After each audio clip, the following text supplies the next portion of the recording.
if you want to just read the summary about what our problem was and what solution we actually tried to introduce, then you can just do that.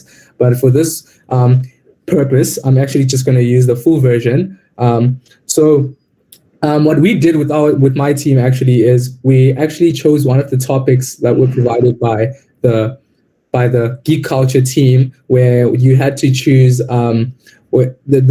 we chose like the first topic that spoke about why is it that actually more females vote more than males. But what we noticed is that actually the situation of why actually more females vote more than males, it actually goes much deeper than that. And what we noticed was there are other factors that apply to that, such as urbanization. For instance, if you look at this graph, you find that actually in Gauteng, there are more people that vote more than there are in Northern Cape. That's due to just urbanization. But we did not want to focus on just why is it that more females vote more than males, but we did just check that, and we found that actually it is true that more females vote more than males, as this graph just shows it. They literally just kill us by like 10% or something like that. And we just wanted to just quantify that into a percentage. And when we quantified it, we found that actually 55.16% of females actually vote, and 44.86% of males actually vote. And just to go a little bit deeper than this, we actually found that actually out of this 55.6%, it equals, I think, roughly about 12 million, which leaves you with roughly 9 million people who are females that did not vote. And then when it comes to the male section, you find that actually there's 9 million males who vote, and there's only about 7 million that do not vote. And you might be asking yourself, where are these people? Where are these 9 million males, and where are these 9 million females that don't vote? And we quantified it using the age distribution, and we found that actually these people fall under the categories of people who are aged between 18 and 29, and then people who are also aged between 70 and 80 and above.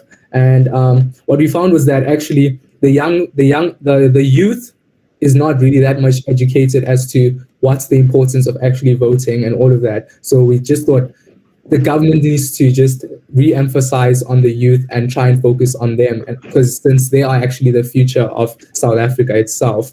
And currently, then there's not that much improvements that need to be done for the people who are aged between 30 and 69. So we don't have to stress that much on that. But then on people who are aged between 70 and above, we need a little bit of improvement as well. As if we go down a little bit, I'll just skip that. This is what the curve looks like. You have less of the youth voting. This is the age and the concentration of people who actually vote. You have less of the youth that actually vote. And when you go, as you go to higher ages, you find that actually between 40, that's where the concentration is. And then when you start going above 70, then the concentration decreases. Just so I can just point out a few solutions that can be introduced besides our solution. One of the solutions that can be introduced actually is allowing people, coming up with remote systems that allow people to vote from home. For instance, this would really much help the elderly, instead of actually just having to go in person and actually vote there. But otherwise, I'm just going to pass down into my team member so he can complete about what our solution is. Morning, judges. My name is Ismail.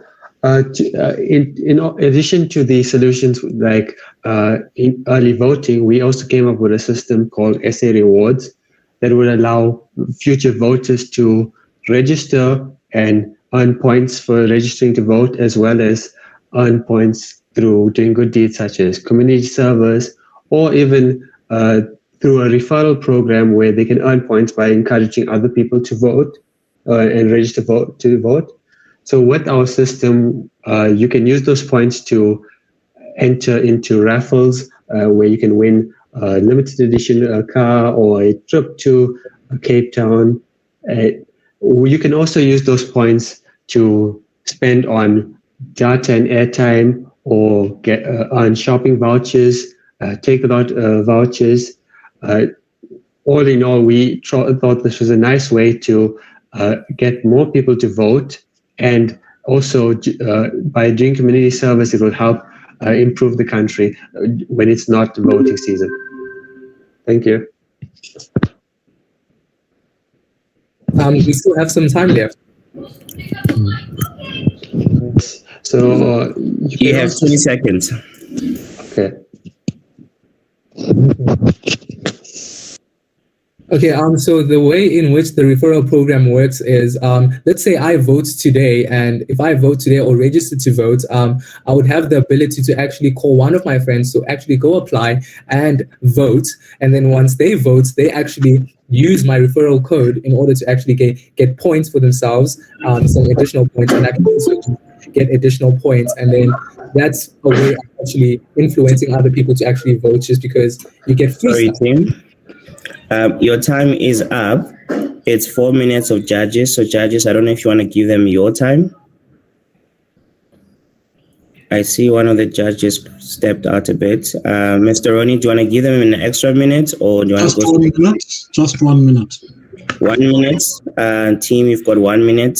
About the referral program. The way it works is it allows for people to influence each other. Like, for instance, us as a youth, actually, usually when it comes to these things like competitions and all of that, we like that a lot. And we found that actually if you introduced some sort of competition into, it's not really a competition, but a way of actually getting rewards from actually voting, it will actually get much of the youth actually interested and intrigued as to why is it that when I just vote, I can actually just maybe get a laptop by tomorrow or something like that.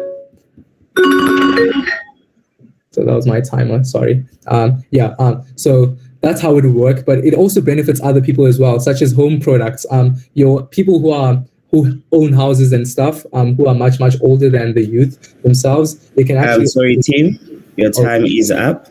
It's now the 3 minutes for the judges. Judges, this is your 3 minutes to ask any questions. Mishu, I've been. Hello, can you hear me? Yes, we can hear you. So this is Nkosana speaking. Just quickly, I'm trying to understand the process of how this works. So let's say I go to vote today.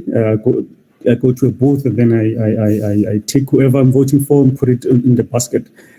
Then I go in and refer a friend of mine to go vote. Where is he going to use that code? Like, I'm trying to understand, to connect the two, because currently the voting system is physical, right? And this is a digital platform. Yes. I think the solution, the actual thing is during registration, because the actual vote is during a 2-3 day process.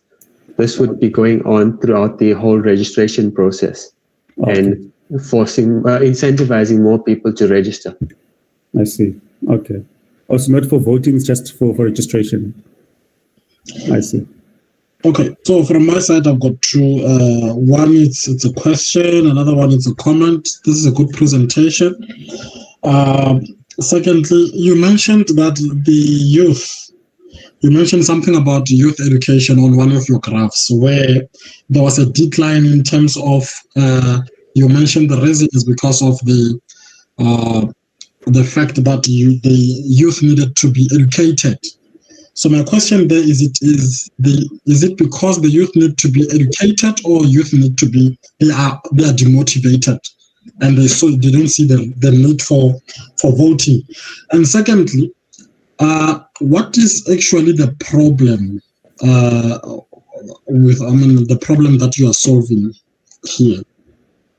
The problem is the balance. You find that actually we showed a graph there that actually out of literally 12 million females who vote, around about 9 million don't even vote, even though they qualify. And we found that 9 million falls between the youth and the elderly people, and most of it actually falls under the youth. So we're trying to actually influence most of the youth. You find that maybe out of that 9 million, 5 million is the youth. We're trying to actually influence that youth to actually start voting as well, and actually understand that there's actually much more importance in actually voting, and it influences their lives as well, rather than actually just sitting back and saying, okay, my parents voted and then that's it.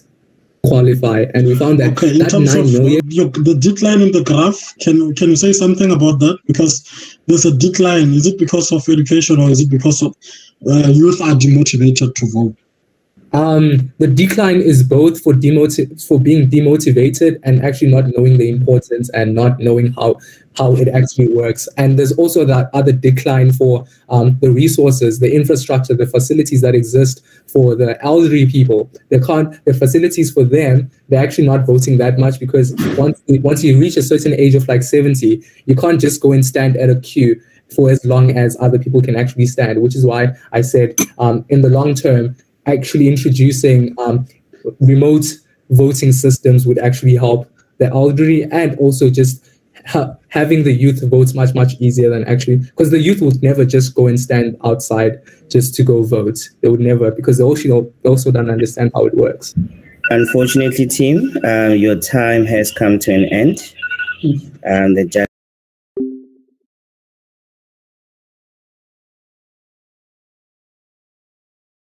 So you have to be sort of careful when it comes to accuracy and stuff like that. As you can see here, the trend, I've got like 88% accuracy in validation set.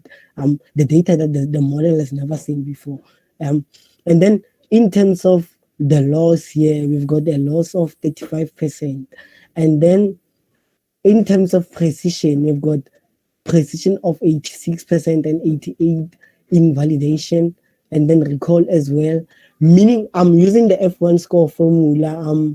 We got like an F1 score of around 88, meaning that this is a good model. But obviously, I want to improve on that and maybe get an accuracy of around 99% or 100% instead of this 88%. So a lot of computing power is the challenge at the moment, but we will basically sort it out in future, I hope.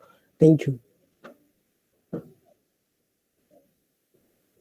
Thank you so much, Kudrano. I think we actually have about 4 minutes left, or rather 2 minutes left. But that's good. Thank you so much. I just want to now take it to the judges. I see that Clint is here, and just going to open the floor for questions from the judges. Okay, thank you so much. Thank you, Kudrano. Hey, Kudrano. Good job, man. I really enjoyed the presentation, and I think it's quite cool what you're trying to look at in terms of the machine learning, looking at image recognition and identifying the different diseases. I just think one of the items I was going to ask was just with regards to the data or the images that you're getting. Are you getting those from sort of the hospitals? What is maybe I missed it, but I was just wondering where are you going to get these images from? And then obviously you're going to process them. Will it be processed at a local clinic? Because normally this kind of imagery would require quite expensive equipment that would be at a bigger hospital. And I was just wondering if you thought about that.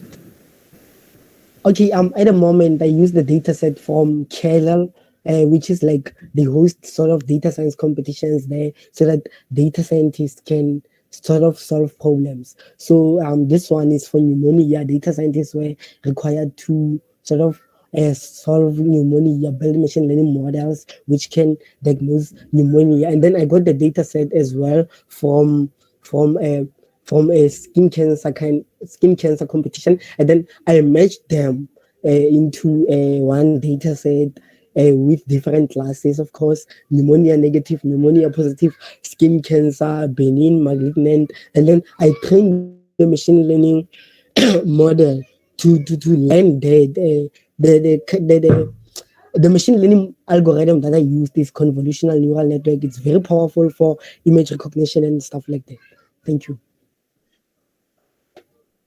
Thank you very much. And then also just with regards to your business case, how are you hoping to generate income from it? Will it be a user pays or what is? Okay, I actually want to implement this into people who are into radiology and stuff everything like that. By like, country, and according to, I think it's because of the time, it would have been easier if the video was playing and you heard it. I could time myself easier. So I'm just going to try to keep it short. But as you can see here, by each province, there's not even a single province in South Africa where female participation is like, more than the male participation. So even in the voters' side. I think that one is an imbalance, because when we went through the IEC website provided by the PDF file also, we saw that women voters actually outnumber men, yet the candidate, it's more men than women. So women do participate in politics, they do vote, but the problem is they are underrepresented according to these social issues, these social norms, and the general stuff that everyone, I think the GBV community is just fighting against. Not a feminism type of thing, but it's just underrepresentation. Then, yeah, to summarize our solution, some of them we have campaigns for women only to enable them to join. I like those because I'm a coder myself. I saw there are many Black female only coding boot camps and stuff like that. So for politics as well, we can do such. And then just promote more women in leadership. We haven't had a female president yet. I don't know why, but yeah, we need to just have the same type of treatment we give males, but maybe try to include females as well. And not to sound a bit feministic about it, but let's consider what women go through on a daily, something like biology. We can't expect them to be working as much as males when it's that time and stuff like that. So we can't sideline them. We have to consider them and then just include them in South African leadership, man. Then the platform we used, I forgot to say, was Jupyter Notebook and the Collaborator Notebook. Our coder, mainly our data scientist, is Mpo, but I was also involved in the checking of the code and the stringing along of everything, mixing the code with the info that Mzolis is providing. So yeah, I hope I didn't take up too much time because I don't hear the judges saying anything. So I think I still have some. And yeah, if Tepiso is still here and I'm missing something as a woman, she can just, add a few pointers because she was also involved in the presentation. Tepiso.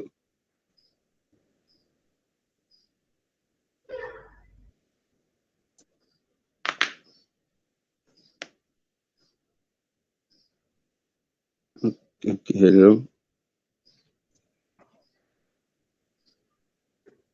Okay, yeah, I think we will end our presentation here because I was kind of hoping the video audio would play. So yeah, most of the points are there. I did mention them, but I think it would be best if maybe the judges just went through the videos or while they were going through the judging process.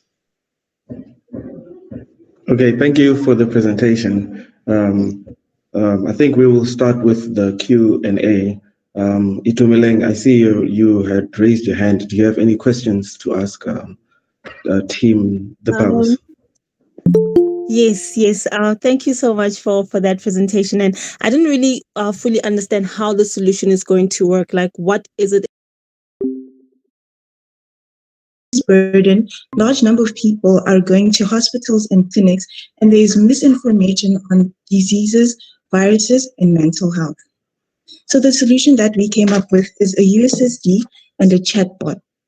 So with the USSD, a user will be able to register or log in, check their test results, check the medication delivery date, check their next doctor's appointment, find the nearest clinic and clinic availability, emergency, and also will be able to send out an emergency alert. The chatbot has the same functionalities, but we also decided to add a way to educate people on diseases, viruses, and mental health. And people will also be able to book virtual appointments. So how it works. The user receives a PIN when they create a profile for the USSD use.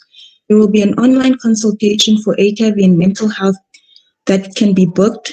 Users will be able to communicate with the chatbot to learn more about the different illnesses, viruses, and prevention and protection methods.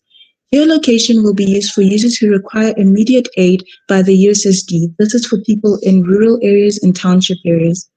Users will be able to see their next medical appointment and medication delivery dates through the USSD. This is just a screenshot of our chatbot and how it works. So the user will go on the chatbot and write down the number that they would like to see and all. And this is a screenshot of our USSD. We were having trouble deploying it to Heroku, but we're working on that. So the impact. There will be a reduce in the number of people visiting clinics. Users will be well educated about healthcare and mental wellness. There will be delivery of medication from the comfort of a person's house, and there will be pre-booked checkups. The safety measures we put in place. There will be a 4-digit PIN given to users for privacy and security. Persistent data will be protected. Persistent data to be protected or erased. Lost PINs to be recovered using phone number and ID number. And we'll activate firewalls protected by Azure Cloud Protected Services. This is just our business canvas model. And if you look at the revenue stream, we are hoping to make money from the subscription fee, maintenance fee, and medication delivery fee. And our cost structure would be cloud services, Heroku fees, Africa's token fees, system maintenance costs. You could go through the rest of that in your own time.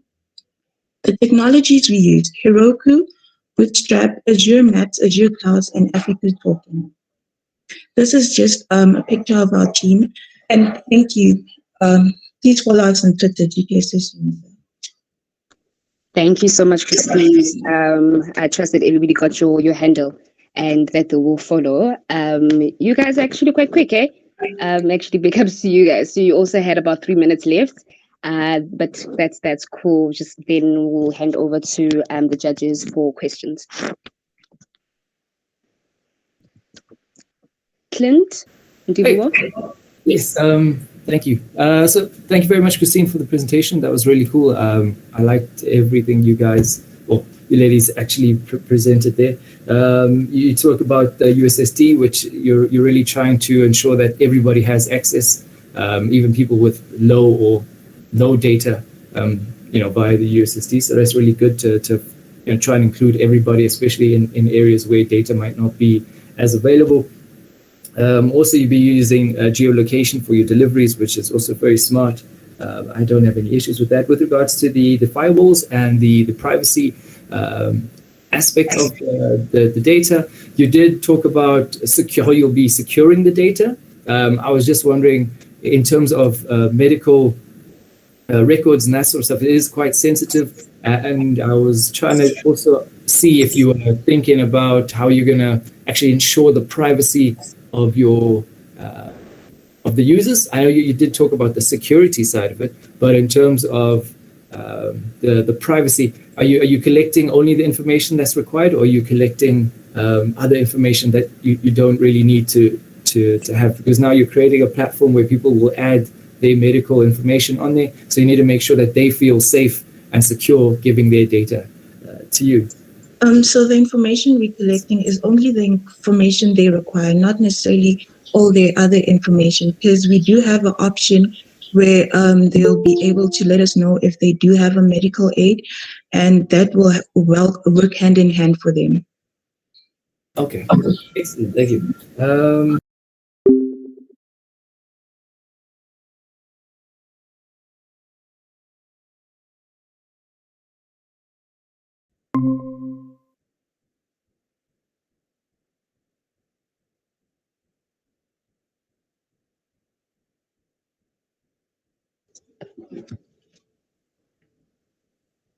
Team whothis.xyz, could you please share your screen so that we can start the presentation?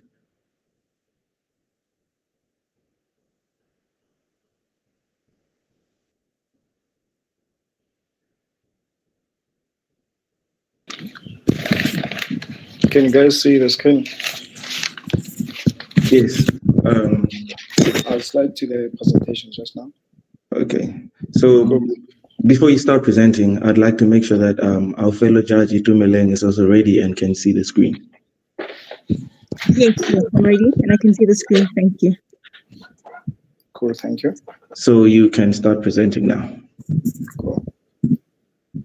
So yeah, the team name is whothis.xyz. I'm Tsebiso Mahapi, and my partner Mronga Motsolidi is not available at the moment, but it's just the two of us. The problem that we chose to solve is around the common society. In detail, it's human trafficking. the thing is with human trafficking, the crimes related to it at the moment are still hard to anticipate or predict.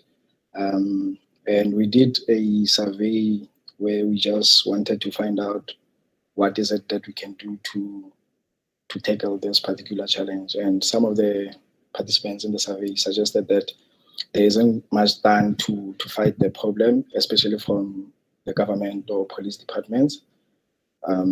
So that's why we came with the solution. So our solution, basically, it's a platform we are offering different digital tools to help the society fight human trafficking by providing them apps, mobile apps, and maybe using USSD applications. And another thing that was raised on that particular survey is that not a lot has been done to educate or to raise awareness about human trafficking. So part of our app that we are currently doing, we also have a feature where we just have tips and education around human trafficking to raise awareness and educate people around that. And some of the features is to send alerts to people when there's a potential risk, our users. And then, yeah, other tips are like how to avoid common scenarios around human trafficking. So, the business case for our solution is that we will charge users subscription fees for specific tools or specific features. We will have different subscription models where certain features are free for that are common. I'll show you some of the stuff when I do a demo. And different users that can use our platform are parents, for example, when they are noticing vehicles roaming around their neighborhoods and they want to understand, maybe to check if maybe it's one of the vehicles that have been reported for human trafficking or it was involved in a kidnapping case. Another one was that sometimes currently Bolt or Uber, sometimes there are cases where people were kidnapped using that particular vehicle. So a user or a person, just before they get into that particular cab, they can just use the vehicle registration number to check if it has also been reported for kidnapping purposes and stuff like that. So to also involve the police departments, based on our survey that we did, that was saying that not a lot has been done from the department to get them involved. We plan to share the data to help them accelerate the investigation. So on our mobile app would have a feature where a user can report an incident where they maybe were almost kidnapped. Once they submit that report, some departments in the police get that a notification say maybe they should go to that particular location to check if maybe that particular vehicle or how's the situation like at the moment. And then I'll just do a quick demo and then I think we'll do Q&A afterwards. Am I still, can you guys still hear me and see the screen? Yes. Cool. Yes.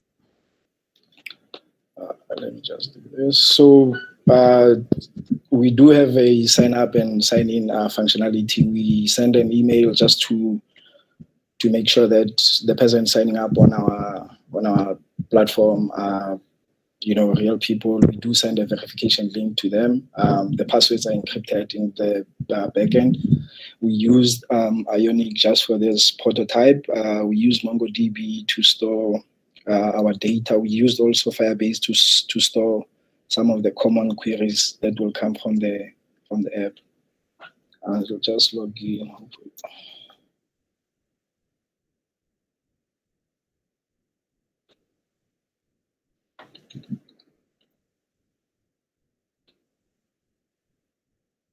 Cool. So as I said, I'll just some of the features are not done yet. We just focused on some of the stuff that we wanted to show for this particular presentation. So once you're logged in, you can maybe report an incident that is not yet done. And then we'll have your profile where we can store also your, like maybe three contacts that you want to notify in case you were in an incident and stuff like that. 30 more seconds. Cool. So, for example, if you were just about to take a cab or something and you are suspecting a vehicle, you can maybe, let's say the vehicle registration was like this, you do that and maybe there's pulls from Firebase and then it does check this vehicle was reported, and then there's more data about where this is coming from. For example, we found out. Yep. Time's up. Okay, cool. That's the rest of it. Then I'll go back to the presentation. Okay, so we'll have a 2-minute Q&A. Would you like to continue with the demo, or would you want us to ask you questions? No, I think that's mostly it. I think maybe I'll take 30 seconds just to show you a bit of stuff that I had. So this would be where you'd get push notification, like instant notification. When something happens around the location that you are in, you'd get this notification to say, please look out for this particular vehicle. And then just to raise awareness and just to educate, what we realize from people do share tips to say, when you are in a mall, don't go alone, maybe into a public bathroom. When you are taking a taxi and stuff like that, do notify your friends or family and stuff like that. So that's the other features that we would want to harness when we go forward. Okay, the 30 seconds is up. Itumeleng, do you have any questions you'd like to ask team who this XYZ? Yes, great work, guys. So, just for clarity purposes, right, I just need to understand, you mentioned that there'll be a subscription fee to use the application. So you already know that, first of all, the internet consumption, right, especially like in your, like in your locations and stuff, in townships and such, it's not a lot. So people would not be able to like afford to pay for this app. So now this communicates to market segmentation. Are we saying that this app is particularly for maybe certain markets and not yet open to everyone? I just need this as clarity. All right, cool. So based on what we discussed with my partner is that some functionalities will be free for everyone. Where you just check, for example, just checking if a vehicle has been reported. We haven't decided which ones are going to be for free and which ones are going to be charged. But the idea is that some features are free, and whenever you want more stuff done from us, we would charge you a certain fee. And then what we're looking at, obviously, maybe in the long-term run, is to have partnerships with Telkom, Vodacom, MTN to say, because also data, for example, it's expensive using data. For example, if users were to use our app, could there be a way for them to use the app for free when they are on the specific network? So those are the long-term plans or vision that we have for the platform or the app. Okay, thanks. Thank you for answering that question. My question outside is that in the beginning you talked about a survey, but you didn't quote any numbers. And from my side, I just wanted to understand, how big is this a problem, especially looking in South Africa? Do you have any numbers relating to human trafficking and why this solution is actually needs to be solved? So I think we did the survey sometime when we decided we're gonna join the hackathon.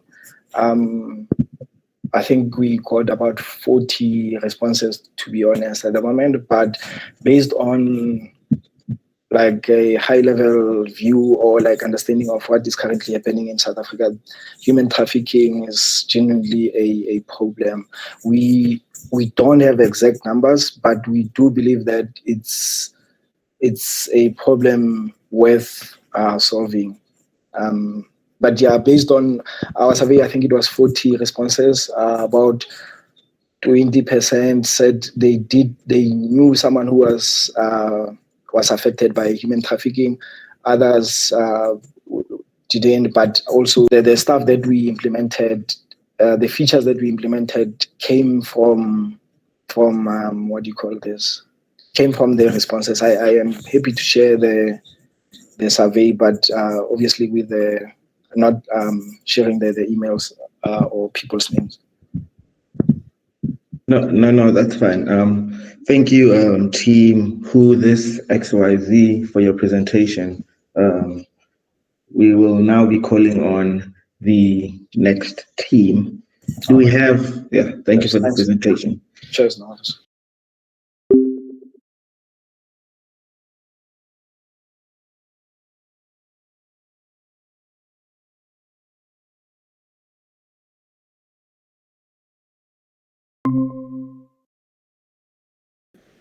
Okay. So how are they going to access the location once I have so the system, in essence, would message the medical professional. Obviously, we'd have that in our database and everything, and it would basically message the medical professional that is closest to that user. So let's say, for an example, I'm having a bit of some symptoms, and I access your application with the USSD. Do I need USSD? I'm assuming it's free because you are more targeting the rural areas. I mean, most of the people in the rural areas they don't have money. Yes, it is free. Yeah. So once I click on go through the questions, what actually tells that? Okay, so you said, okay, so the last thing that you said, let me just see. You said it predicts that you have symptoms, you have flu or something, right? Yes. Is it based on those questions? How is your machine learning doing that? Can you just maybe describe the technicality of how your machine learning is working on that aspect?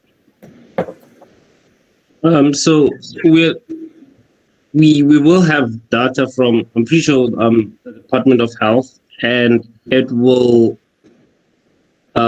tell us like the symptoms, how likely a person is going to have a specific illness based on symptoms. And that's how we will just aggregate the answers through the model, and then it will give us a illness it might be.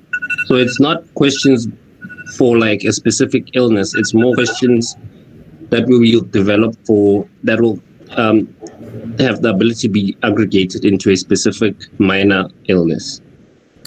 Unfortunately, team, the time is up.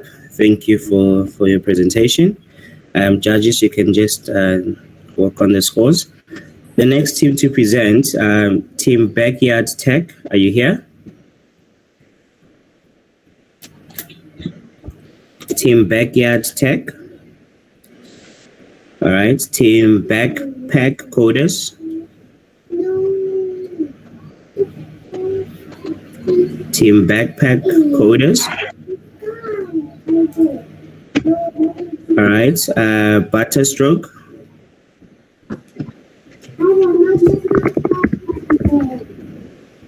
Team Butterstroke. Yeah.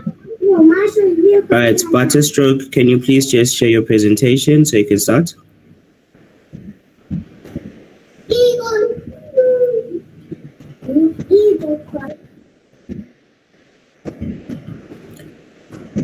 Team Butterstroke, you can present. Okay, I'm still trying to share my screen. All right, so while we wait for Butterstroke, Team Chichiboya, are you here? Yes, very much here, Bichu. Very much here. Yeah. All right, do get ready. After Butterstroke, you're up.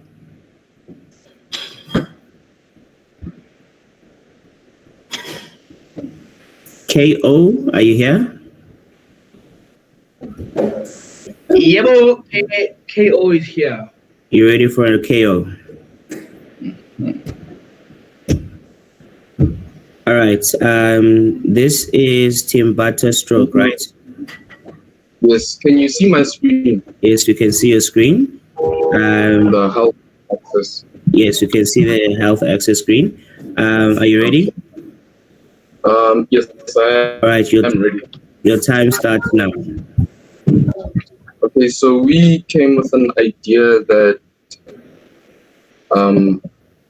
it's basically the topic is healthcare access, basically improving access to people who are unable to go to the nearest hospital, or if they do, they encounter a full hospital, especially with the COVID-19 pandemic, where hospitals were full and had no beds or literally no capacity. And then, so it's a behavioral health diagnosis application that makes use of a GUI and or an USSD code that a user can use to compute a list of symptoms to track the progress of their health condition and compile a report where it is available to healthcare practitioners. And also the application will track the patient's symptoms, and based on the data given, it will recommend suggested medication that the patient can also purchase online and or get referred to the hospital's probably online store if it has one. If not, then we'll also implement that. And then with the platform, we also intend to reduce the number of people having to visit the hospitals, therefore less strain on hospitals' resource beds.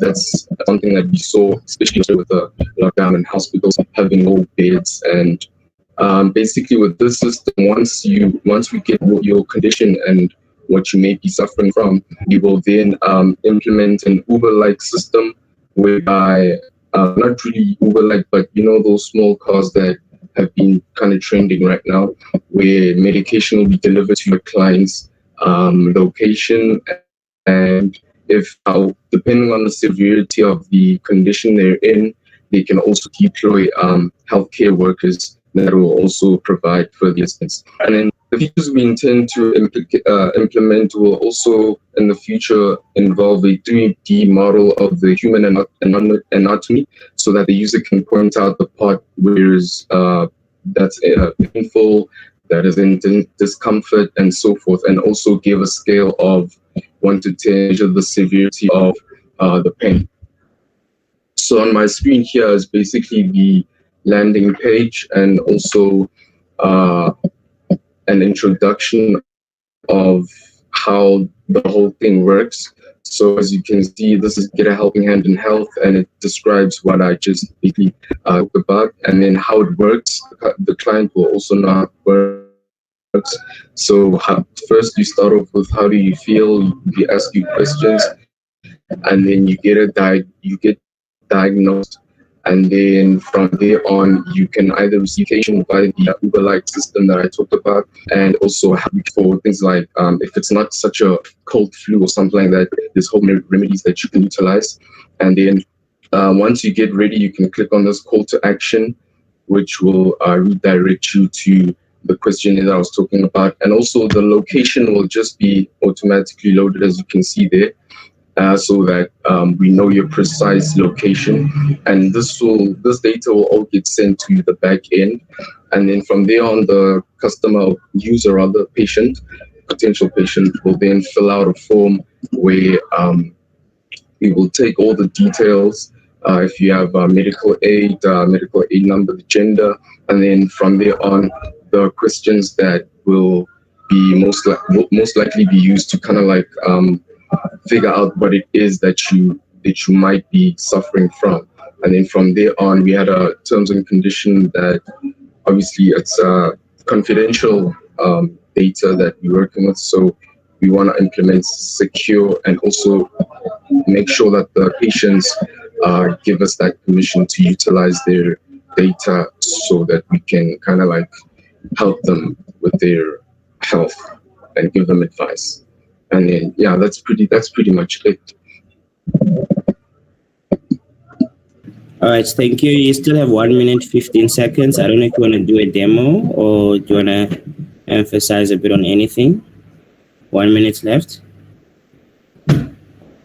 If you could please emphasize on the problem statement. You were a bit inaudible in the beginning, please. The problem statement. All right, can I maybe just suggest that let's start the judging time, so we'll add your minute to the judge's time. That's okay. And then that time starts now.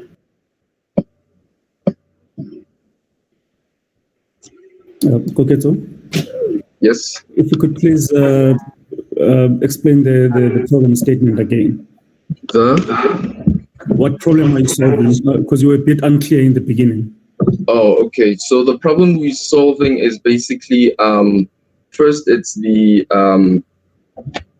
hospitals being inaccessible, especially in the plight of COVID-19 or any other future disease that will cause hospitals to be full in capacity and have no beds. So basically, if that happens, people that are suffering from, let's say, a flu should not be waiting at the hospitals or stuff like that, and not be able to get help because there's no available people to help them because they're busy on the COVID-19 patients, right? So this solves the problem where people don't have to visit hospitals for diseases or illnesses that are not severe. And if they do have those illnesses or severe illnesses, this system can retrieve the hospital's resources by deploying health practitioners and professionals to them, and also utilizing their location.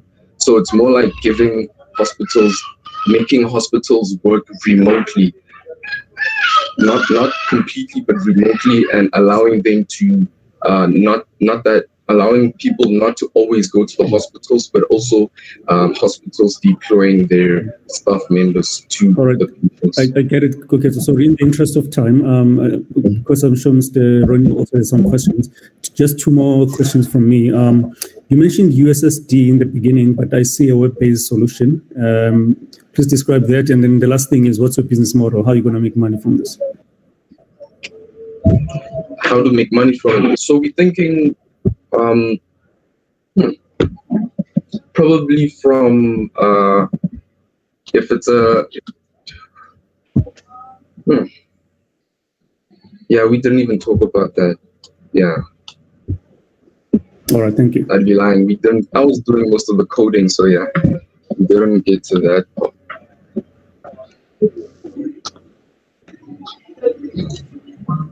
Okay, I think from my side, I wanted to clarify the issue of the business model behind this.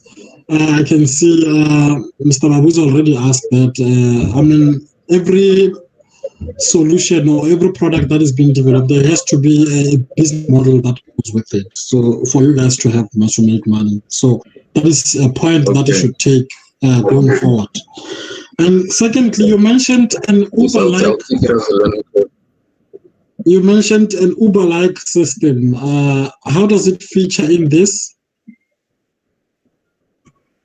So because we will be utilizing, or we'll have access to the geolocation of the users or the patient, as soon as we're able to diagnose them through the system, and also they can have the option of purchasing medication or medical supplies that are suggested by the professional. Then the delivery, basically I said Uber-like because what I was trying to say is that it'll be delivering medical resources to the patient's location. So how are you going to make sure that you're not diagnosing a person for the wrong symptoms given?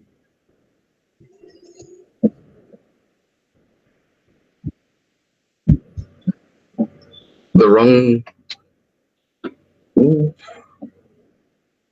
Well, it'll be how we will know that what the person is suffering from will be from the questions, and also there'll be an option where after we get those survey answers, we'll actually call the patient to ensure that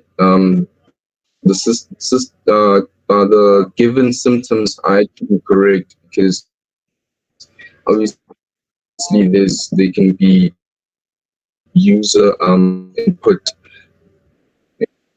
that may be incorrect. So we'll kind of like have that second degree of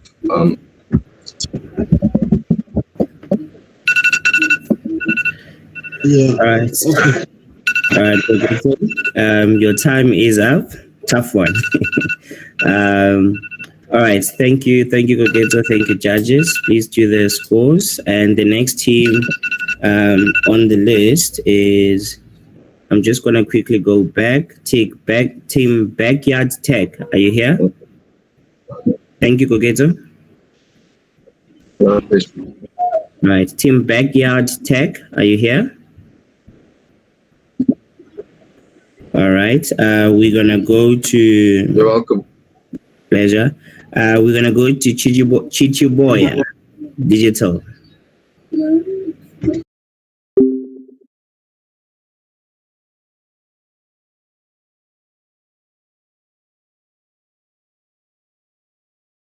And cancel out the face-to-face interaction. We still do have that. So you can come on the platform, get your material, and then book a private tutor to come to you. Thank you for that. I think from my side, I would have loved to have seen a demo, but nonetheless, I wanted to ask with regards to the certification side of your content. How do you make sure that it is useful enough that someone can use that certification to apply for a job and that would be recognized by companies? At the moment, we are using a partnership with Paris Technology, so we are working under their accreditation because their content is well accredited. So at the moment, we work with partners who already have accreditation, and they provide the content and we provide the tutoring. Okay, thank you for that. Thank you, New Eng Innovations. You can now stop sharing your screen. We will now be moving to the next group. I'll be calling out the group names, and if I call out your group name, please do get ready to present. So we had New Eng Innovations, do have MTI, do have Team MTI. So if I could just read out the groups that have presented so far. We had the Powers, Who These XYZ, New Eng Innovations. Do we have Team SKM? Team SKM. Do we have Team SKM here? Do we have Team Solo Dolo? Anyone from Solo Dolo here? Geekulcha Tech. Do we have anyone from Geekulcha Tech? Do we have anyone from TCF? TCF. Technological. Anyone from Technological? Do we have anyone from TechSub? Do we have anyone from TechSub with us? Do we have anyone from Technomajors? Anyone from Technomajors? Do we have anyone from the Woos? Anyone from the Woos?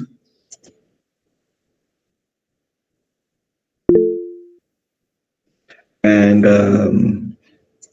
do we have anyone from Xcode?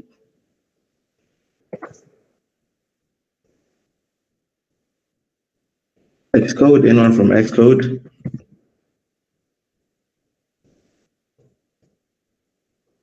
I don't think we have anyone from Xcode. Do we have anyone from Zero Cool?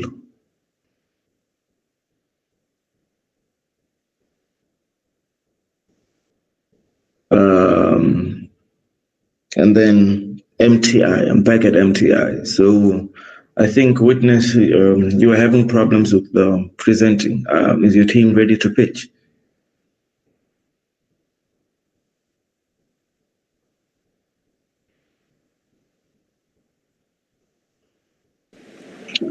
Someone raised their hand.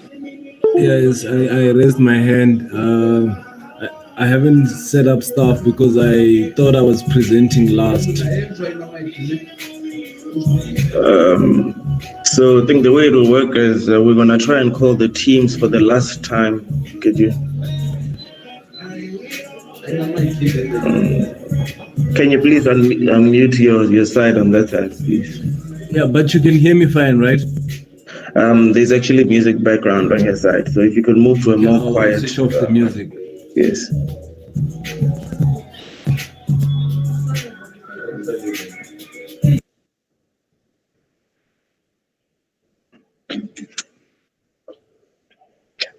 While we wait for Team MTI, do we have any other team that has not been called here, or anyone who's part of any other team? And I saw on the chat, Tandeka said that the team is having a problem with network issues.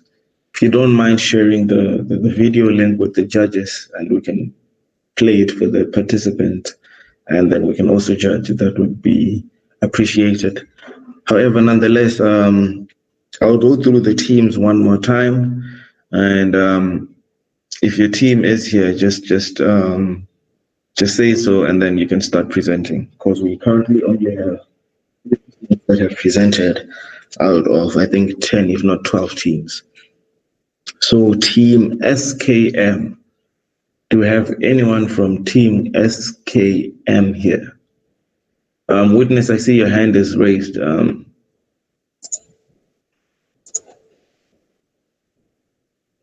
Witness, would you like to say something? I see your hand is raised on that side. Okay, I'll go back to calling the team names. Do we have Team Solo Dolo? Solo Dolo, do we have Solo Dolo with us here? Do we have Siakula Tech with us here?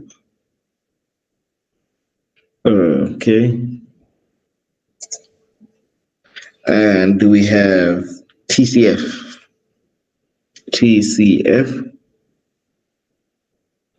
Do we have Team TCF with us here?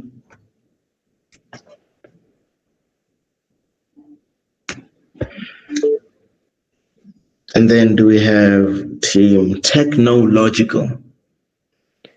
Hello, Patu. I'm here. Technological. Okay, Technological. Could you please share your screen so that you can start presenting? Okay. Let's see. Okay, I just shared my screen. Please let me know when you can see. So I can see a screen. Let me just ask my fellow judge if she can see a screen. Itumeleng, can you see the screen? Yes, I can. Thank you. Thank you very much. So Team Technological, you will have 6 minutes to present, and you'll have a 2-minute Q&A.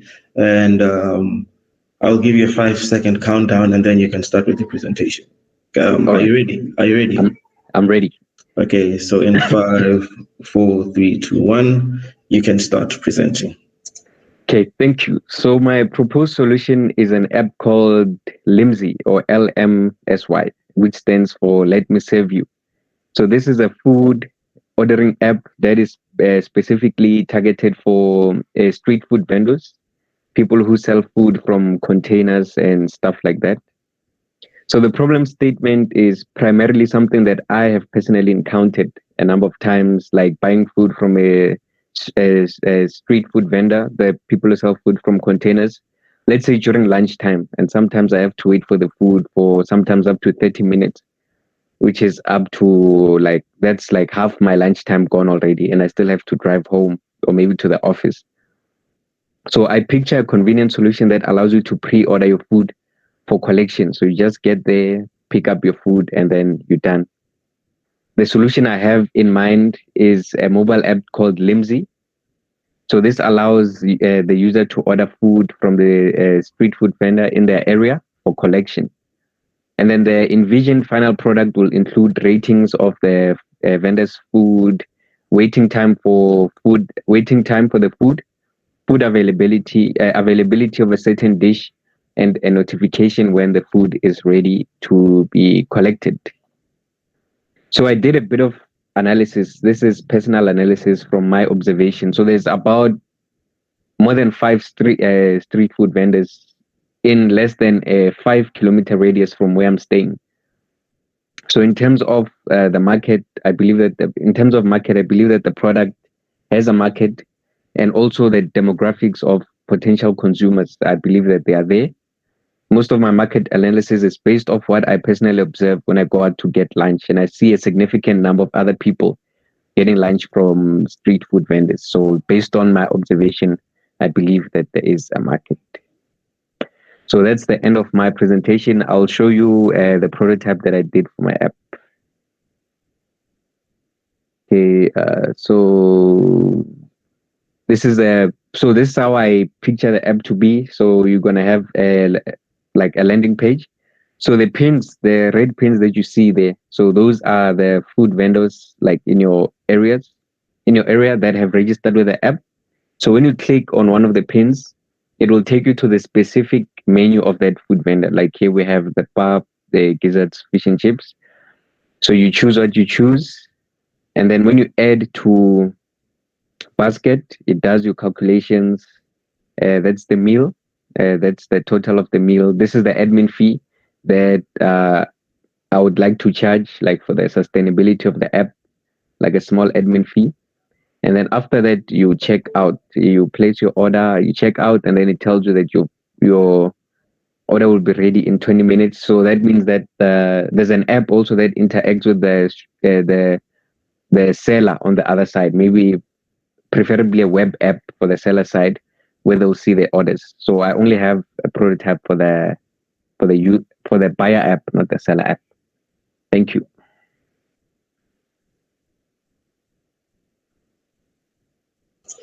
Okay, thank you for that brief presentation. I think I'll ask our fellow judge, Itumeleng, if she has any questions on her side, and then I will also ask questions on my side for you. Okay, thank you so much. That was so brief and precise. I have two questions, right? First of all, I would like you, you probably haven't maybe thought this out through, but if you can take me through the onboarding process of the seller, given in mind that, of course, these are street sellers. So do they actually have that, the kind of access to the tech? But using your own onboarding process, of course, it could be a very short menu and maybe just one landing page for them to deal with. And then my second one, just a word of advice: don't show the end user your admin fee. That can be something that is deducted from the actual price itself. Otherwise, people then start looking at that and thinking, but I could buy myself cool drink with this 10 rands and stuff, and then it takes them out of your platform. Okay, thank you, Itu, for the advice. Okay, I'll start with the onboarding one. So ideally, I would like the sellers to use a web app because it's lightweight and it will be good for their resources. So I think they would need maybe a simple smartphone will do for them. They can just quickly register, open a profile, or we can even integrate SMS. I think that will also be good for maybe feature phones. So every time there's a new app that's placed for your specific like food truck or something, then they'll get an SMS. So I think maybe I can try SMS or preferably a web app for them. But for the user, I think maybe a mobile app will be good. I can get in more features for onboarding. Yeah. So that's what I'm thinking for the seller. Okay. Thank you. Now, I was just going to say, if, the more he actually engages with early adopters, then he would know exactly the right kind of solution for onboarding the sellers. Thank you for that. Thank you, Itu. Okay, so I think my question comes from a technical side. I see your solution touches a bit on cloud kitchens, and I wanted to know, especially with regards to how are you going to achieve this payment of things? Is it something that's going to be done by cash or card? And especially knowing that a lot of our street vendors actually don't even take card payments. How is it that you would onboard them, especially from the vendor side, because they need to have some form of cards, because sharing payments with cash doesn't work very well with the vendors. Yes, thank you, Patu. So that's a good point that you raised, and you're right that so for cash, I think people nowadays are a bit reluctant to transact with cash, but that was my first thing because I see that mostly when I go to the food vendors, they use cash. So I was thinking maybe I can leave it at that for now, but then if they wanted to accept, maybe I would prefer them to use digital payments, maybe like a payment gateway instead of maybe accepting card transactions. Because if they were to accept card transactions, that means that they would need to buy an extra hardware where they would process the card payment. So I think maybe a payment gateway would be my solution for that. Okay, so thank you for that. I think right now we'll go to the next group, and thank you for your presentation. Thank you. So for those of us who have videos, you will be requested to play the video on your side through the browser, because we don't all have the links to the videos, so that might hinder whether or not your video even plays well on each of the mentors' PC, but we can help you where we can. So if you have a video, please do send the link on the chat or find a way to communicate with us judges so that we can play your videos for you. So the last team was Technological. So I think the next team after Technological should be Tech Sub. Do we have Tech Sub with us?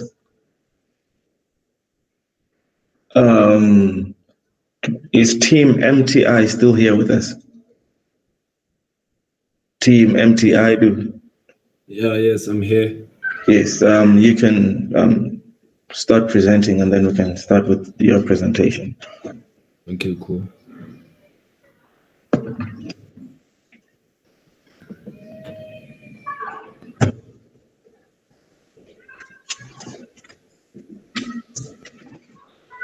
And how do we share the entire screen? On your bottom right, the second button written present now. So you would click present now, and it will give you three options: your entire screen, a window, a tab. If you click your entire screen, then it's going to ask you to select the screen or the default screen.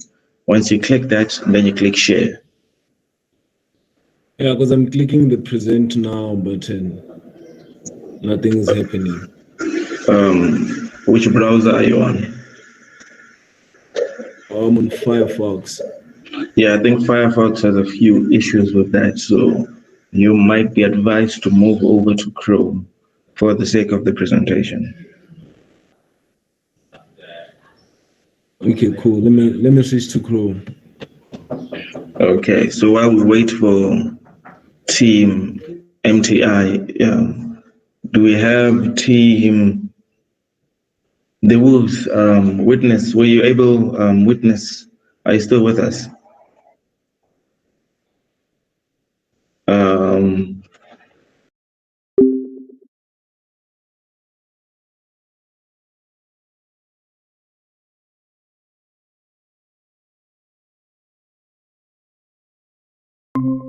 Time, transcribe what is being said. That is crucial because you will be able to then have that record for perpetuity. You'll be able to use that to make them to account. Not only that, we additionally have built in a translation feature that allows you to be able to hear across multiple languages. So this is essentially what we're doing. We want you to know what the politicians are promising. We want you to hold them to account. No matter the language, report your service delivery issues and then get answers back. Get the government to report to you. Now, the way that we are going to do it, as I said, is in twofold. I'm going to show you a short demo as to how the WhatsApp chatbot would then work. I'm hoping that it will play, which demagogues will be with you. So essentially, then send a message. That message would then be sent to the chatbot. The chatbot would then respond. Is there a service delivery issue that you want to report? Yes, there is. It would then try and get your address. That is essentially the first major point. It needs to get your address to know the municipality, to know who it needs to be answerable to. Then thereafter, once you've put in the address in an acceptable format, it is then able to then take the nature of the complaint that you have and address it to the right channels. Now, this is how you would then be able to get your municipal services to account to you. It is crucial that you ensure that this accountability happens. Now, in terms of security, we built low-end security. WhatsApp, because it's end-to-end encrypted. So unless somebody has got your phone, you would not be able to then get that. However, we hash out most names, and we only keep public official names. We also ensure that you're able to report service, crime, or anything in general that is happening in your community. And we chose a low technical barrier. Most entry-level smartphones are able to have that. Our numbers, 22 million people that we will be able to reach in South Africa alone, just using a base smartphone that costs close to about 200 rands. This is the number of people that are actually active on WhatsApp in South Africa. Now, don't believe me? I welcome you to give it a try. There's the number. Save the number on your phone. Use that message. Send the message, join other cannot, to join the sandbox. And from there, you'll be able to then report. The more reports we have, the more we will be able to then be able to push for this system to be implemented. I'm Andile Skosana. Thank you very much. All right, you've got 10 seconds left. Oh, 10 seconds. Yes. Yeah, if you have any questions, please address them to me. I'll be more than happy to help you out with them. All right, thank you, team. Just Dev, judges, your time starts now.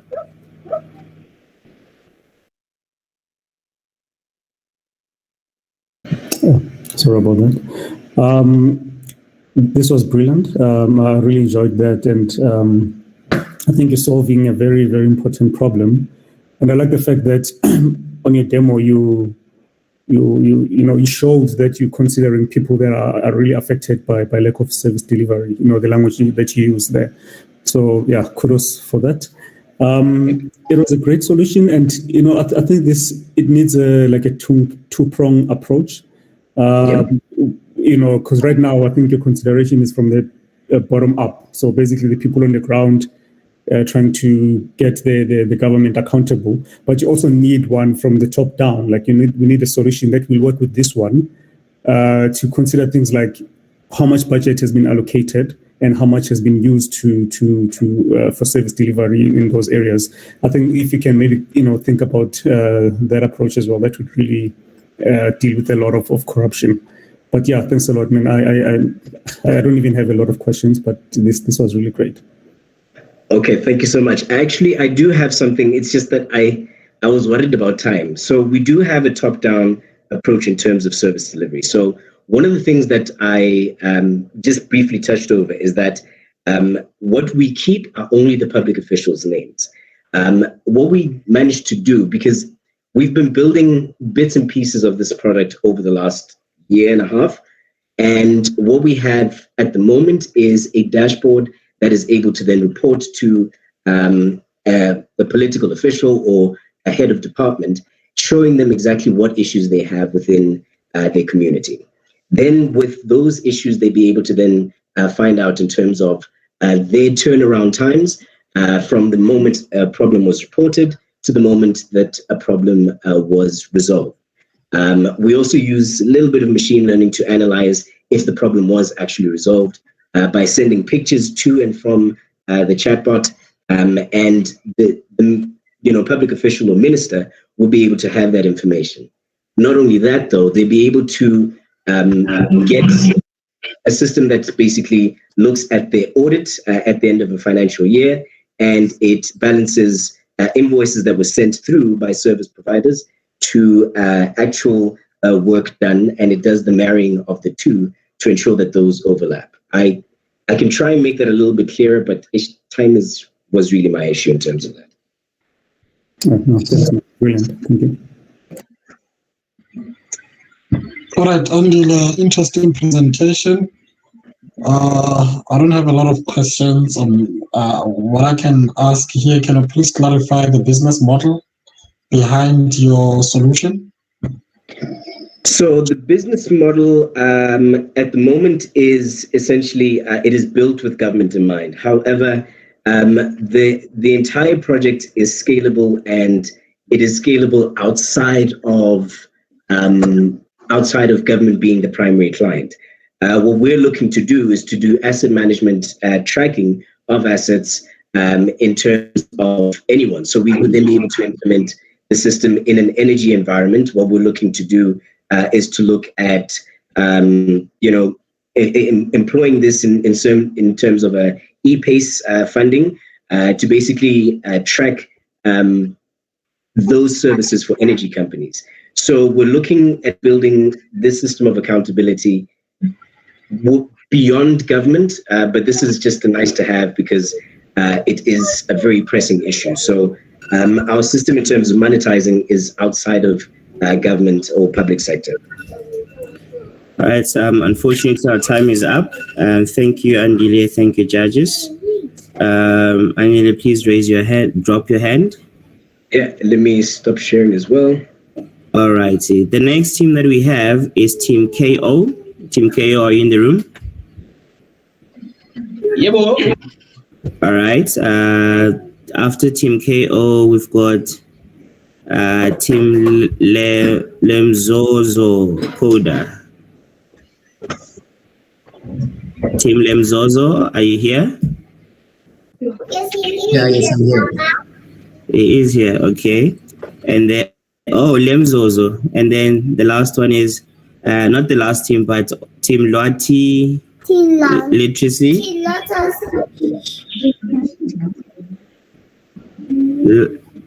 All right, cool. We're going to start with Team KO. Team Lemzozo and Lwati Literacy, please also just get ready. KO, please share your presentation. Or you've beaten me to it. Yes, can you see the presentation? Yes, walk with me. Okay, so we are Team KO and we're here to present Walk With Me. So the main issue that we are alleging with Walk With Me is almost 2/3 of women feel unsafe walking alone in urban areas. And one of the major problems women face when commuting in a new environment is the constant threat of them feeling unsafe, being catcalled, and overall uncomfortable. With South Africa having the highest percentage of rape and GBV, it is a constant reminder that just taking a walk as a woman outside may very well be your last. So our solution. So what we do essentially is we've created an API-only platform that allows businesses to integrate and actually request a walker. So what a walker is on the platform is someone who basically waits for your employee or your friend at a designated spot where they will get off their public transport. Once they do that, they'll be able now to walk that person safely to where they are going to. So now how we actually choose our walkers is we actually use a community CPF to actually designate someone who's well known and who's well respected within an area. So for instance, whereby a woman has an interview opportunity to go at, for example, Hillbrow, and we know Hillbrow has a very high crime rate, a company can simply schedule on our API, schedule a walker and automatically meet a group or a single person at a designated location and be able to walk them to that location. So now, our business case.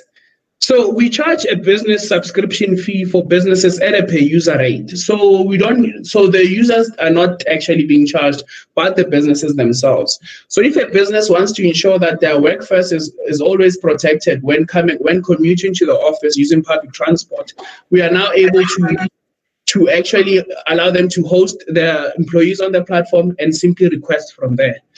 So also Work With Me allows third-party companies to integrate with its backend API and actually offer optimized safety solutions for their workforce. And our security protocol. So now our data encryption, as we're using location data and personal identifiable information, we are now we just use AES 256 to actually encrypt database records stored within the application. And how we actually maintain code quality across the whole work chain is we have SNCC and Sensio. So meaning we are able to get zero-day vulnerabilities before they even hit our end users. And we are also able to quite accurately detect when a problem is going to occur. So our policies are, since we are in South Africa, we have to adhere to POPIA policies whereby we have to notify a user when that data is accessed. Since we are working with third-party companies, an employee, for instance, might be required to actually disclose certain type of information. Actually, we do actually notify them of that.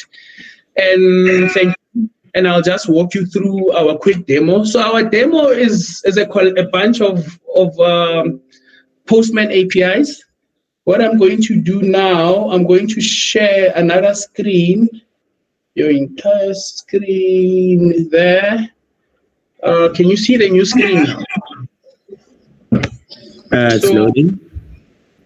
Yes. Okay, so now what we have built essentially is we've built this using Laravel. So it's an incredibly fast system. So it has workers, it has everything, meaning it's quite quick because everything is done in real time and in the background. So what I'm just going to do here is register. I have registered and probably my phone has received an SMS. I'm just going to grab the message from there. Log on. So it's a quick one-time password that you use to log on to the platform. That's when a company actually enrolls a user. So now I'm just going to enter this H8N35. Then from there, token exception. Oh, snap. Sorry about that. Let me quickly do this. Token ID voucher 255. Thank you. Save. We should now be able to log on there. So now we have a Sanctum token. So with this in mind, this is an OAuth capable application, meaning a company can simply authenticate using their users' details. So we either integrate with both their internal ADs and everything. So I'm just going to post my authorization here.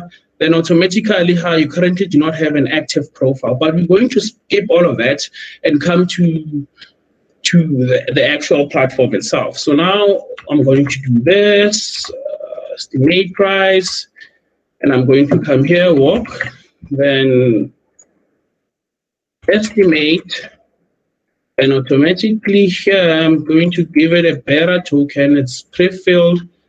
And here I'm just going to say area. So I'm just going to post an area we don't support yet or leave, and they say send.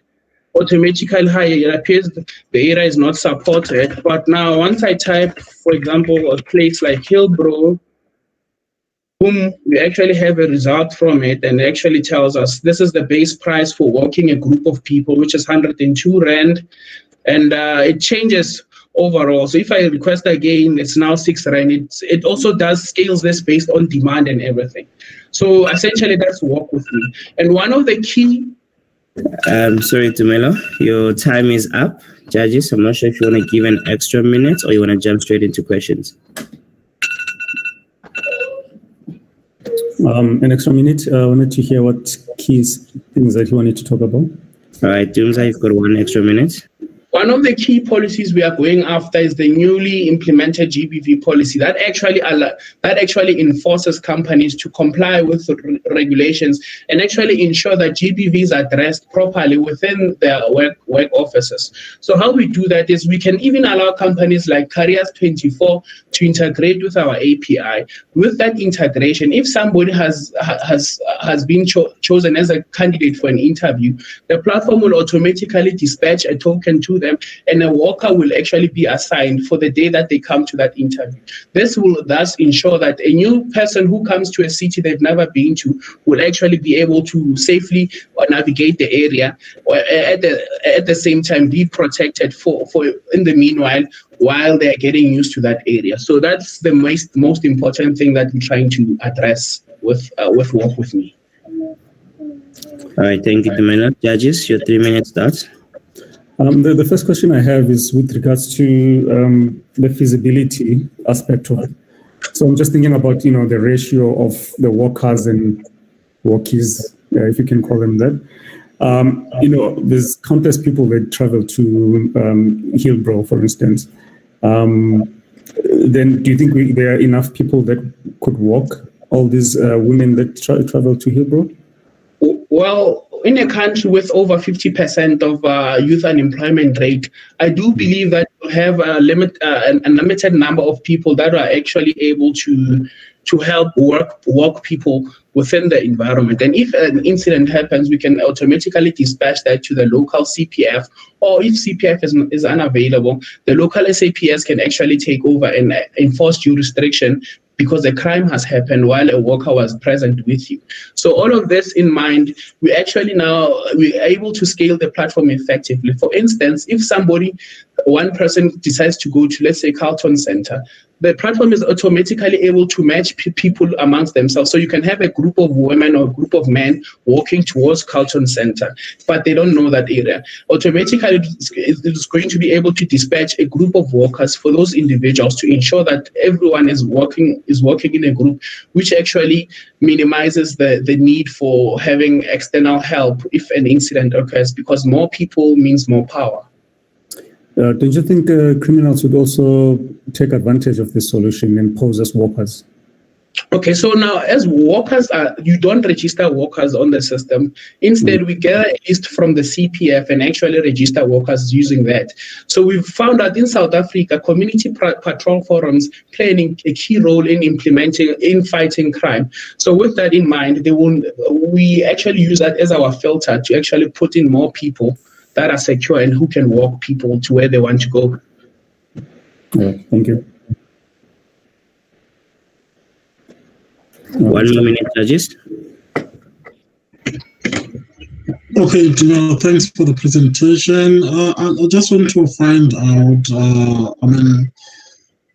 this could be an ideal solution, but how is, let us compare your solution with, how is this different from just using Uber and paying 10 Rand for 4 or 5 people to walk to a certain, to be driven to a certain place?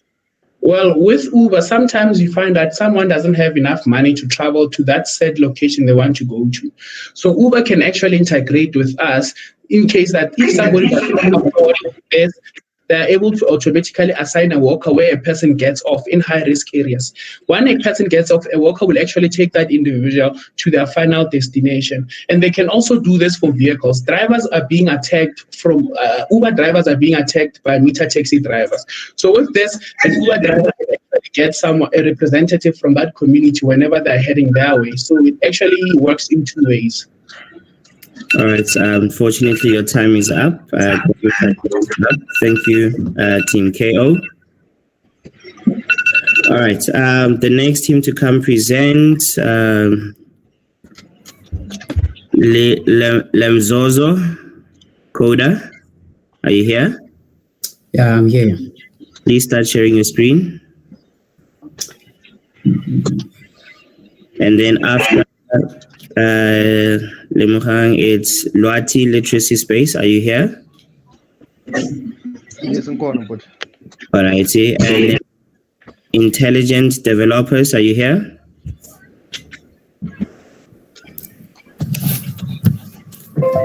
Intelligent Developers. Are you here? Team Undefined. Are you here? Team Semicolon, are you here? All right, let's start with you, Lemu. Your time starts now. Can you see my screen? Yes, you can see your screen. Please run it in presentation mode if you don't mind. Sorry? Can you run it on presentation mode? Right at the top. Okay.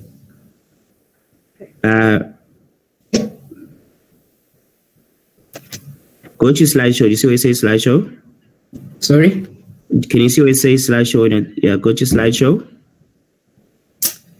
Slideshow. Click F5.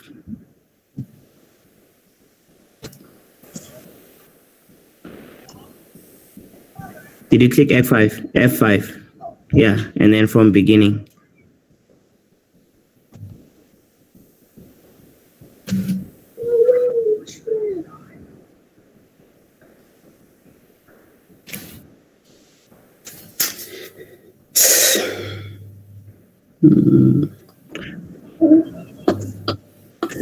All right.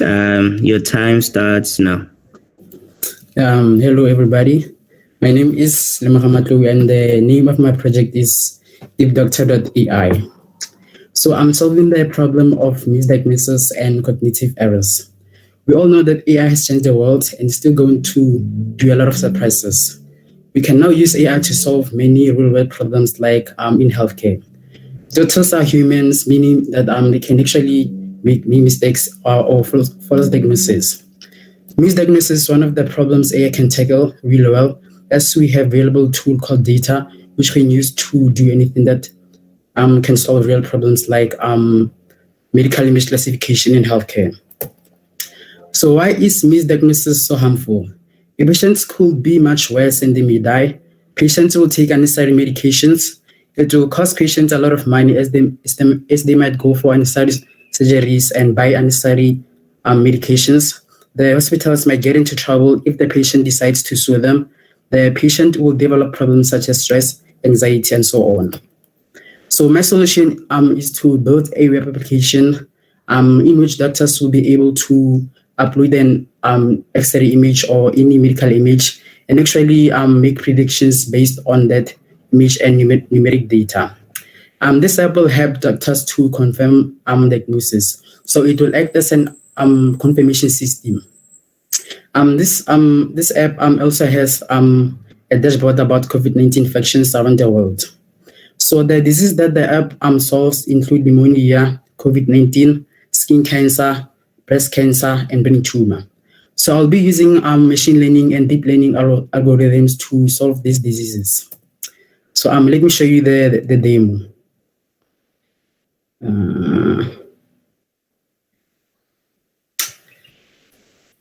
Can you see it? Yes, we can. We can see Demo Doctor AI. Yeah, this is the first page. It's about the app. It actually explains how what the app is about and the use of artificial intelligence in healthcare. When the doctor uses the application, he or she will choose what kind of disease he or she wants to predict. So when we say the doctor wants to predict skin cancer, he will click skin cancer. I'm sorry about this image if it's somehow offensive to some of you. So after the doctor chooses skin cancer, he's going to browse for a file. It's going to upload a file showing the image of skin cancer of the patient.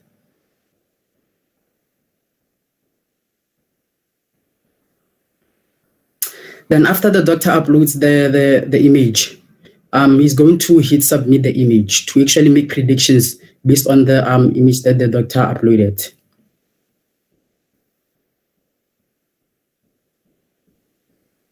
So let me hit submit.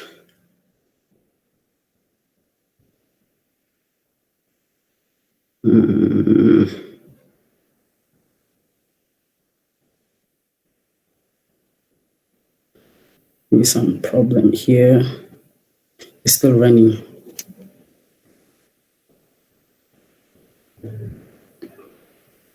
As you can see, the prediction says the patient is likely to have benign breast cancer cells. So the doctor can actually predict another disease like breast cancer. So actually, approach breast cancer in a different way, other than diseases, because for breast cancer, I'm not using image data. I'm actually using numerical data. So the doctor will choose what kind of form does he want to answer, a simple or a complex one. So after the doctor fills numerical data here, he's going to hit submit cell features. So the algorithm called IKNN will actually make predictions. You see, after the doctor enters the numbers, it will say something like the breast cells of the patients are likely to be benign. So I included the COVID-19 dashboard to complement the app a little bit, so that the doctors could track COVID-19 cases around the world. So if the doctor wants to see the COVID-19 around the world in South Africa, just type South Africa. Just South Africa here. Then the doctor can actually play with the data here, and that's the data. And this is the part where the doctor will actually compare different COVID-19 cases with different countries. So let me I want to compare South Africa with Botswana.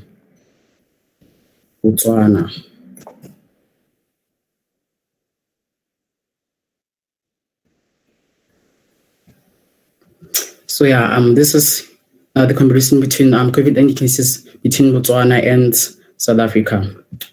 So yeah, that many days that the doctors can deal with. Let me show you the last one, which is let me go with brain tumor, the prediction of brain tumor. So the doctor will upload an image, an MRI scan. After uploading the MRI scan, the doctor is going to submit MRI scan. So this is already uploaded. You see, the MRI scan is malignant. I can actually browse for another file to show you. Sorry, my computer is really slow.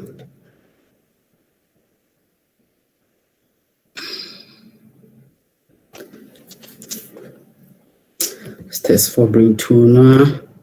All right, Lemu, your time is up. Your time is up. Judges? Do we give him an extra minute? Just 1 more minute. All right, Lemu, we've got 1 more minute. Yeah, after the doctor uploads the MRI scan of the patient, he's going to submit that MRI scan. So this the algorithm that goes behind this part here, it's called the CNN. So basically the CNN extract features from images to actually make predictions. So as you can see, after I submitted the MRI scan, it's saying the MRI scan is benign. So this system is actually useful because sometimes radiologists or people who work with this kind of things disagree. Let me say like 70% of or 65% of the radiologists are saying that this is benign, and the other 35% they're saying it's malignant. So they're going to use the system as a confirmation system to make sure that they get the right diagnosis. So I'm going to use this as a business model. Maybe I can actually pitch this to hospitals and maybe integrate an API whereby they'll be able to pay to make predictions. So yeah, I'm done.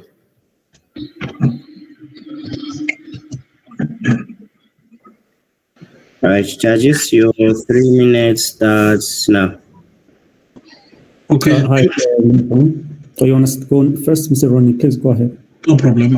Thank you for the presentation. Looks impressive. My question is in line with your prediction models. So you've used a different kind of deep learning techniques. So how is your CNN extracting the features from the MRI scan? What features are you extracting in order for you to do some predictions? And then another thing is then the data that you have used to train the model. I believe you have trained the models. So where did you get the data set? So I actually got the data sets from a website called Kaggle. So yeah, it's a website where data scientists compete there on projects like this that are related to deep learning and machine learning. So most of all the data sets that are trained with, I got them from Kaggle. And what features were you extracting in order for you to do that comparison or prediction? Sorry? Features that we're extracting from this MRI scan? What are you specifically looking at? Sorry? What features are you extracting from the MRI scan? Okay, on the data that I've trained, it actually had two classes, which is benign and malignant. So I actually trained on those images, and actually we all know that computers doesn't actually see the images we see; it actually sees numbers, and those numbers which make pixels are actually the features. So I've gone under the I use CV2 to do pre-processing to extract the features from images and actually make predictions on that features.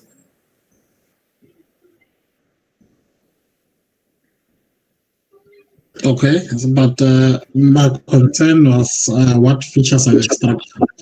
I understand the fact that you have to do pre-processing, you have to do all of that. So it is the same as you're having a picture and you extract some pixels or some numbers at some point, which are the features. But you have to look at, like for an example, certain features. Like for an example, if you look at your picture, there it has got some layers and that, and there's a dot, there's this different kind of shapes there. My concern was what feature, but anyway, it's okay. Over to you, Mabuza. Thank you, Mr. Ronnie. Yeah, so sorry, can I ask that the question and the response will be quick? He is running out of time.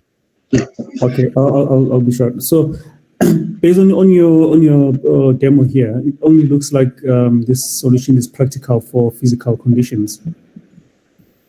So it's something that I can send a picture of. If maybe I'm suffering from depression or anything like that, I cannot use it. Yeah.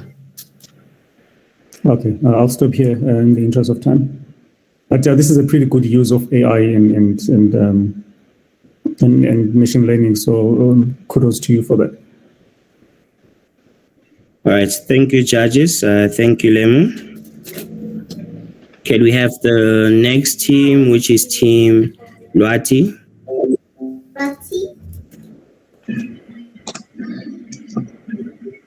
Team Luati, are you here? The previous team was Limzozo, Mr. Misho. Yes, Lemzozo Coda. Lemzozo Coda was the previous team. All right. Team Luati Literacy, are you here? Yes, okay. Can you see my screen? We cannot see your screen yet, and your sound is very faint. It's very far. Please come closer to the device's mic. All right, how about now? It's getting better. If you can come closer, it will definitely be a lot better. All right. Much better. We cannot see your screen. All right. Let me try another way. This thing is sabotaging me. What's happening?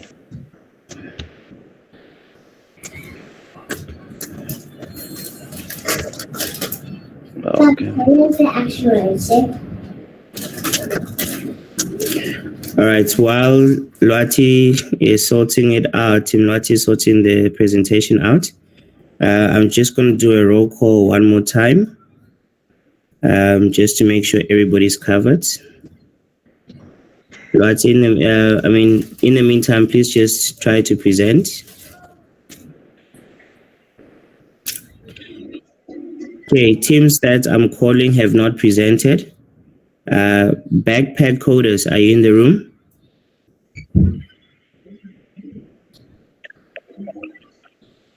Backpack coders, are you in the room?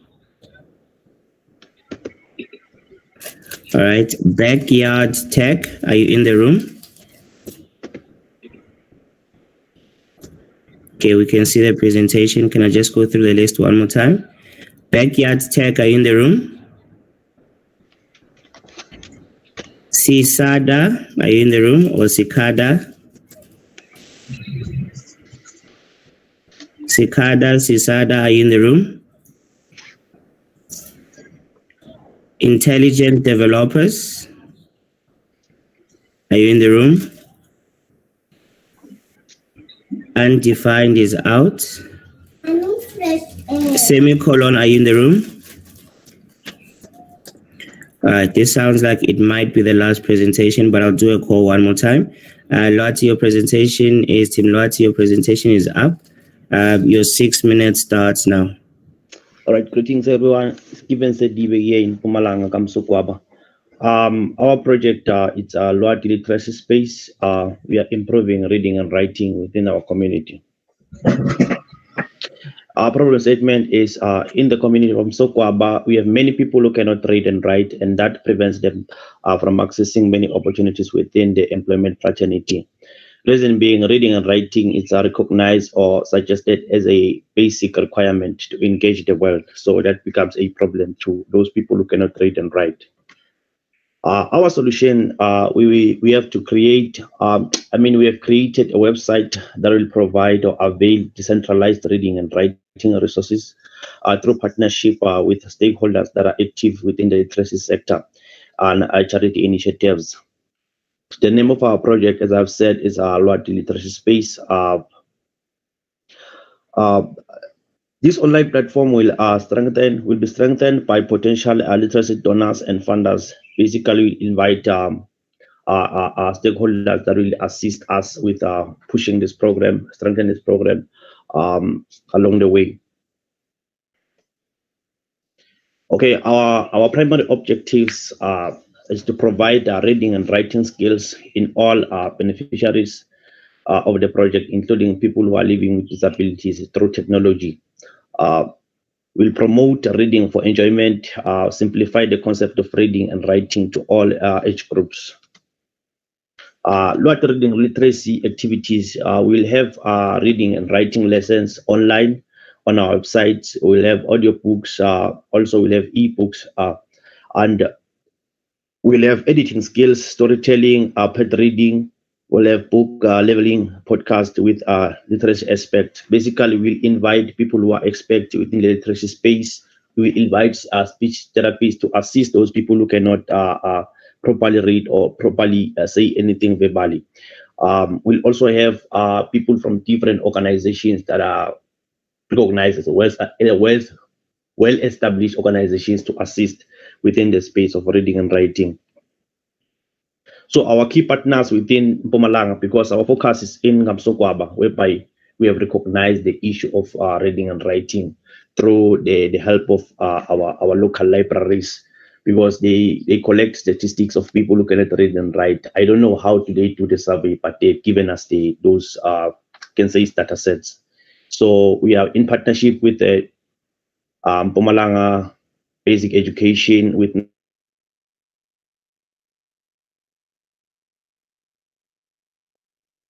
Naliba as one of the representative of Geekulcha, which is Brother Tian, promised to donate books to the project so that it can run smoothly. We'll also work with organizations like Funza Literacy, like Funza Books, Children's Books, GoogleDrive.com, Well Reader. We'll work with the Department of Education, Radio Programs, basically SABC. How to get involved? Our website will be updated with content that is created with home languages and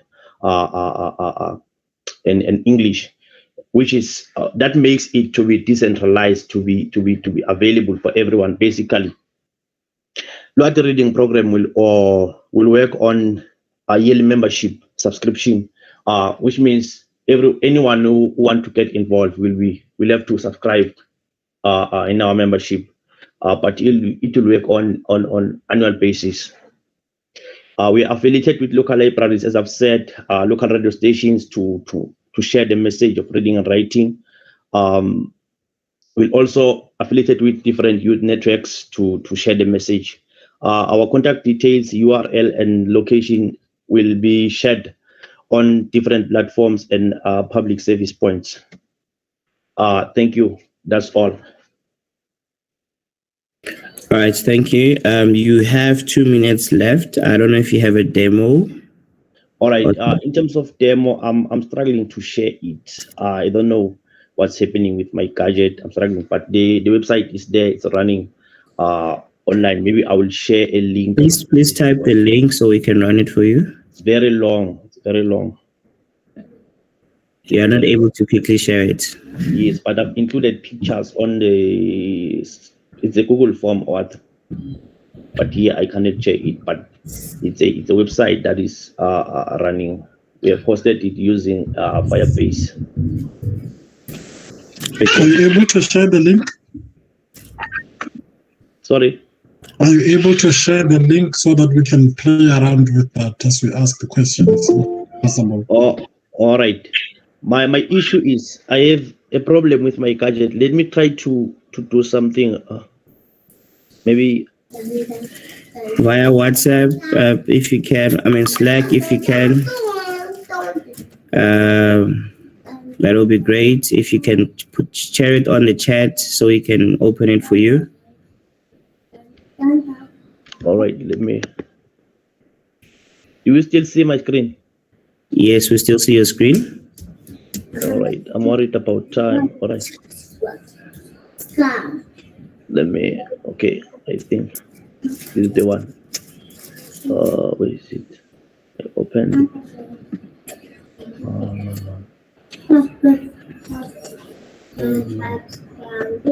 let me go here. All right, here is it. You see it? All right, just quickly type literacy.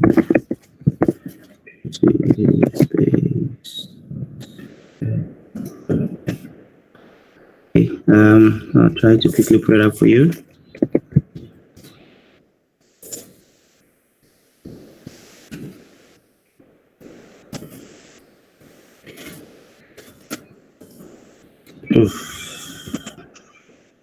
Okay, can we maybe start the judges' time so that I'll quickly pull this up. Please give the screen with the URL on so I can quickly type it for you. All right. All right, judges, your time starts now.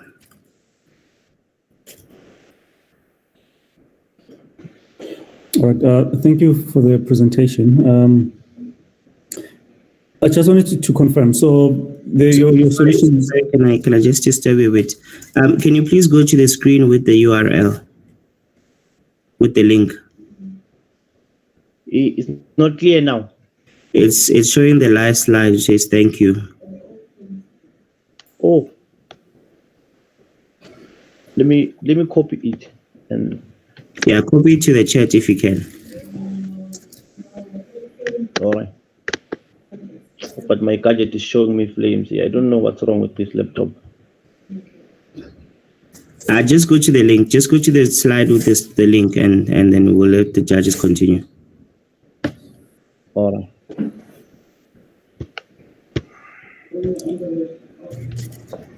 Sorry to consume your time. Sorry, judges. While he searches, I think we can start with the questions. You say we can start with the questions? Yes, please. Okay. I just wanted to confirm, because on your presentation, you mentioned working with libraries, getting books from all these partners you have. Is this an online solution, or you also have like a physical contact with your market?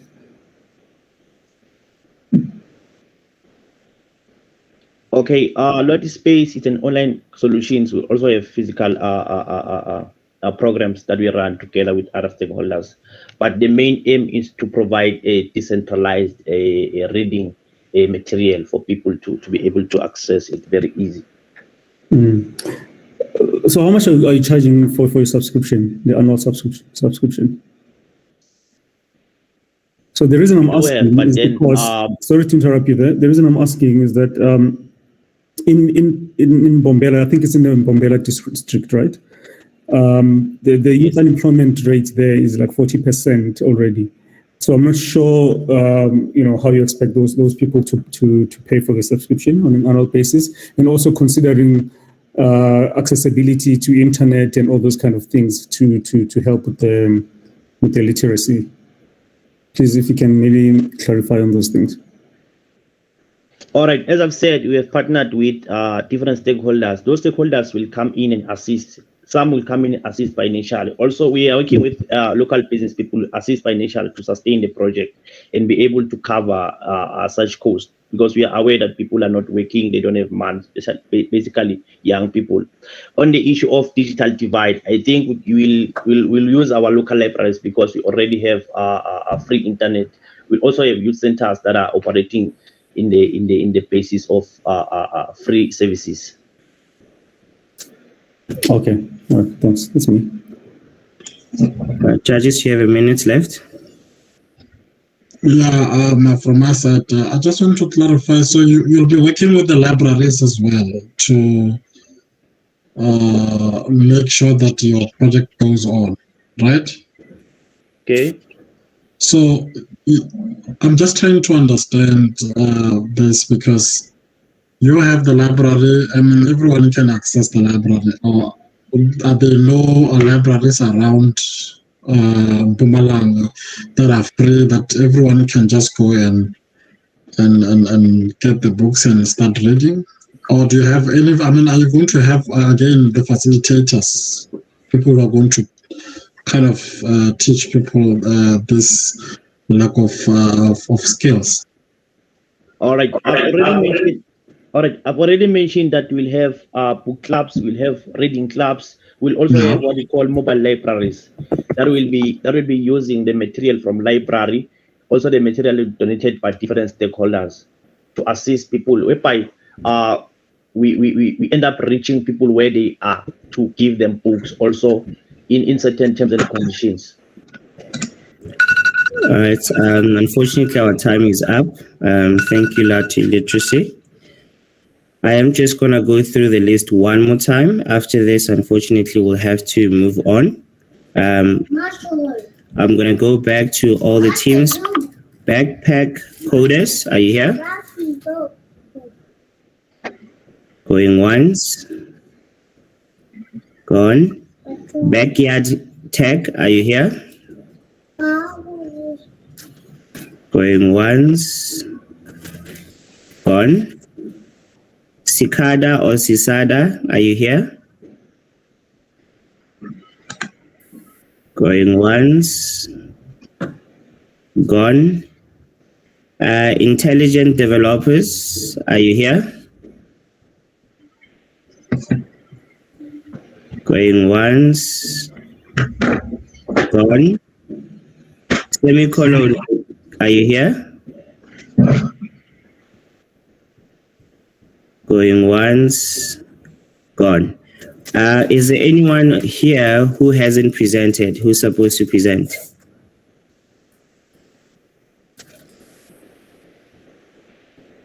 Is there anyone here who hasn't presented that is supposed to present? All right. Thank you, everyone, for your time. Thank you for all the teams that have presented. Thank you, judges. We will convene soon at 1 for the final presentations. The teams that have made it through, just be on the lookout at Slack. For now, let's go back to Slack. Let's relax and wait for the rest of the other teams to finish. Thank you. Yes, T?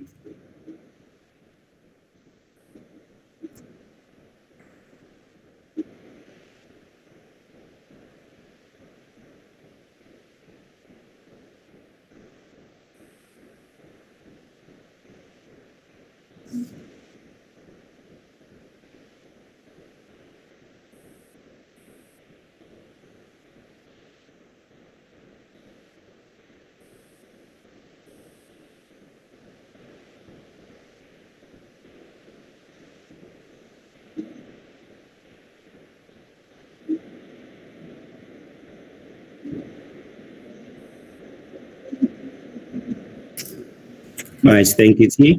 So,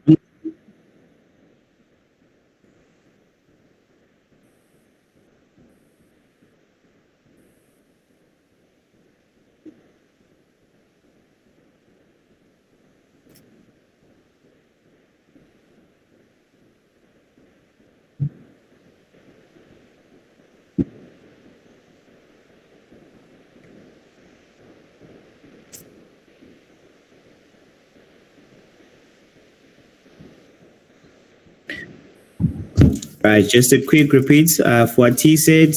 We started 1. You can go to the meeting room now. You'll know who is presenting from 1 o'clock, and try to fix as much as possible from the judges' feedback. Other than that, guys, thank you. For the time being, let's head over to the other room, the final presentation room.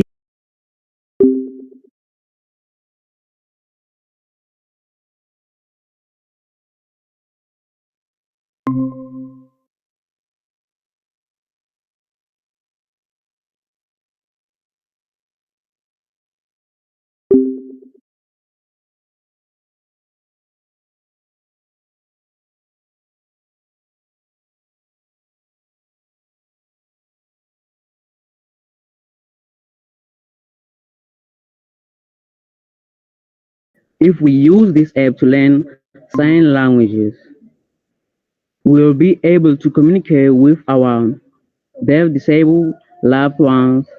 Also, there will be a better communication to normal human beings and deaf, disabled people, restaurants, workplaces, and etc. The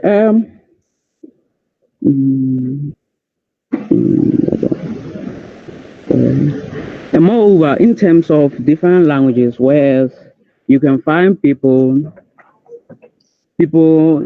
people not understanding what they're saying.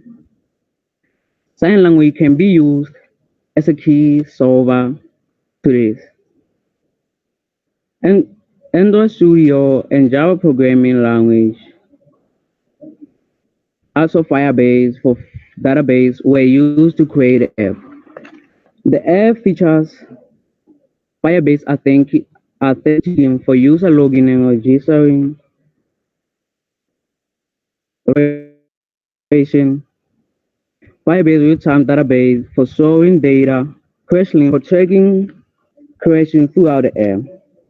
The app includes media sharing, learning section for sign language. Also, people who can use the app include everyone in the world. Also, deaf disabled people. The conclusion for the app is that discrimination against deaf disabled people can be stopped throughout the sign language across the world. Moreover, learning different languages will make it easy for us to communicate across the world. I think I'm done.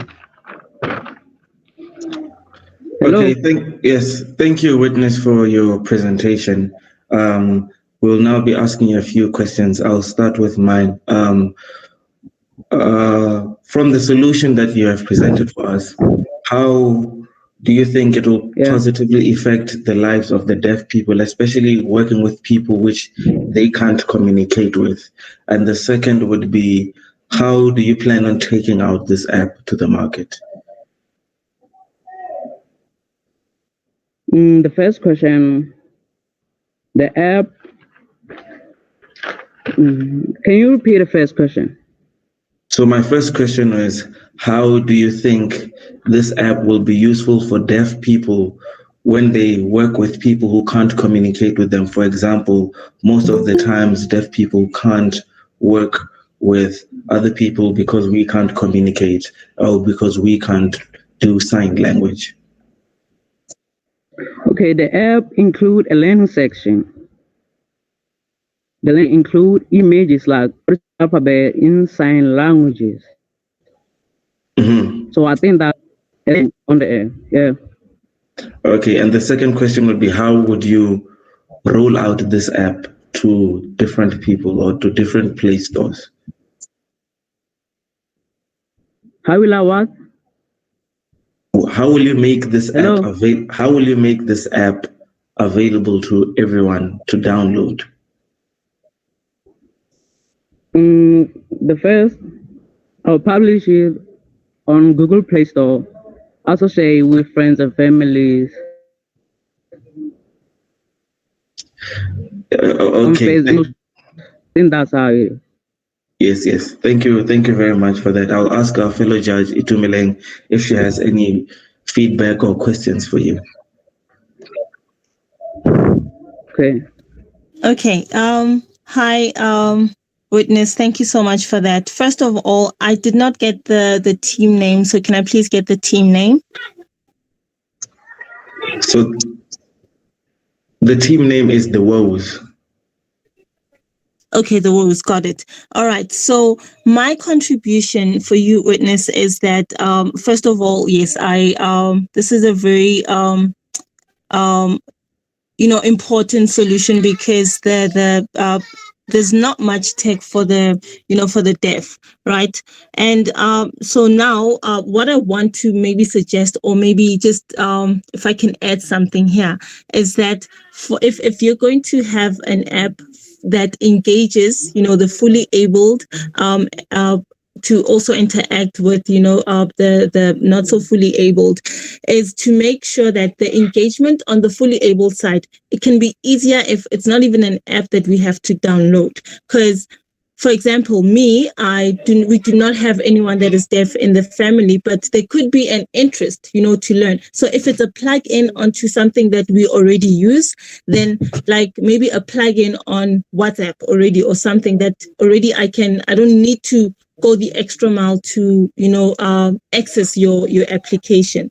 Meanwhile, on the end user side, yes, because of the deaf community is quite large, you guys would be or the market would be willing to install such. The education system would be willing to integrate this also into their own modules. So I just wanted to add the part that if you really want the fully abled bodied to be, or the fully abled accessibility to also engage with your solution, you guys can just look into like a plugin or an API that we don't have to fully install something new to use your solution. And yeah, that was just it. Thank you. Yeah, thank you, Tumeleng, for that feedback. And thank you, Witness, for your presentation and having to show us the amount of dedication you've put to the solution. We really appreciate each and everyone's effort here to having dedicated so much time to doing this. So we thank you, Witness, and every other participant that has participated in presenting their solution. Right now, I'll go through the team names. Before I go through the team names, would like Diani to add a few words.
Okay, thank you, Diani, and thank you for everyone for sharing their teams.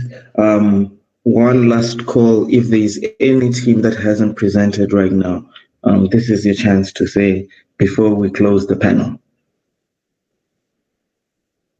Is there any other team that hasn't presented right now?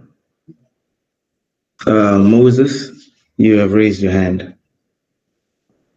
Yes, sorry, Geekulcha couldn't take questions. We're going to Kenya network, so I think if there's still time, we can try to take the questions one day and I. And this is the group for Geekulcha Tech. Yes. I think it was mostly feedback on the side of the judges. So I think I'm not sure we will also remember that.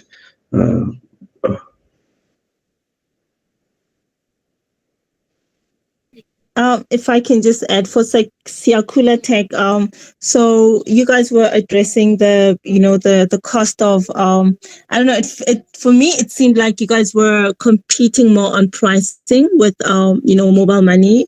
So if you guys can maybe add more to your solution, add another value prop just to create that stickiness so that there's customer retention. Because the moment e-wallet reduces its costs, or ShopRite Money Market reduces its fees, what happens then? So just add another value add, definitely. Maybe you guys can even target, stock files and such, So technology is not, let's not even create something that we already have, but let us create value for stuff that is already there. So if someone uses Geekulcha Tech in their stock files already, so they know that they are perhaps sending each other money using your technology that is already plugged into what they already use. I don't know if you get what I'm trying to say, because the challenges of a fintech are quite vast, like Patu already was trying to address when giving you feedback, that there's regulation, that's needed. So are you going to partner with a bank? Are you going to partner with other fintechs that already have the licensing? How are you riding on people that are already existing? So for me, that could be something that you guys might want to look into.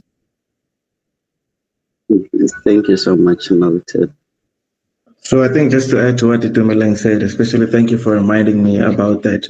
I think a further value add you can think of as an integration or interoperability. For example, I have like 5 fintech apps here that do the same thing. I have MTN Momo, I have the other Vodacom one that other people use from Kenya. So if you can work on, if I can send money to someone else on another app, that would be a super app for fintech. Okay, thank you so much. Okay, is there any other team that hasn't presented before we close the floor and get ready for the presentation for 1 o'clock, I believe? Going once, going twice, and closed. So 9 out of 14 people presented. Yes, thank you very much for everyone that has presented. We will all receive a link for the 1 o'clock presentation, and everyone be ready to present, because your name could be called and you can be part of the top 10 teams that will be presenting in the final presentation. So thank you everyone, and prepare for 1 o'clock. So thank you everyone.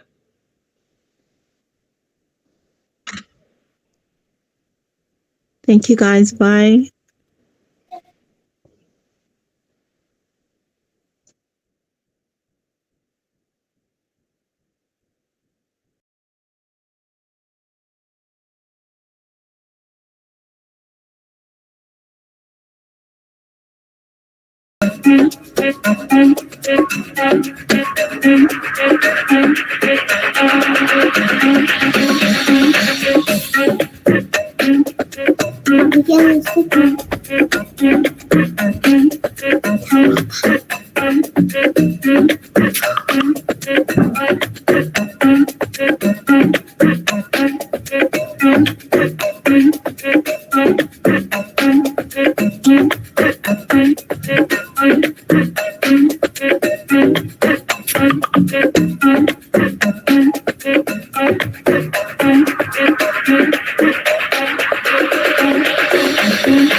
Don't know if I still got time to stand on the past night. No need for extra long goodbyes, 'cause I'ma see you soon, see you soon, see you soon, see you soon. You are what I call my type. Tell me I'm just what you like. We're never good at pickup lines. You were never good, never good, never good. You shine, eyes, so high. I know I'm your type. Look me in my eyes,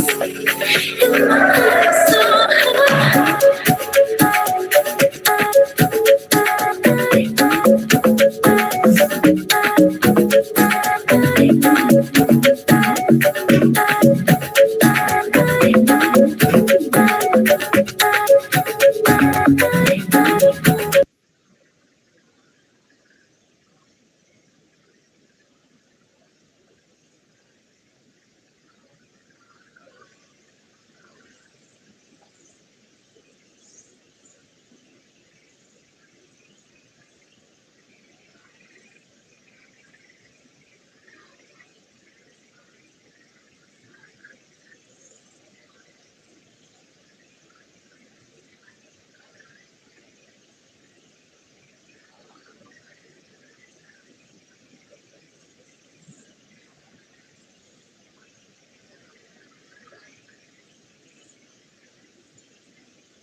had a great session on Friday with the roundtable. Great insights were shared. Great speakers then.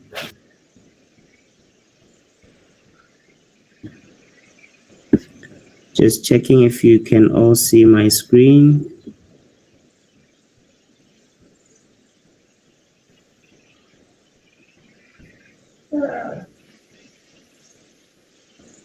Oh, sorry.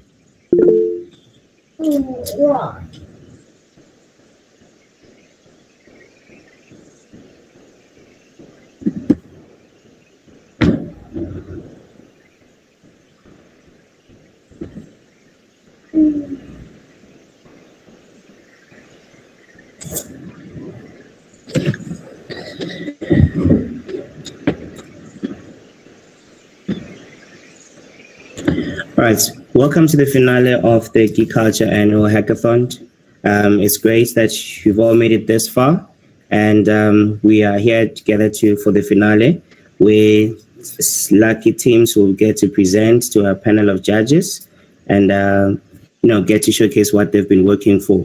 It has been a great weekend with challenges, of course, with load shedding, slowing down a lot of the process. But you guys have made it this far, and you should definitely be proud of yourself for making it this far. Right, just want to give you guys a little bit of house rules for when the presentation starts. Let's respect each other's platform, remain muted, and your video off. The judges, you can now and again keep your videos on, it's fine. But to the rest of the participants, please do put your videos off and mute when you are not the one presenting. When it's your turn to present, then you can move. Each team will have 6 minutes to pitch their solution. So this is 6 minutes to all the different teams that will be presenting, and 4 minutes will be given to the judges for questions. So in all, each team has 10 minutes, 6 minutes for them to present. Please maximize your time, maximize your time in terms of your presentation. 4 minutes will then be given to the judges. The judges can decide, it's up to the judges, they don't have to do it.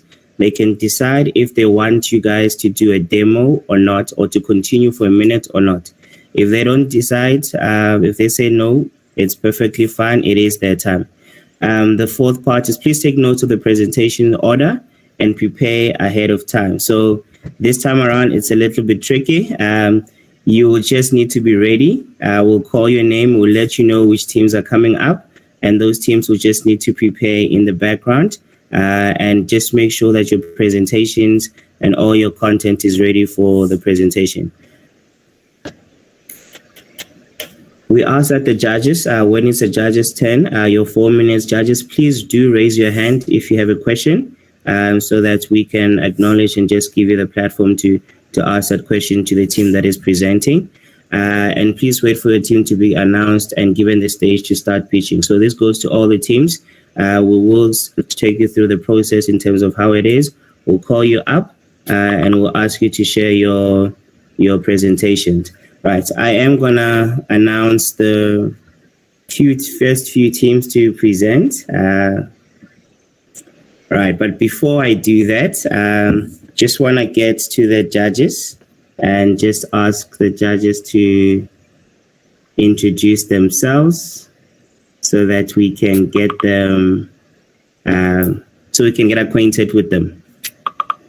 All right, so we'll just announce the judges, and then the judges, please, you can unmute, and then you can also just put your video on so we get to know who is behind the mic, and then introduce yourself. I'll start with Mr. Tselane. Thank you very much for the platform. My name is Terry Tselane. I'm the Executive Chair of the Institute of Election Management Services in Africa. We call it IMSA for short. I've been in the election space for almost 20 years now, and I'm enjoying it. I look forward to your presentations. All right, thank you very much. Next up is Miss Selela. Hello, everyone. My name is Pumela Salela. I'm the UK country head for Brand South Africa. I'm based in London. I am so excited to be here and to see what innovative ideas you've come up with. And I want to encourage everyone that even beyond today and beyond this platform, you continue to come up with ideas that are really going to solve some of the problems that we encounter in the world. Well done to all of you and welcome to everyone who's joined. Thank you very much for inviting me. All right, thank you for that. Next up is Miss Amir. Hi, everyone. My name is Anissa Amir. I run a small startup focusing on teaching kids about digital literacy. The startup's name is called Imagine Inc. I'm also the head of innovation for EFSA Life. And I think just to echo the sentiments of the previous speakers, well done on getting this far. Innovation is really groundbreaking when you get to execute on your ideas and build on collective genius. So well done to you guys and all the best. Good luck. Thank you very much. We are halfway with the judges, but let's just add a little bit of twist to it. We're going to announce the first 3 teams to present. Right, are you ready? We're going to announce the first 3 teams to present. If your name pops up, please do get your presentation ready. The first team to go up is Belgium Campus, GKSS. Belgium Campus, GKSS, get ready. The second team to present is Deep Devs. So Team Deep Devs, get ready. The third team to present is GKSS, UNISA. GKSS, UNISA, get ready. All right, those 3 teams, I'll quickly just repeat them. Belgium Campus, GKSS, Deep Devs, GKSS, UNISA. Get ready and be ready to prepare to present. All right, judges, can we go through the last 3 judges for us? Mr. Mabuleka. Good afternoon, everyone. It's actually Mr. Mabukela. You always spell my name wrong all the time, but it's not a problem. Apologies for that. I'm the head of the Technopreneurship Center at University of Johannesburg. I'm looking forward to innovative solutions that will address our societal challenges. All right, thank you for that. The next judge is Mr. K or Mr. Bamigboy. I hope I pronounced it properly. Apologies for butchering it. It's okay. We are all Africans. Good afternoon, everyone. K. Bamigboy here. I'm the country lead for AngelArc. Also, my work covers the entire Africa. I'm so excited to be here, to listen to ideas and innovations that could, change our world today. So bring it on. Thank you. I love that. Bring it on. I hope the teams, those 3 teams and everybody else that has made it is ready to bring it on. The last judge that we have is Mr. Wesley Hood. Hey guys, Wesley Hood. Represent RS Components here in South Africa as their STEM education specialist. So I'm looking forward to seeing some of these innovative ideas that are coming through. Let's see how it goes. Awesome stuff. Can I do ask that all the participants, please do mute your mics and also switch off your video. So all the teams, please do switch off your video for the presentations. And when you're called upon, get ready to start sharing. I will hand over to my colleague, Ms. Charlotte, who will be taking us through the presentations. Hi, everyone. Just want to reiterate congratulations to all the teams for presenting and good luck to the top 10 who've made it through to this final. So first of all, we just want to say a thank you to our partners. Michelle, can you just go to the next slide? So thanks to all our great partners and the sponsors who have made the prizes available. Just to remind everyone, what's up for grabs? The top prize will be 15,000 Rand. Second prize is 10,000 and third prize is 5,000. So let's get into it with the first team. So Belgium Campus GKSS, please feel free to share your screen and let us know when you're ready, and you'll have 6 minutes.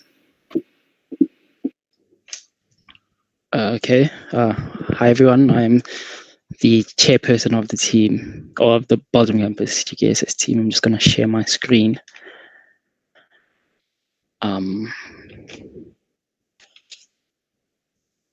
Okay, can you see our presentation? Yes, we can. Okay, thank you. So your 6 minutes will start now. Okay, so we are the Belgium Campus Geekulcha Student Society, as mentioned before. I just want to give a quick shout out to my team, an amazing team. Yes, we have Charles, myself, Danae, Knox, Rohan, and Deborah. So our problem statement, let me just jump straight into it. We are addressing the healthcare access theme, and it is well known that in rural areas, healthcare access is limited. And in South Africa, it is estimated that 70% of doctors work in the private sector, leaving the minority of doctors to take care of the majority of the population. So here in the middle, we just have Grandma Anna, and just for future reference, and she is the typical retired grandma who's living in a poor township, for example, like Langa in the Western Cape, right? And so the solution we developed is called Vitamin U, and it is a USSD-based diagnostic chatbot focused on relieving hospitals and their resources from easily treatable diseases and illnesses by diagnosing the easily identifiable ones. And this is nothing new. It is just, we believe that the Vitamin U solution is different because it is focused on medical consultations in rural areas where internet access is not reliable, where the residents often cannot afford smartphones, like, for example, Grandma Anna, who's using Nokia 3310, for example, and where trips to the hospital for such minor diseases would be unnecessary and sometimes financially would not be financially feasible. So just to go into the technical and business aspects of it, Vitamin U, being a USSD application, is free for the user. It uses a machine learning model to predict the severity of the case, and should a case be very severe, health professionals or members with first aid certificates will be notified of the location of the user. And should that health worker or first aider see it fit, they can arrange for a paramedic pickup, right, if necessary. Otherwise, a general solution will be given, like medicine that you can take or at-home methods to become better.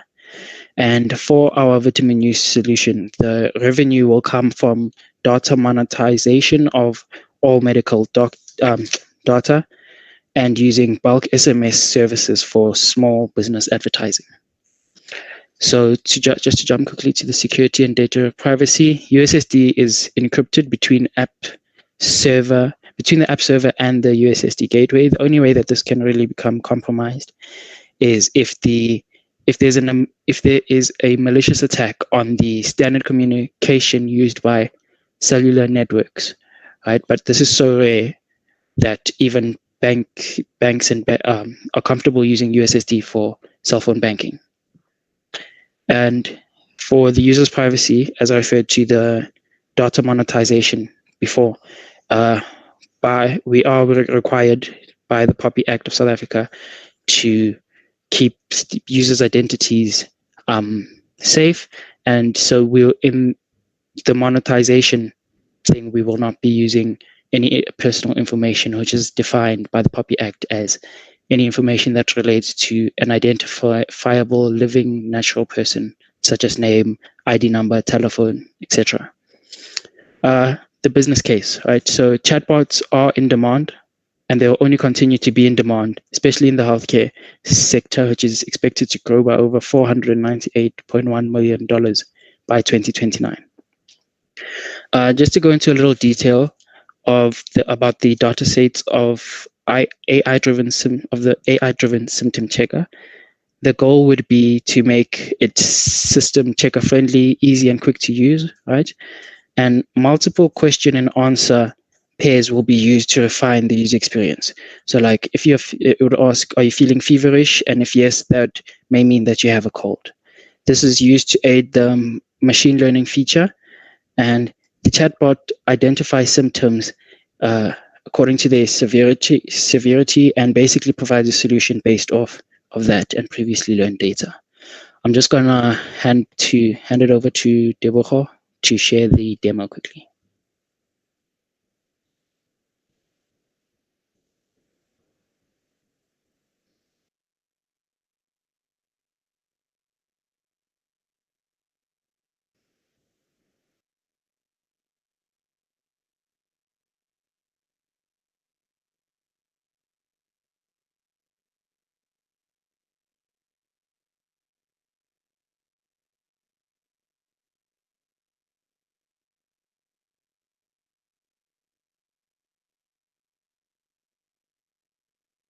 Okay.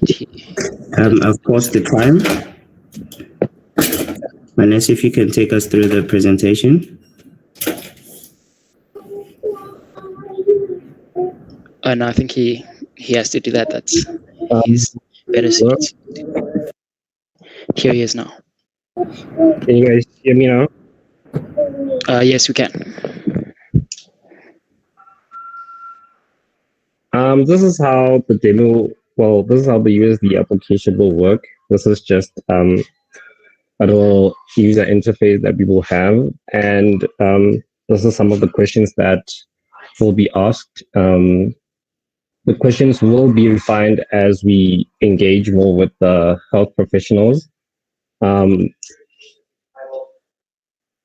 But this is essentially how it will work. It will ask you questions based on the symptoms that have been identified for that specific disease, and then it will give you a probability of the severity of the situation. And if it is really severe, a medical personnel in the area will be alerted, and you guys might have to meet at a common area that is agreed upon, so you can get checked up.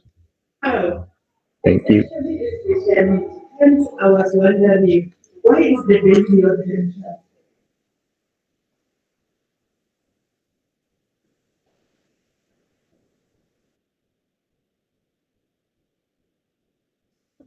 Yeah, Misha, I think that is the end of our presentation. All right. Thank you for that. We'll just hand over to the judges. Judges, you have 4 minutes to ask the teams. Your time starts now. I see there's a hand up from Anissa. Please start. Cool. Thanks, guys. Well done, Belgium campus, on this idea. So I've just got a question, right? Being in the life insurance space, you mentioned that your business case is around monetizing data. How confident are you that people would want to share medical records with third-party suppliers?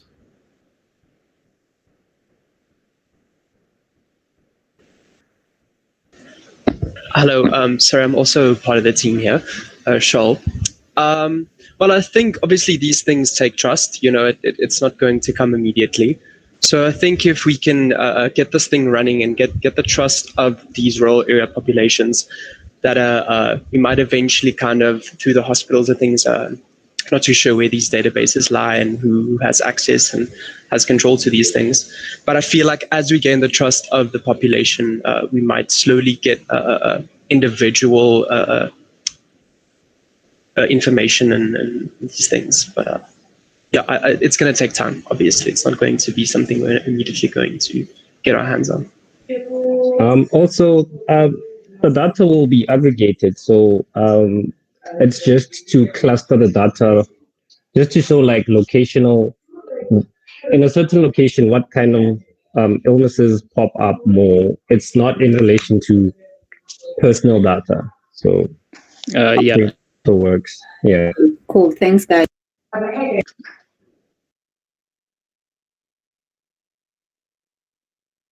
Ms. Pumela, sorry.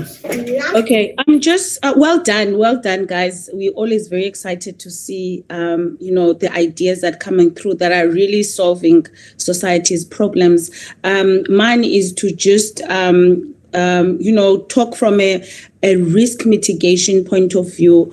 What mechanisms have you come up with for the possibility of error? Have you thought about, the possibility of error in terms of, the programming that you have done? Yes. So that is why when the solution is when the case is very severe, we will send a health worker because we know that it might also be a false result. And in the first stages, we will be sending a health worker, regardless of if it's severe or not, just so that we can improve on the machine learning model. So, yeah, that's. Okay, thank you. Okay.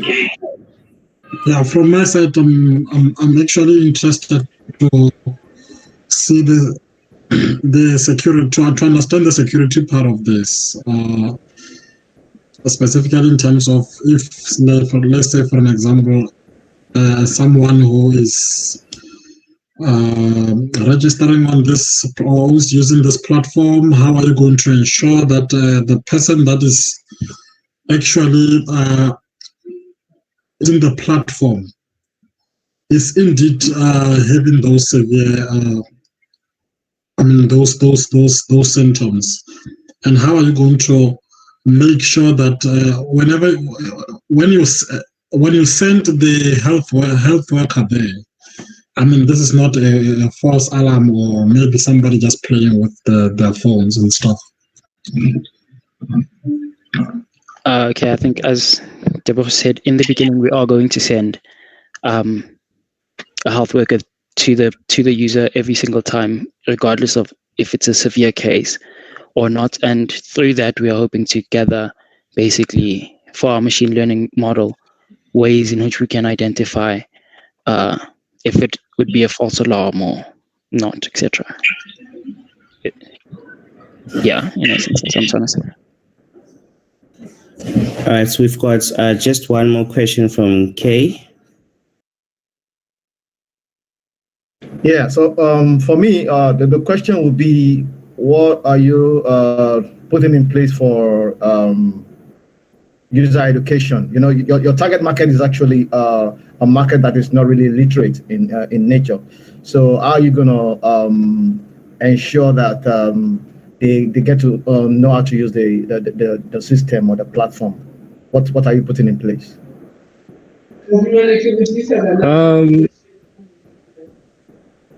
The understanding is that a lot of people actually in the rural areas already know how to use USSD codes. They already know how to buy airtime and stuff.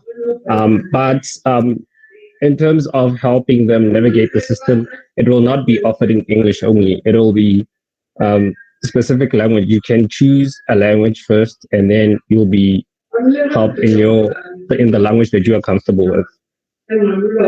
In terms of any additional educational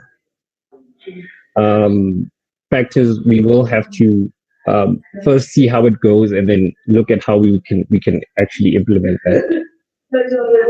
Another way of maybe educating these people on it is if they do visit, let's say, a hospital, even if it does take them quite a while, they felt a bit ill, they think something might be wrong. The doctors may be able to, kind of just show them how the simple system works and how they can, if they feel kind of the same symptoms and it's something that doesn't seem too severe, they can use the app as well. Kind of. Unfortunately, teams and judges, we have run out of time. Thank you, team. We'll just hand over to the next team. Team Deep Devs, are you ready? Hello, yes, I am ready. All right, I'm going to stop my presentation. Please present yours.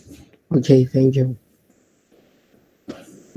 Just a reminder to everybody on the call, please do mute your mics. Please also close your videos. This is for the participants. Judges, you can keep your videos on. Please tell me if you can see my screen so I can sort of start. And it's coming, Kutlwano. Can you see it now? Yes, it's can see it now. Okay, so we are Team Deep Devs. It's me, Geekulcha Hackathon, and I'm 15 years old. And Oreboni, unfortunately, she's not here to present with me. She went to Joburg earlier on. Sorry, Geekulcha. Can I ask that you get your presentation mode? Presentation mode. F5, yes. And then from beginning, right? Yes, sir. Okay. So I was saying, as I was saying, a Team Deep Devs, Geekulcha Hackathon, 15 years old, and Oreboni Modukanele. Unfortunately, she's not here to present with me. She went to Joburg earlier on. So the problem that we are solving is late diagnosis of diseases, inaccurate diagnosis of diseases, and expensive healthcare. And then our solution is we are building a deep learning-based hospital which specializes in predictive diagnosis. And this helps to diagnose diseases fast and treat them.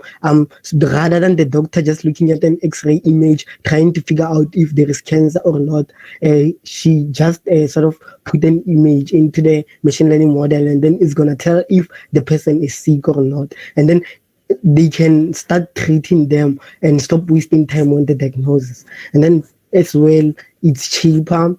And then as for the business model, we are planning on implementing on surgeons and hospitals and getting a monthly fee from them.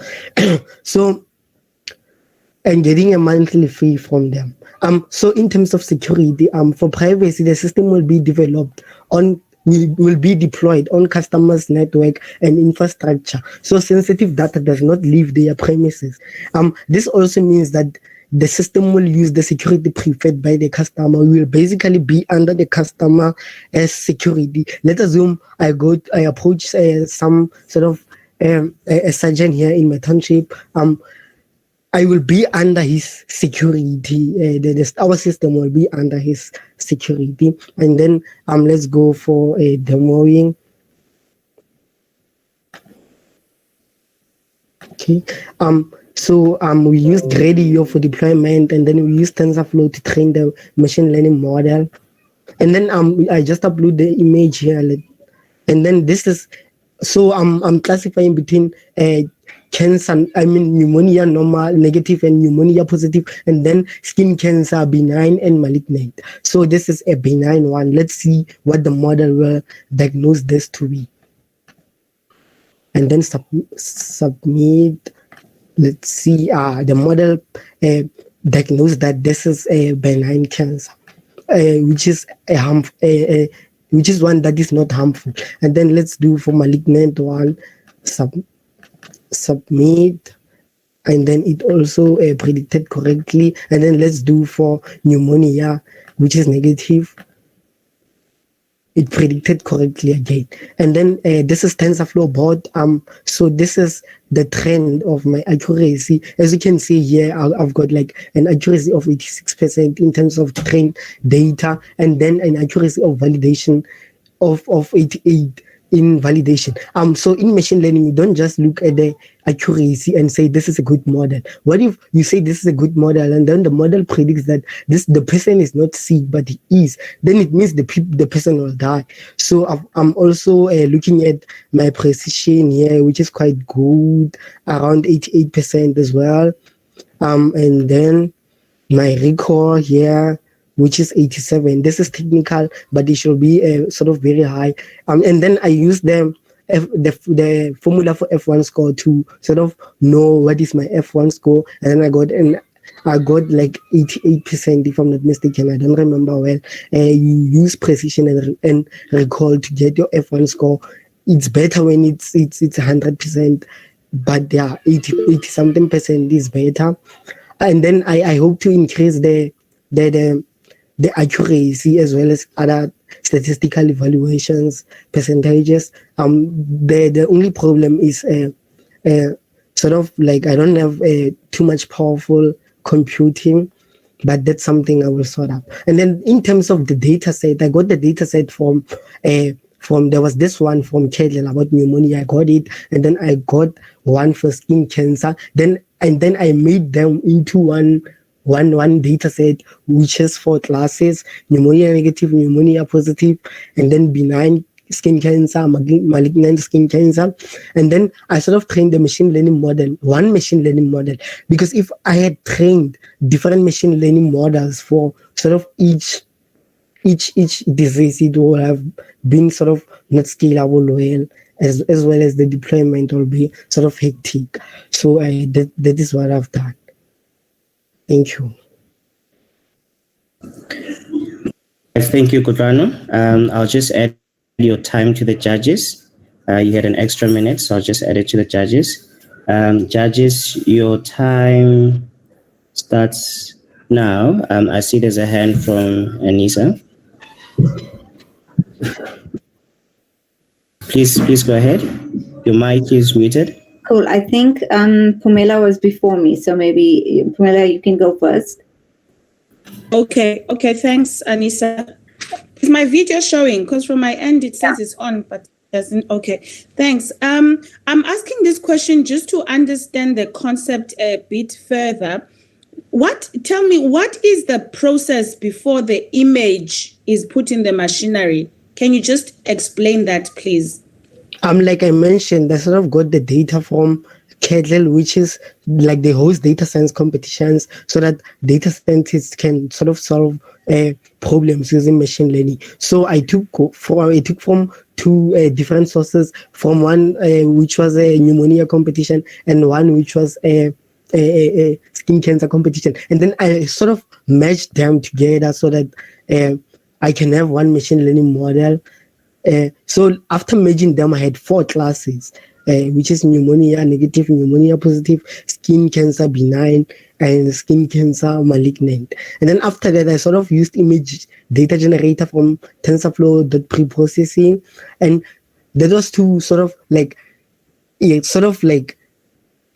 stop the model, or sort of preventing the model from overfitting. Overfitting is sort of when the model generalizes better on training set, but when you give it new data, it cannot do well.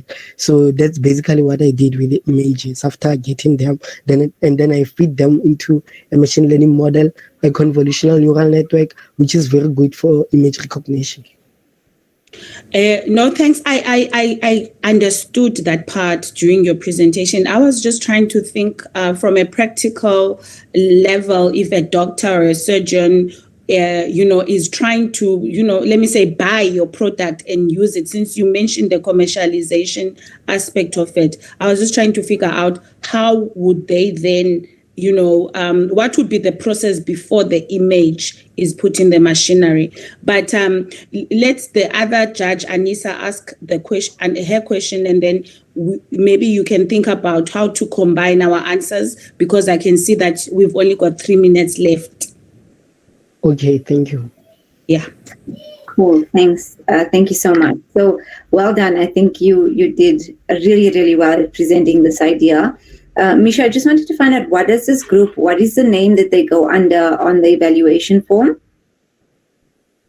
This is Deep Dev. Okay, so I'm not finding them on the application form, on the scoring form. There's just Dev on the scoring form. Is that the group? No, this team is Deep Devs. Deep Devs.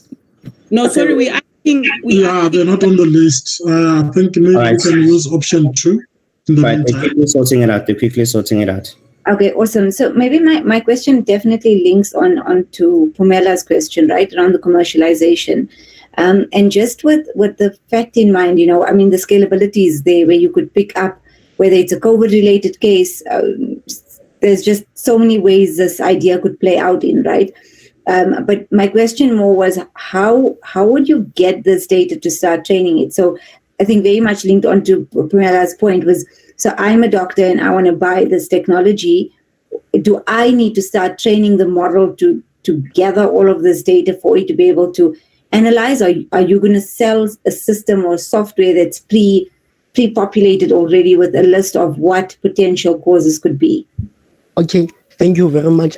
Sort of like, if you buy the application, I sort of give you the machine learning model and then implement it in your systems if you are at the hospital or something. And then as well, we will be under your security, meaning that if like sort of like we will be under your security, meaning whatever security that you use at your business, it also includes us. And then in terms of if implementing to hospitals and stuff like that doesn't work, we can also put to Google Play Store and like the app, like for the users to be able to download it and then use it. They have to pay maybe a monthly fee of 150. I'm just making an assumption, and then they can make a predictive diagnosis for the whole month without paying till the next month. And then I think the user can again make money from the system. How? Like, let's assume that my neighbor has the system. He can come to me and say, okay, I've got this model, I've got this system which can do 1, 2, 3. So I can sort of diagnose you right now in seconds or in minutes, and then you're gonna give me maybe 50 rand. So like the user can sort of make money from the application itself too. All right, I do have to jump in. We can take one question, Kay. It has to be, sorry, a quick one.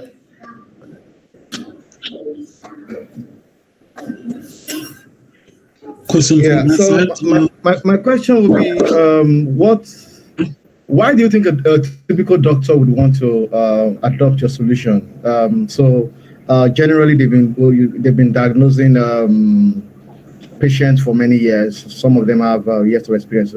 Why would you think a doctor would leave his training, previous knowledge that he got from the university, and then adopt your solution? What do you think you put in place to make them to do that?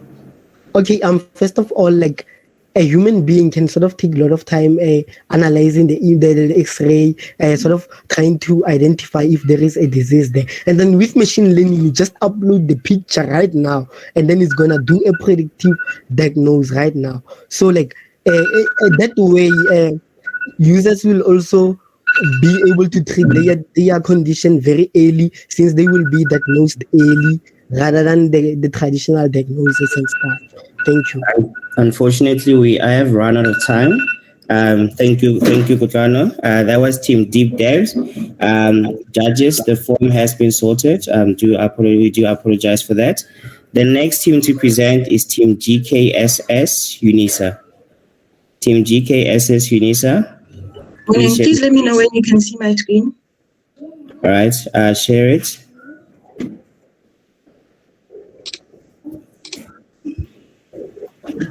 Sorry, Christine, before you start, can we just announce the next 3 teams that will be presenting and that have made it through to the final? So please stand by those teams. So the next 3 teams will be Technological, Wati Literacy Space, and Green Salad. So yeah, please get ready. And back to you, Christine. Morning, everyone. My name is Christine, and we are Team GKSS UNISA presenting SafeCheck. The problem that we identified was the quality of healthcare delivery was low. There is an unequal distribution of resources. 84% of people in South Africa rely on public health services, and over 40% of people living with HIV in South Africa have a diagnosed mental disorder. This is why we decided to include HIV and mental health as part of the information section on our chatbot. There has been an increase in disease build-up. A large number of people are going to hospitals and clinics, and there's misinformation on these diseases. So the solution we came up with is a USSD and a chatbot. With the USSD, a user will be able to register or log in, check their test results, check their medication delivery date, check their the next doctor's appointment, find the nearest clinic and its availability, and also check. They will be also able to send out an emergency alert. The chatbot has the same functionality, except we included educating people on diseases, viruses, and mental health, and they will also be able to book virtual appointments. How it works. A user will receive a PIN when they create a profile for the USSD use. Online consultation for HIV and mental health can be booked. Users can communicate with the chatbot to learn more about different illnesses and viruses and prevention or protection methods. Geolocation will be used for users who require immediate aid by the use of the USSD, and those will be in rural and township areas. Users will be able to see their next medical appointment and medical USSD. So these are screenshots of our chatbot. As you can see on the chatbot, it will tell you, hello, welcome to SafeCheck. My name is Kara. I'm your medical assistant. How may I assist you? And then you will choose your option and it will ask you, say for instance, you chose 1, it will ask you your name and surname and you'll fill that in. Or if you chose 6, for example, which is emergency alert, it will show you a list of emergency numbers that you can dial. And if you chose 7, which is learn more about diseases and mental health, you will learn more about viruses and choose the option and it will just teach you more about those. So this is our code for the USSD. Unfortunately, our partner had load shedding and the code got deleted. But if you check here, we have 4 different languages so far: English, Afrikaans, Swahili, and Zulu. And with that, you will be able to see the next medication delivery date, emergency alert, medical appointment, and you will be able to see your test results. Over here, you can see the code is in Afrikaans and in Swahili at the bottom. The impact. There will be a reduce in the number of people visiting clinics. Users will be educated about healthcare and mental wellness. There will be delivery of medication and pre-booked checkups. The safety precautions. A 4-digit PIN gives the users for privacy, will be given to users for privacy and security. Bloom filter, a security way and to retrieve information from memory core. Lost points to be recovered using phone numbers and ID number. Persistent data to be protected or erased. Activate firewalls protected by Azure Cloud Protection Services. Our business model canvas. You could go through it on your own time, but I just want to take you down to the revenue stream where it shows there will be a subscription fee, maintenance fee, and a fee for medication delivery. The technologies we use is Heroku, Azure Cloud. You can also just go through that. And this is our team. And thank you. Oh, here's a demo of our solution. So as you can see, they put in the PIN for the USSD and they pressed everything and then it got the emergency hotline number and then you could just use that. Thank you so much. Please feel free to follow us on Twitter at GKSS UNISA Pretoria Campus.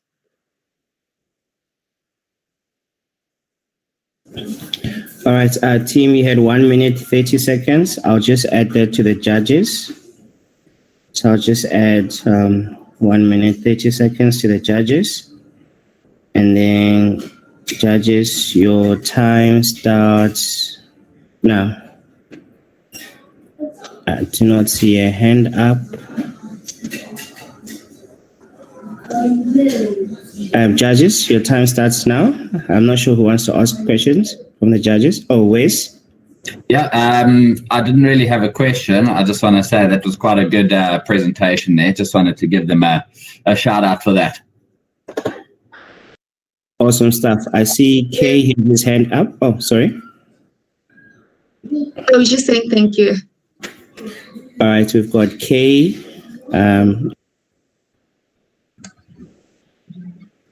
Yeah, sorry. I'll have to bring you back a bit. So the solution, I didn't really get a clear value proposition. Sorry, could you just maybe in 30 seconds just give me what the value proposition is on this your presentation? So with this, as you have noticed, during the time of COVID, a lot of people are going to hospitals, which is being clustered as well as clinics. So there's a lot of people going to these hospitals and clinics, and that also increases the amount of people catching COVID and so on. So the value proposition essentially is to have people using public hospitals to not go in unless they have booked an appointment or have the medication delivered to them. That way there's no long queues for people standing in line. Have a way to educate people about their health as well as mental health, and having virtual consultations for mental health and basic consultations. Just to cut down the number of people going into hospitals for numerous reasons, or going into clinics for numerous reasons, and allowing them to have all of that at home, as well as for the emergency services for those who don't have smartphones, who do not have proper network service in the area. The USSD will then allow them to request for immediate assistance through the USSD, where they can then get immediate help. Oh, thank you. Thank you. I think it's clearer to me now. Well done. All right. Thank you. Nice. And then Mr. Mabugela. Yeah, I think my answer is covered when she was answering Mr. K. All right, thank you. Anissa? So thanks guys, it was a great presentation. Just from my side, right, how would payment to the doctor work? So if it's a virtual consultation or video consultation in an area where you would normally transact with cash or use a SASA card or whatever it may be, how would we now make sure that the doctor is paid the amount that needs to be given to him post-consultation? Okay, so we did look into that for people who do use cash. For that, we were looking at using ways and methods that are already there, for example, M-Pesa or so forth. So the user would then be able to send the money through there, and that would be stored as points, if we can say. And those points would then tell you how much points you have for consultations. And once you have a consultation, that will cut down from your points, which was already prepaid for, and that will then be given to the doctors and the therapist or psychologist.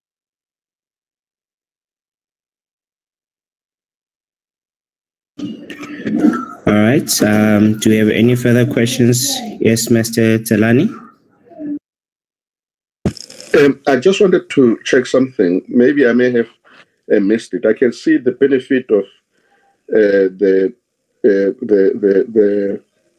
application to the user as well as to the medical fraternity, but how do they monetize it? How do you make money out of the project? Perhaps I may have missed that during the presentation.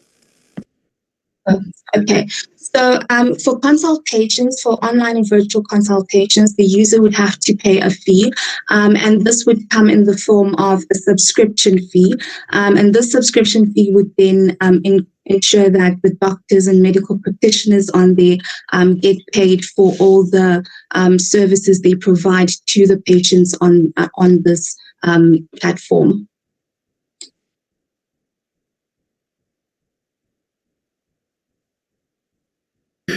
All right. There's 45 seconds. Anissa, I see your hand is up. I'm not sure if it's an old hand. Sorry, it's an old hand, sorry. All right.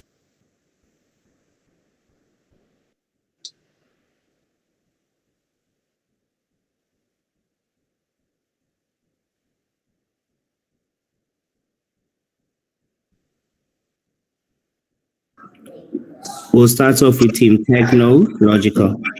Thank you. Thank you. Hello, can you hear me? Yes, can hear you. Okay, I'll share my screen. All right, Trevor. Is this Team Technological, right? Yes, this is Team Technological. All right, awesome stuff. Okay. Please share your screen. We'll tell you it's coming. Okay. All right. Ready when you are. Your time starts. Your time starts now. Okay. Hello, everyone. This is Team Technological. So we have a proposed solution, a mobile app called LIMSY or LMSY, which stands, so it's an acronym for Let Me Serve You. So the problem that I'm addressing is primarily something that I personally have encountered a couple of times And that problem is buying food from street food vendors during maybe my lunch break at work, and having to wait for the food sometimes up to 30 minutes, which is already half of my lunchtime gone. So I picture a convenient solution that allows you to pre-order the food from your maybe favorite food street vendor or anyone else for collection. So the solution that I have in mind and would like to develop further is a mobile app called Limzy. So Limzy will allow the user to order food from the street food vendor in their areas for collection. The envisioned final product will include ratings on the vendor's food, waiting time for the food, availability of certain dishes, and notification when the food is ready for collection. So I did a bit of analysis, market analysis. So this is a personal observation. So there's an estimated around more than 5 street food vendors in less than a 5-kilometer radius from where I stay. And I believe that there are many more out there. So in terms of the market for the product, I believe that there is one. And most of my market analysis so far is based on what I personally observe when I go out to get lunch. And I see a significant number of other people getting lunch from street food vendors. So I think in terms of potential consumer demographics and stuff like that, I do believe that there are people that we can sell this app to, try to sell this app to for use. Okay, so that's the end of my PowerPoint presentation. I'll show you my app, the demo prototype. Okay. So this is the prototype. So this is the landing page after you log in. I don't have a login screen. So after you log in, you will see a map. And then the map, so the red pins, the 3 red pins that you see here. So these are the street food vendors that are registered with the platform. So let's say you click on this pin, for example. So when you click on the pin, it will open the menu for that specific street food vendor with the dishes that they have. Then you can pick your dishes and click add the food to your basket.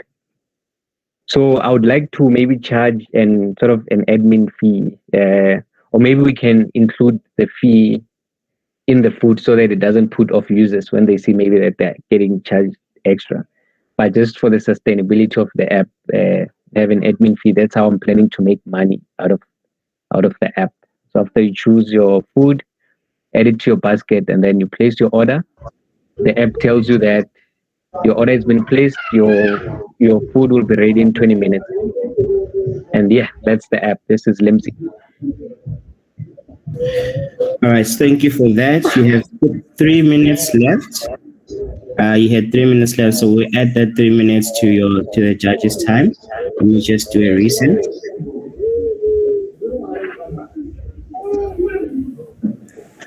All right, judges, your time starts now. I see Anissa's hand is up and Miss Pumela's hand is up. So can you start with Anissa and then go to Miss Pumela? Cool, guys. Well done on this. So, I actually see this as an Uber Eats for rural areas. This idea is brilliant.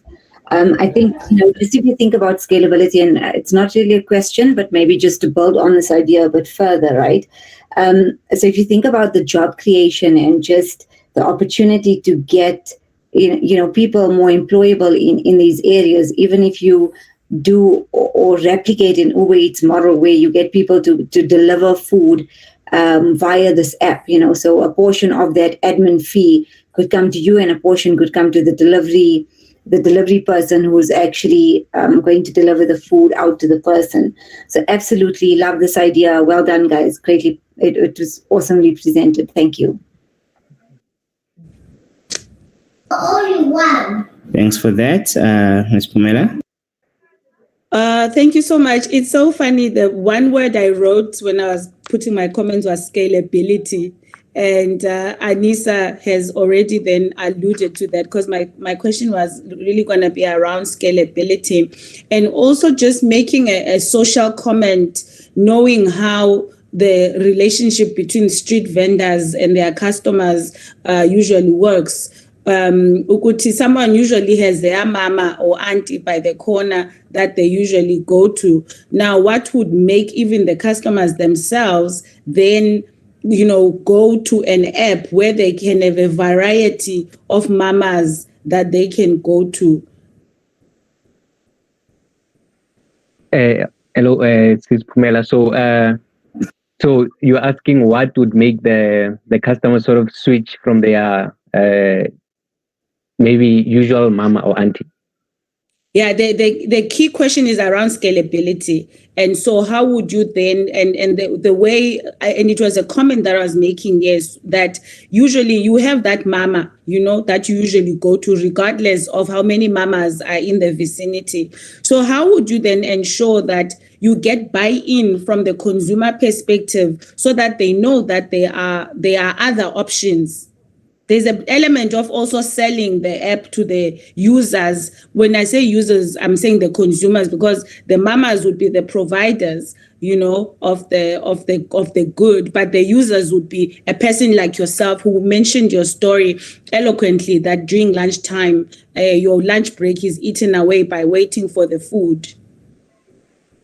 Okay, all right, thank you. So that's a social comment, but that's also linked to scalability.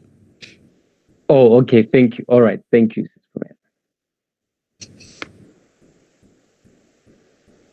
All right.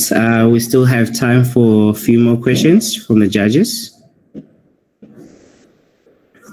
Kay, your hand is up. Trevor, can I please ask that you stop sharing the screen? Okay.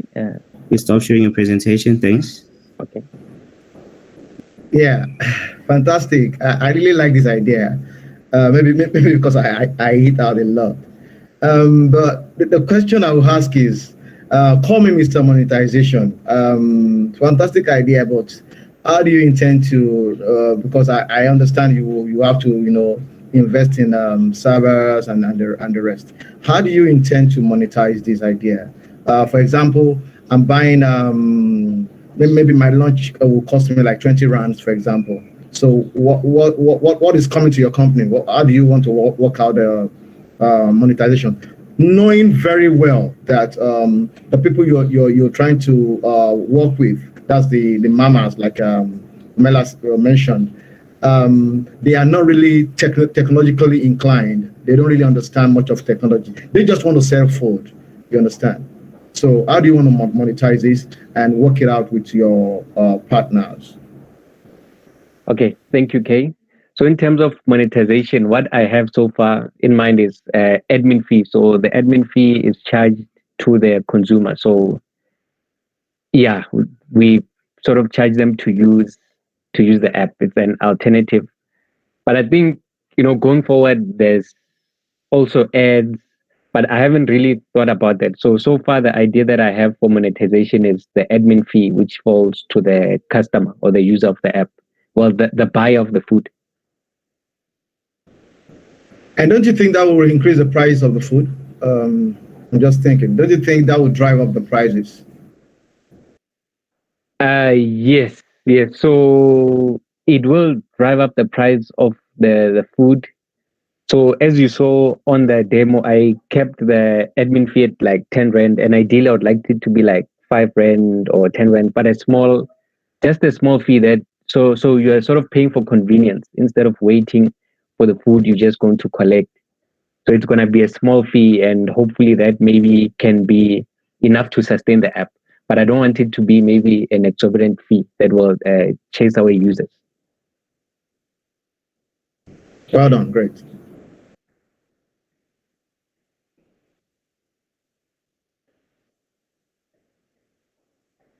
All right. Sounds like we do not. I see, Mr.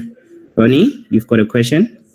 Yeah, my question is just around my grandmother who is in Soweto, sells very nice food, and unfortunately she doesn't have a smart device, and she wants to use this application.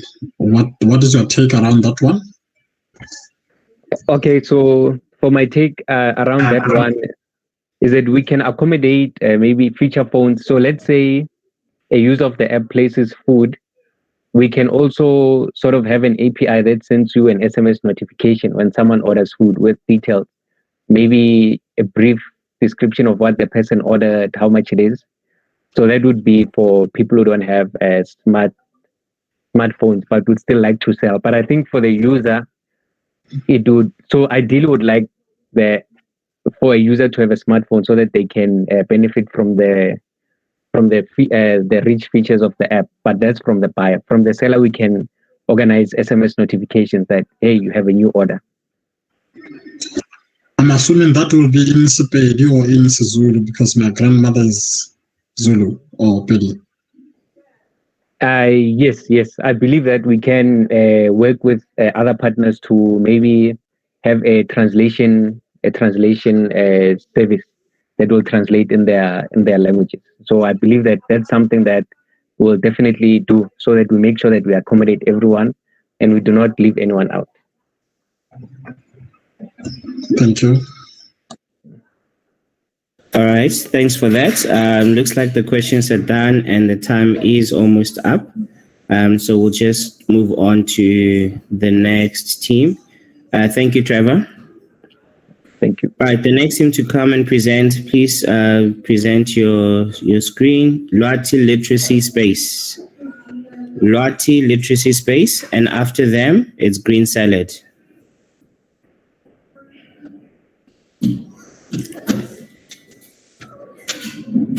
Lwati Literacy Space, are you guys here?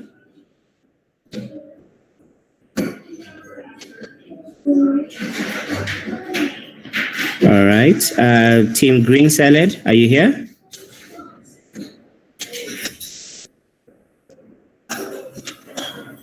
Team Green Salad, are you here? Yes, we hear. Hello. Yes, we can. There's a bit of an echo, MG. I'm going to close it down now. Okay, thank you. All right, please share your screen. All right. Judges, this is Team Green Salad.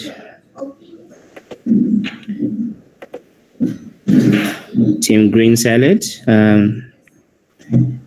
Your screen is coming up. All right, we can see it. Please go in presentation mode.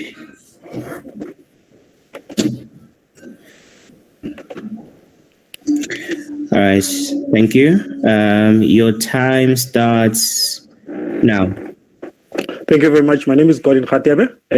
I'm with my partner here, Brian Gondo. We're from Team Green Salad. Our aim for this build was to build the most affordable and intelligent e-learning platform in the world for the TVET colleges and students across the world. So we looked at the current challenges that South Africa faces. First, it was limited access to internet. And we also we acknowledged the fact that there was limitation due to the COVID. So education is no longer business as usual. And we also saw that there's also dangers that people might be impeded on their rights for learning. So, with that said, we then came up with a design philosophy. Out of the design philosophy, the first field was the given, which were the low-lying fruits. We looked at that most students have access, TVET students have access to smart mobile devices. And we also looked at that we can benchmark this with the most cheapest digital form of communication, which is a WhatsApp. And then we looked at the constraint. We saw that constraint is money. And then as part of our design, we said there should be wishes. And those wishes was, can we have a tutor that is available for 24 hours for the students while they're using this device to access their platform? And can we also have built a Rolls Royce on a Toyota test budget? So, and then the needs, we saw that we wanted to have the barefoot people access to university. So we also wanted people to have access to e-learning using a mobile device, and also access to virtual lectures, and also an e-tutor. So we then took all those constraints and we converted them into these requirements. So we knew that we needed something that was robust and scalable, so where you can go to 1 million users without any much interference on it. We then looked at, can we use existing rollout mechanisms like the stores that are there? Is it possible to have something that is cross-platform, both for iOS and Android? Can we look at it, the flexibility of it? Can we build it so that it's flexible enough that in the current interim, in the skeletal level, it still works efficiently and effectively, but at the same time, we're able to build on it to become full-blown e-learning platform. So can we have fast response similar to that of WhatsApp, or even better? Can we have rapid deployment and have stability, because the time is of the essence? We then, out of those design requirements, we then chose the best technologies that are currently available, and we rated them according to the company, the security that they have, the stability, and what value is it going to bring on the product development itself. So we chose a language called Native React to build the actual for the front end. And it was that language is developed and maintained by Facebook. So Facebook is not going anywhere anytime soon. So we know that we'll have support. Then we looked at something called Dialectflow for AI machine that we'll use for the e-learning. So Google is constantly, and probably if they're not the number one guys in terms of AI and where they're going. And then at the back end, we had Amazon services. So we know in terms of security with all this, we're fine in scalability and deploying this thing as quickly as possible. How does it work? The solution works similar to a WhatsApp. Think of a WhatsApp, but this one now with a twist. Taking WhatsApp and then you're using it for e-learning. So you reduce the risk of data spent, you reduce a lot of risk when it comes to and accessibility, knowing that people don't have to go out there and look for new devices and new platforms. And taking into consideration that we cannot really build a Coursera in this place in time. Okay, now I'd like to move to the demo. On the demo, this is the demo. This is the front end. So as you'd see, a student is able to take a picture of whatever they want to present to their lecturers. So all these elements that are presented here are classes that the student may have access to. So those are under the classroom tab. And then you can have course updates, which will be similar to your WhatsApp status, and you can dial in and call your lecturer. But what is special also that in addition to that, you can have a normal conversation with your lecturer, just like this in particular student who was asking a lecture, and then the lecturer eventually suggested that they use the intelligence built in within this app. So for the intelligence, we're bringing in Dialectflow. So Dialectflow does one, you can do the simple chat that all the bots can do, ask its question. So first of all, it's got knowledge on the general aspect of each and every institution. And secondly, it will have knowledge on the subject that you are taking. So you can ask it questions like, what's the definition of an asset? And it will tell you. And secondly, for the visually impaired or people who would like to engage via a voice, we've also invoked the voice. This is a demo of the voice aspect of it. Talk to Kanyisa, we named it Kanyisa. So,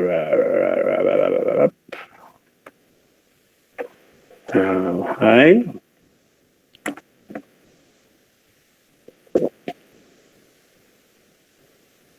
Oh, my volume is down, sorry. I have to, you might have noises. Because I'm using my phone for audio, and yeah, so apologies for that. Hello, I'm Kanyisa, the team assistant. What's your name?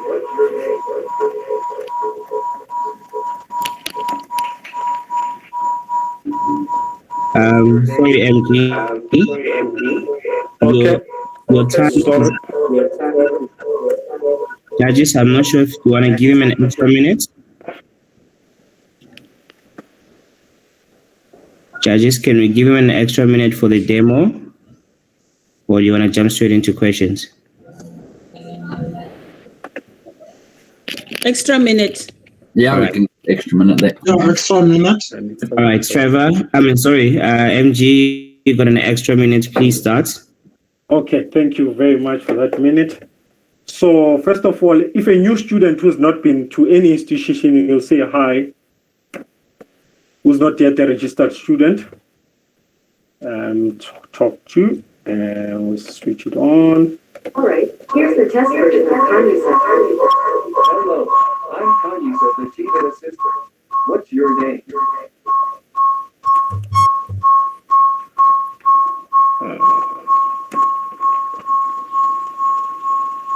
What's your name? Okay, don't worry.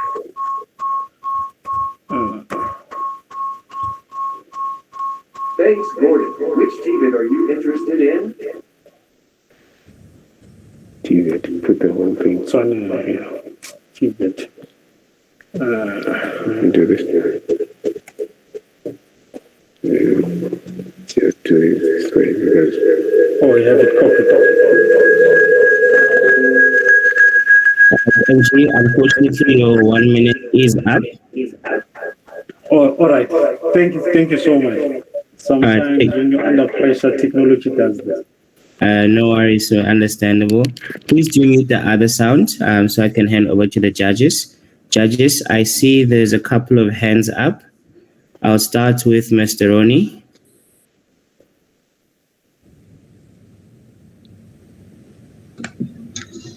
All right.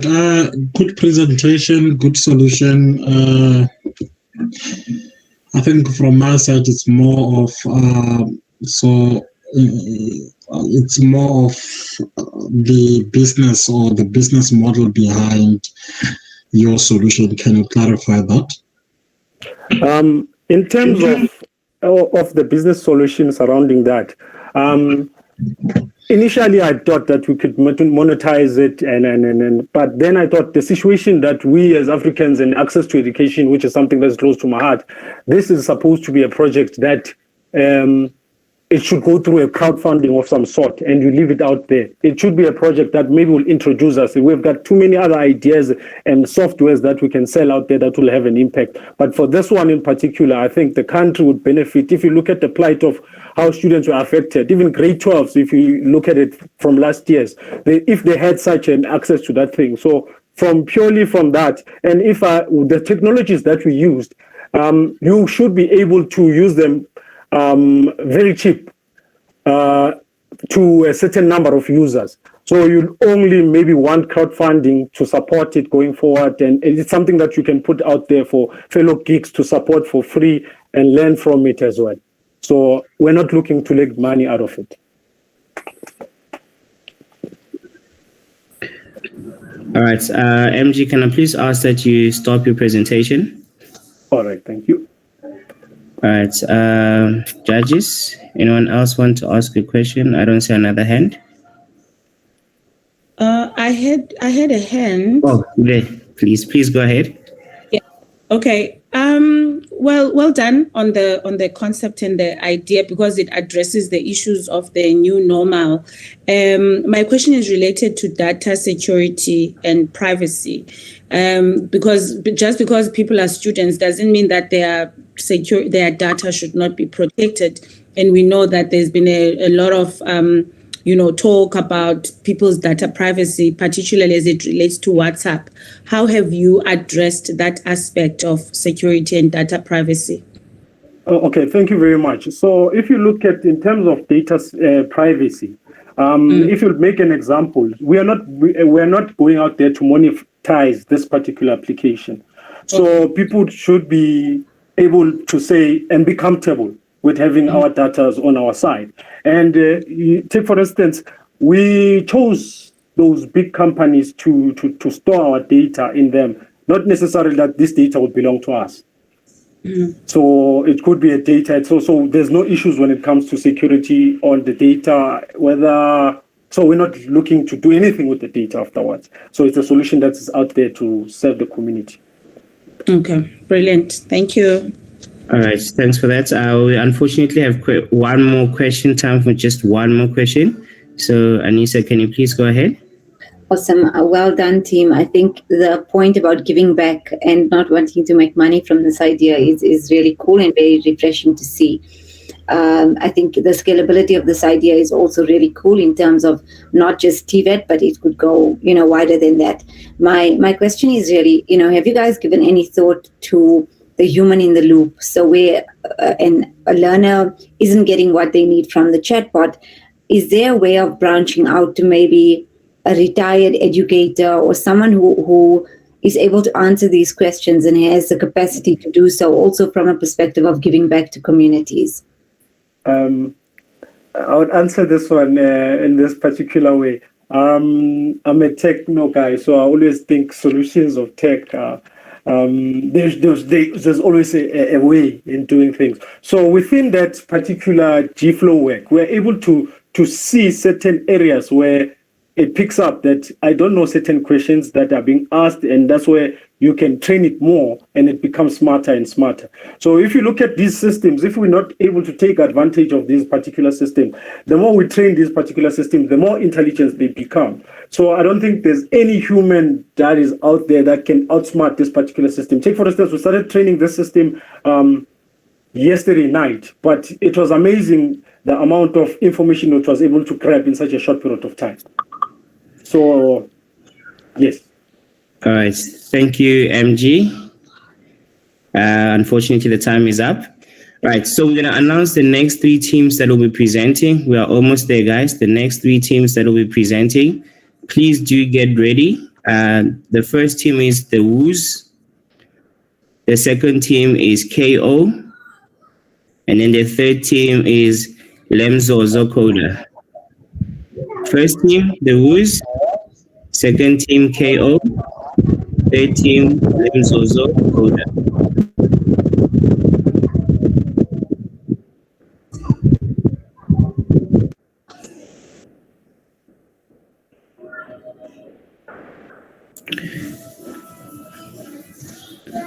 Team The Woos, are you here?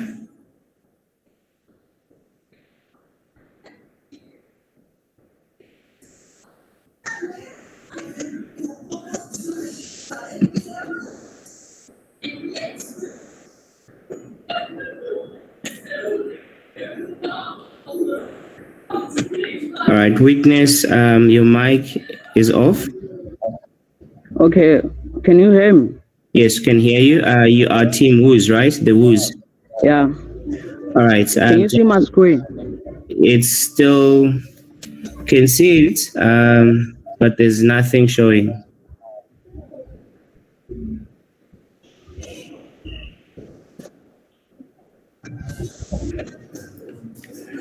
All right. Please, yeah, we can see it. You can see it. Yes.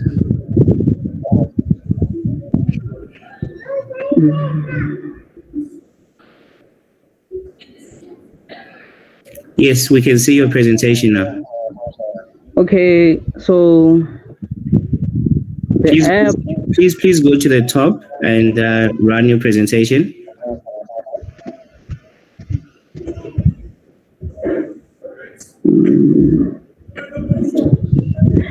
Yeah, so the app I worked on is called DevTube. DevTube is a social networking app where people can learn different kinds of language, different kind of sign language. Also aim on helping people have better understanding of sign language. So the app, on the app, you can engage with other users by sharing additional information on sign language. Also learn alphabet, how to greet people and give directions in sign language, and many more. The benefit of the app is that there will be more job opportunities for deaf people. For instance,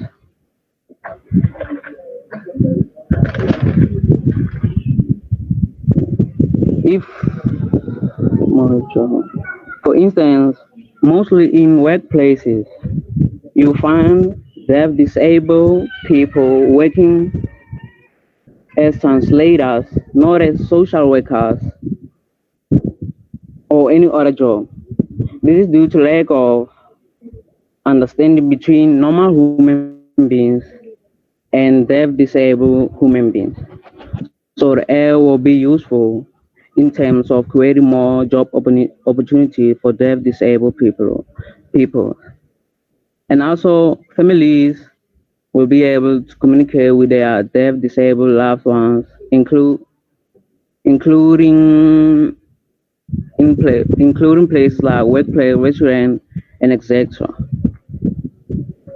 So the apparatus used for this application is Android Studio, Java for function, XML for designs, Firebase for retrieving data use.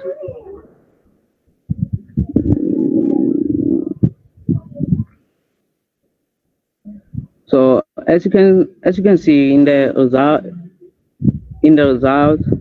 you can see I created one post,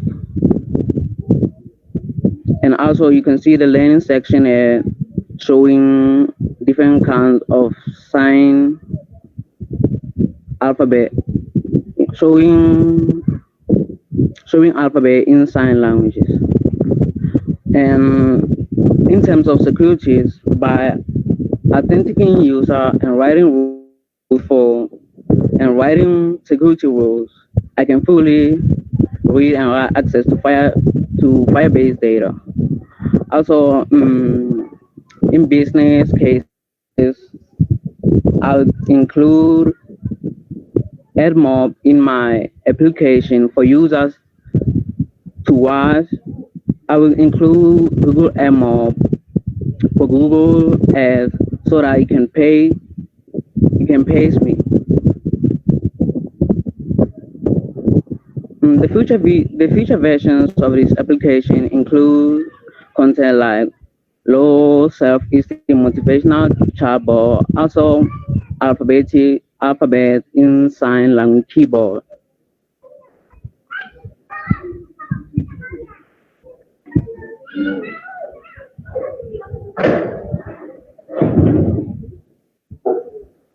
I think I'm done, sir. All right. Hello. Yes, we can hear you. You had 2 extra minutes, so I'll just add your time to the judges. Do you have a demo? Yeah, I have it, but I didn't include it on my presentation. I just include the screenshots. All right. Let me hand over. You can see the screenshot, right? Yes. Let me hand over to the judges. They'll ask you questions, and you can maybe take them through the screenshots again if they do have questions. Judges, your time starts now. I see Anissa's hand is up. Sorry, Misha, that's an old hand. Sorry about that. No worries. Do any of the judges want to ask any questions? Yes, Ms. Pumela. Ms. Pumela, you are muted. Thank you. Thank you. Mine is not a question, but just to commend them for coming up with this concept, particularly in this time where issues of diversity and inclusion are quite prominent and coming to the forefront, and people are being encouraged to actually, even learn sign languages. So well done. Thank you. All right. Do we have any further questions? Kay, I see your hand is up. Yeah, I like this idea. It's kind of different. It's like a shift from the all the ideas that we've heard. My question to you would be: so, would this application be able to accommodate other languages? You and I know, Africa, we have hundreds of languages. So, yeah.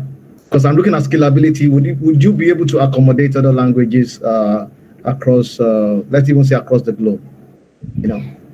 Yeah, in the future vision. Hello.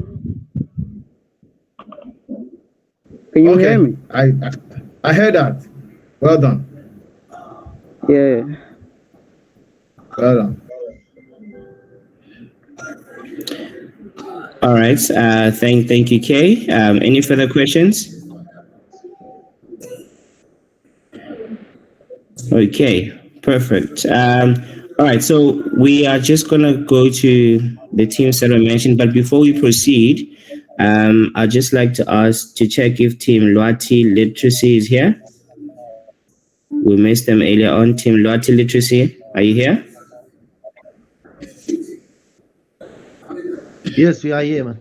All right, can you please present your screen? Witness, can you please mute your mic? Sorry, just want to clarify. The last team that was presenting, I just want to get that name correct. The last one I just presented now. Yeah. The Woos. Okay. I thought I didn't choose the right one. That's fine, thanks. All right. Luati, literacy, can you please present your screen?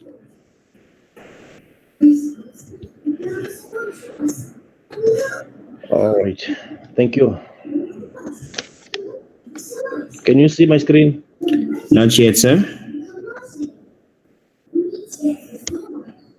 All right. I'm sorry for earlier, we had load shedding issues. No worries, Baba. All right, thank you. What about now? Still nothing from my end.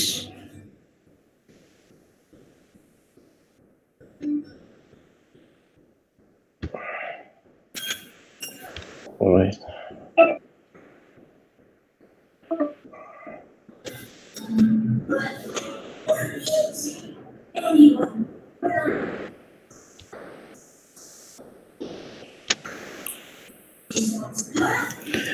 While we wait, can we also just have Team KO and Lemzozo Coda just ready?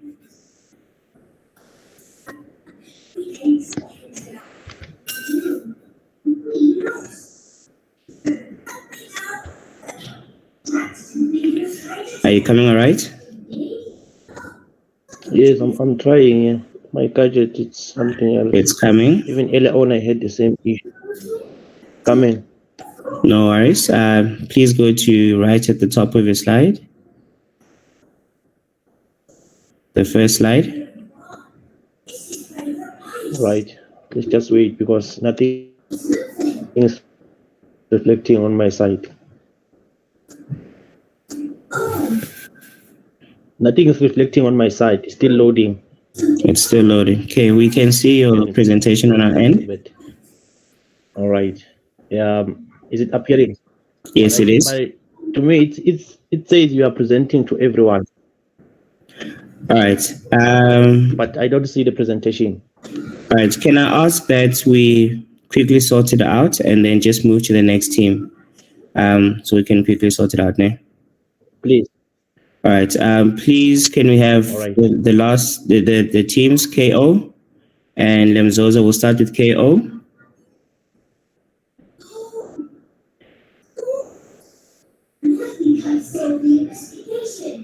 Okay, let's do this.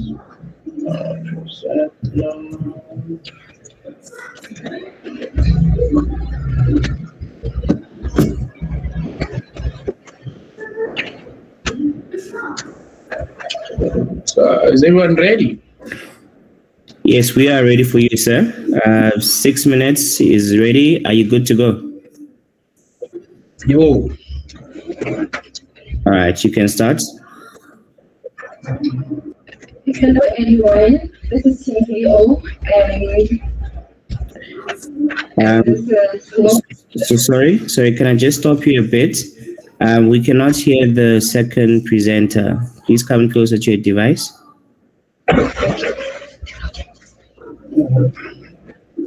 Hello everyone, this is Team KO and this is a team consisting of 2 members. And this is Work With Me. This is our problem statement. Almost 2/3 of women feel unsafe walking alone in urban areas. One of the major problems women face when commuting in a new environment is the new constant threat of them feeling unsafe, being catcalled, and overall uncomfortable. And with South Africa having the highest percentage of rape and GBV, it's a constant reminder that just taking a walk as a woman outside may very well be your last. The solution as one of the major problems that people face when going to a new workplace or job interviews, particularly women, is the lack of knowledge of that area. So that Work With Me What Walk With Me does is it allows verified workers in areas to be requested in an Uber-like fashion and be paid an amount as low as 10 rand to walk someone to that destination. So as the problem most people face in cities like Johannesburg are averted by the help of locals in that area. So jumping into the business case, so Walk With Me is not an app. It's an API-based platform. So what we do is we allow businesses to integrate with our system in the back end. So in that way, we don't actually have to build any special apps or anything. So companies like Uber, Careers24 can actually subscribe to our API and automatically offer walking services for their employees. So now what we envision with Walk With Me is, for instance, if a company that is recruiting new people and in a place where it's not safe for anyone to just walk there, we allow them to automatically build in the ERP into Walk With Me and have the ability to request for a walker in an area, for instance, like Hillbrow, to be able to help someone travel there. And so the securities we've built in, so data encryption on the API itself. So we have AES 256 with the CBC mode. So that's how we actually encrypt database information. And the code quality, so what we do, we have SNCC and Sensio. So what we do with those is we actually now check vulnerabilities within all the packages we've used, and actually to stop any hacks from happening before hackers actually realize that. So in terms of policies, we actually adhere to POPIA rules as we are collecting user identifiable information that they need to know exactly what we have access to. And that's the platform. So as we've already said, everything is API based, meaning we necessarily don't have a user interface to show, but we actually have a demo of the platform to quickly show it out. And yeah, so it's built using Laravel. So these are all publicly available. We just released these collections to be publicly available. So I'm just going to quickly do a single sign-on account. And an SMS is probably sent now. It's still processing. Once it's done, it's just going to send me an SMS with my login password, and then I can be able to use the platform. So it's done processing. I just got the SMS. So all I'm gonna do is enter the one-time PIN here. BZFA7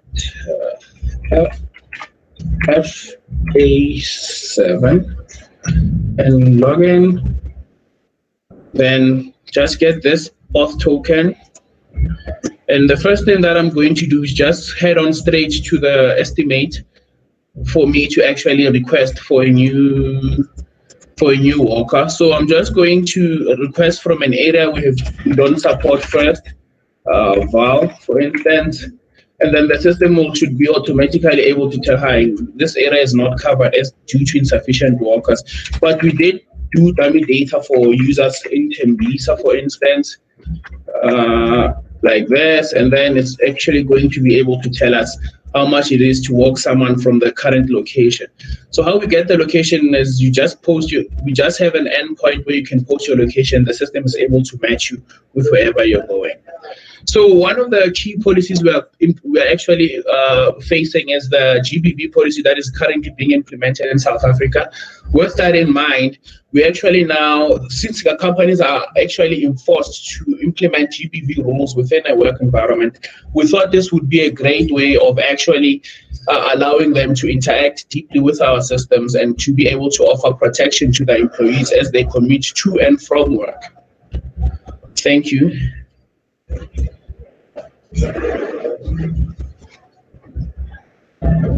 Oh, okay. So yeah, you had a minute left. I'll just add your minute to the judges' time.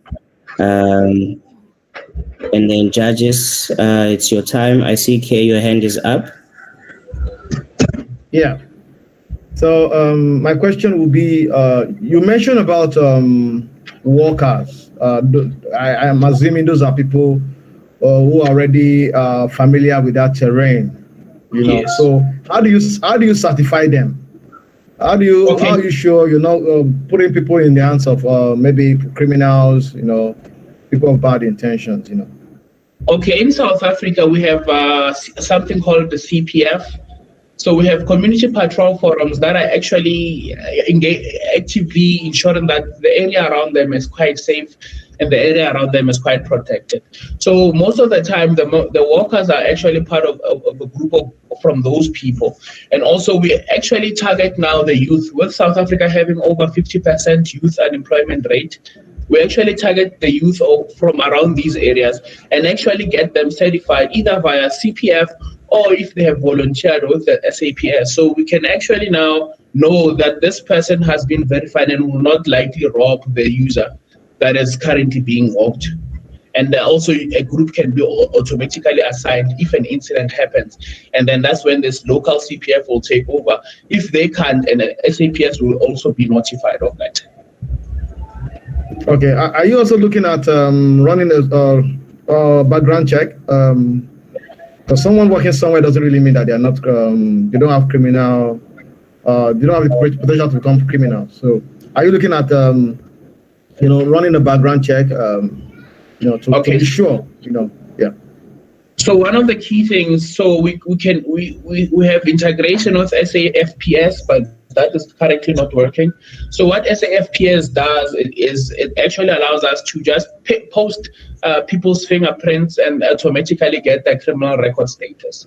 So from there, we can even get their credit status, because if you're building a credit profile, you need to get someone's credit record, and you'll be automatically able to get their risk criteria.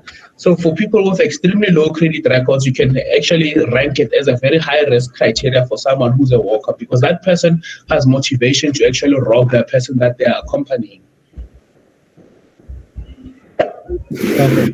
Okay, well done. Thank you, sir.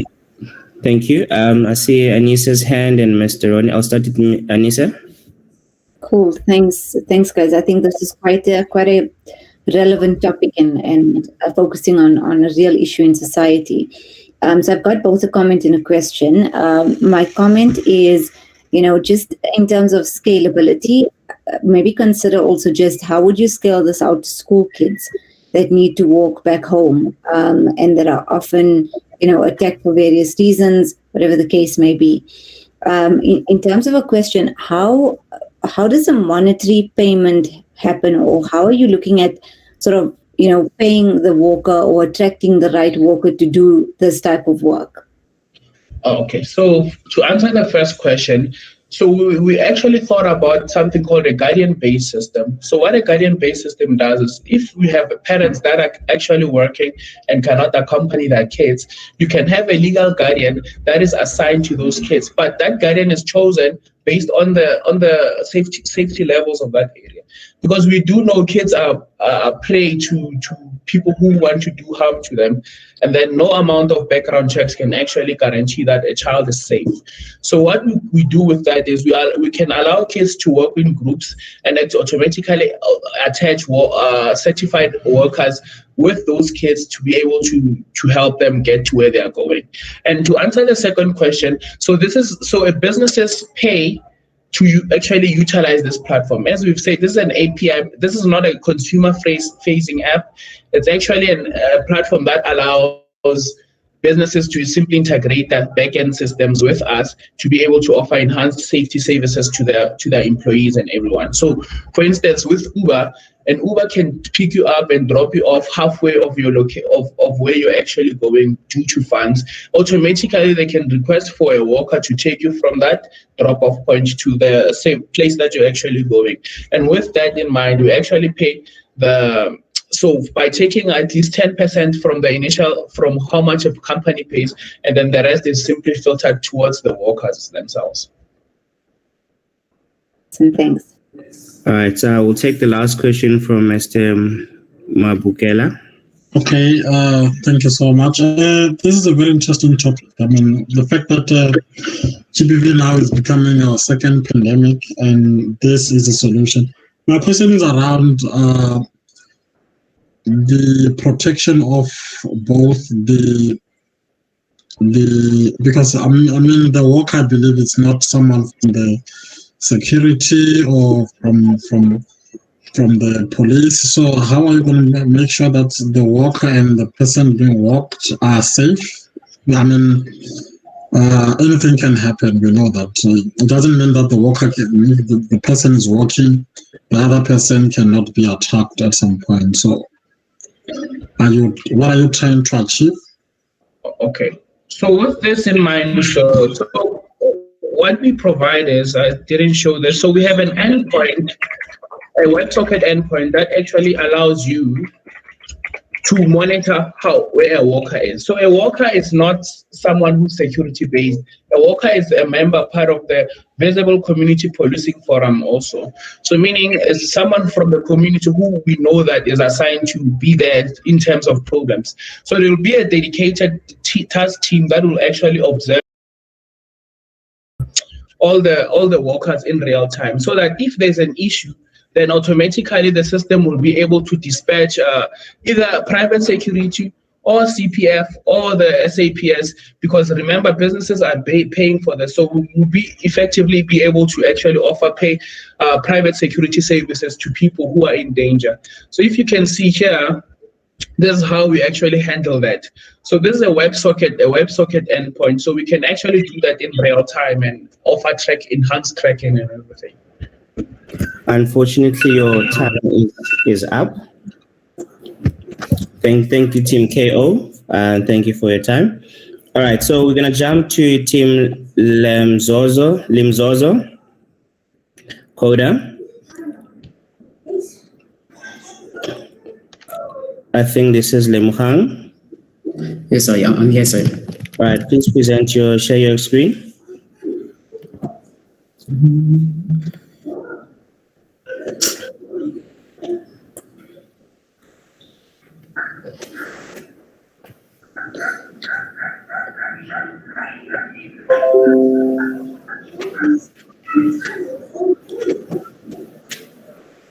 Can you see my PowerPoint presentation? Yes, sir. Your 6 minutes starts now. Hello, everyone. My name is Mohammed Lou, and I'm 16 years old. So the name of my project is DeepDoctor.ai. I'm solving the problem of misdiagnosis and cognitive errors. We all know that AI has changed the world and still going to do wonders. We now can use AI to solve many real-world problems like healthcare. Doctors are human beings, meaning that they can understandably make mistakes. Misdiagnosis is one of the problems AI can tackle really well, as we have available tool called data, which we can use to do anything to solve real-world problems like medical image classification in healthcare. So why is misdiagnosis so harmful? A patient could be much worse and they may die. Patients will take unnecessary medications. It will cost patients a lot of money as they might go for unnecessary surgeries and buy unnecessary medication. The hospital might get into trouble if the patient decides to sue them. The patient will develop problems such as stress and anxiety, so on. So I decided to come up with a solution of building a web application which will make prediction based on image data and numeric data that is inputted by the doctor. So this app will help doctors to confirm their diagnosis. So it will basically act as a confirmation system. It will also help doctors to monitor COVID-19 infections around the world right on the app. So the diseases that I'm working on this app is pneumonia, COVID-19, skin cancer, breast cancer, and brain tumor.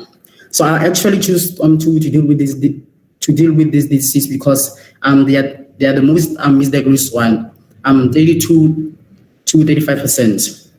So I'm gonna be using deep learning and machine learning algorithms, the CNN and the KNN.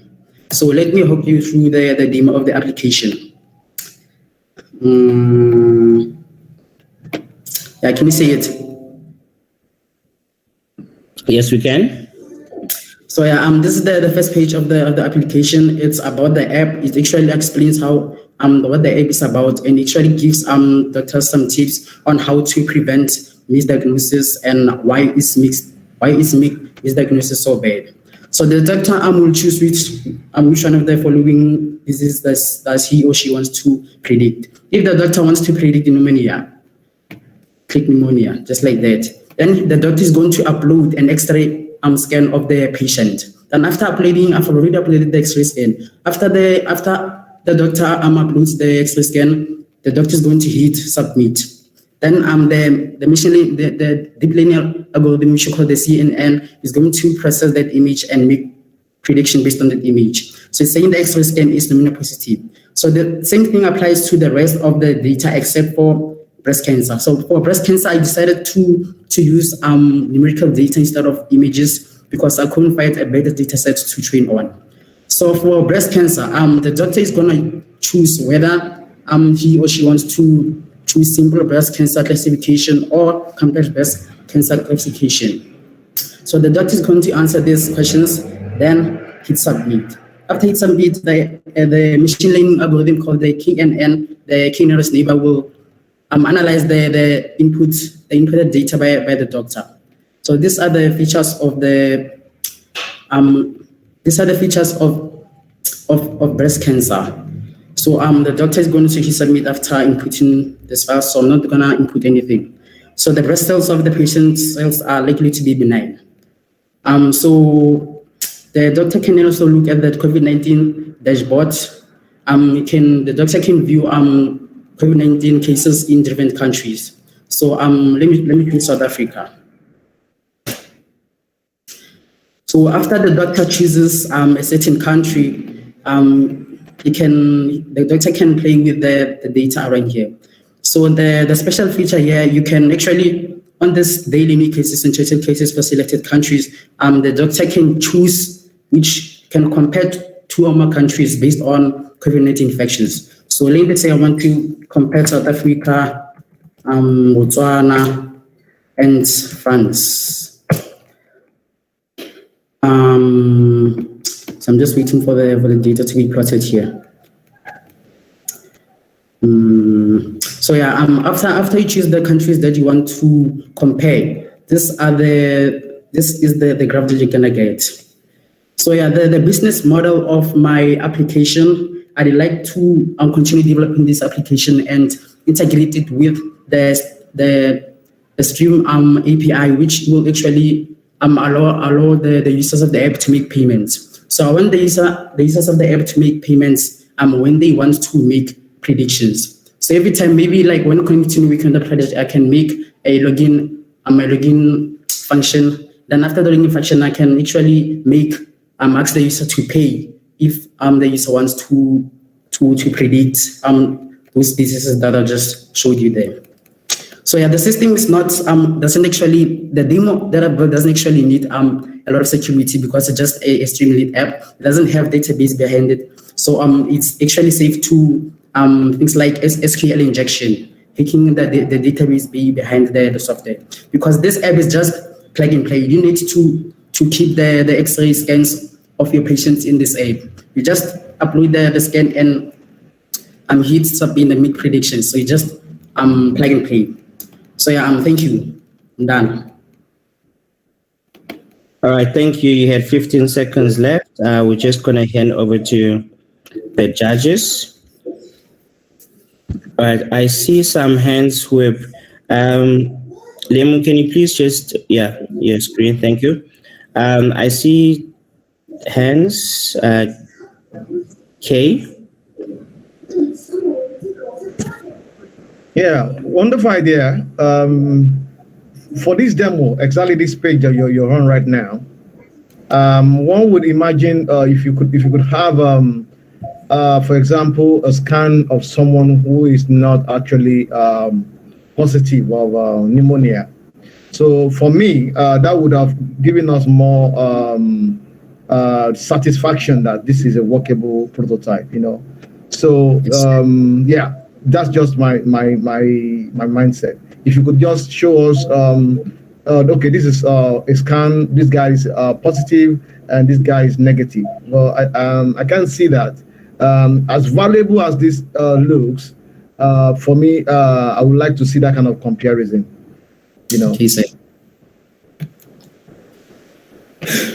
All right, thank you, Kay. I saw Ms. Pamela's hand was up. I'm not sure if it's an old hand. It's an old hand. Let me just lower it. Thank you. All right, thanks. Lemon, can you please just remove your screen? Right, Wesley. Yeah, just from my side, good presentation there, good concept as well.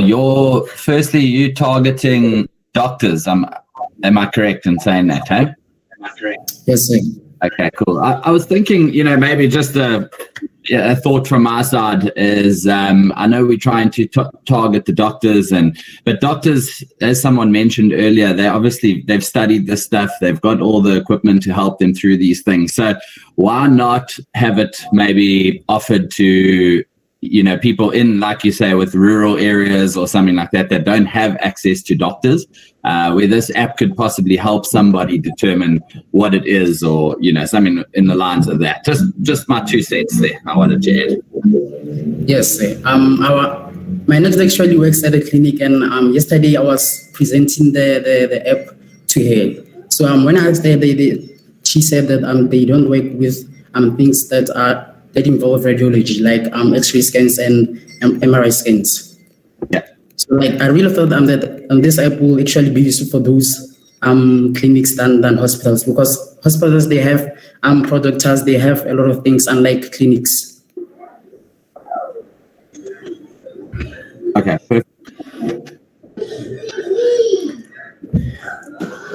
Great stuff. I see we do not have any further questions from the judges. Sorry, the name of the team? The name of the team is Lemzozo Koda. Thank you. All right, awesome stuff. We do just want to quickly apologize. We are running a little bit out of time. So judges and everybody else, please just bear with us as we wrap up the last few teams. All right, so we've got there was a bit of a interesting scoring. So we've got 2 more teams to go through, right? 2 more teams. I'll just quickly announce them. This also includes Luati, but the last 2 teams are Just Dev. So Team Just Dev. Sorry, Team Just Dev. Please do get ready. And then the other team is Team Intelligent. Do we have Team Intelligent here?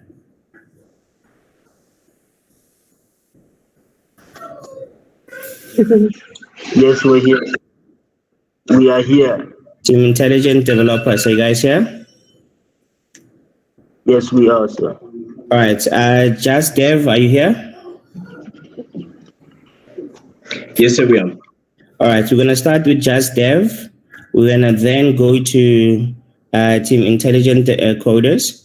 And then from there, we're going to finish up with Team Luati Literacy.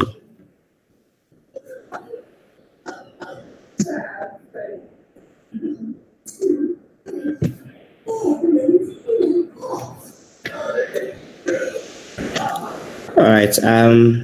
Are you ready? Yes, I am. I've got my presentation. All right. I just need to confirm if you guys can see it. Yes, we can see it. Okay, brilliant. Yeah. Great. Your time starts now. All right. So thank you very much, everyone. My name is Andile, and I'm from Just Dev. And today we present Account, a system that is made to account. Now, we have been in a cycle of COVID, but in the cycle of COVID, 2021 is particularly interesting because it is an election year. Being an election year, it is also a time for us to then reflect on the fact that in 2016, we went to the polls, all right? And we voted for municipal elections. We actually went out there to get a better life because at municipal level, that is where service delivery happens. However, we see that there is still some problems in terms of service delivery. People still have service delivery protests. There is a lot that is happening that is not getting fixed. So what is the way that we fix it in South Africa? Most places where there's a democracy in place, we go to the polls, we vote, we put on X's where they matter. And some people have gotten disillusioned with this entire process. Politicians come out and give us campaign promises, election promises, and promise a whole lot of things that they possibly have no intention of delivering, because less than 6 months from an election, you immediately start to see problems that arise. So we need to try and fix it. Now, we're just and we've just decided that we need to create a solution that is going to have service delivery at the forefront of everything. Now, what we do is that we deliver using a series of chatbots. All of these chatbots are aimed at making sure that people are able to address their service delivery problems directly with their municipality. And in addition to that, all of the everyday problems that they'd be facing in terms of service delivery would then be reported back by the chatbot. I know it sounds a little bit weird, but this is how we do it. So essentially, there's two products.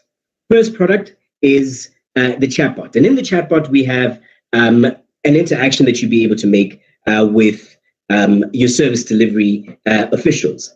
However, we also have another one wherein we say, take your phone, your base smartphone, to a service delivery rally or to an election campaign.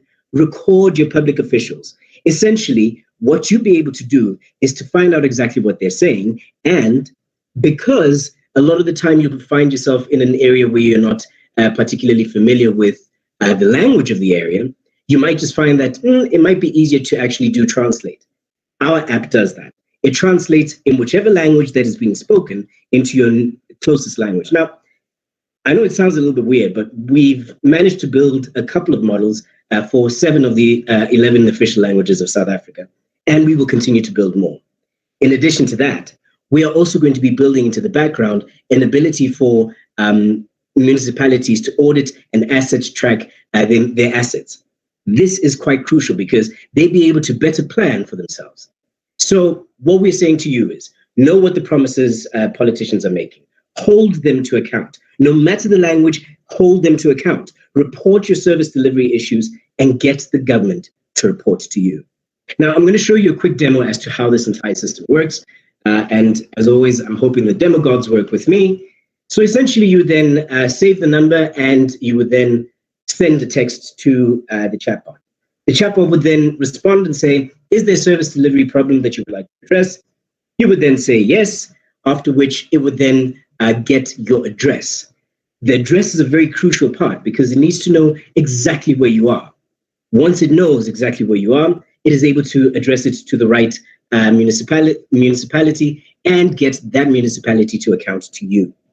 This is also a very important step. Now, what we are trying to do is we're trying to get functionality like this. Client security, where it is end-to-end encrypted over WhatsApp.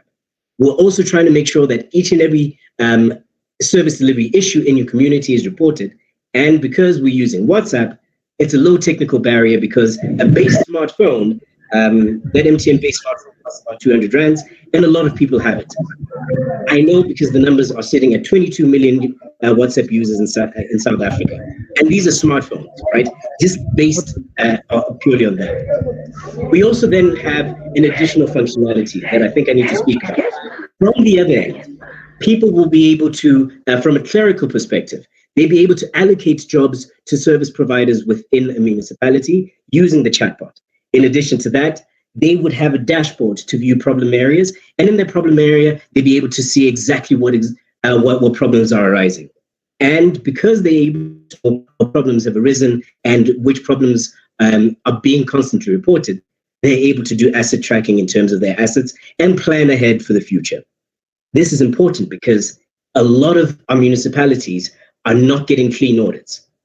What we are going to try and do is ensure that you get these clean audits in your language via the chatbot as a citizen.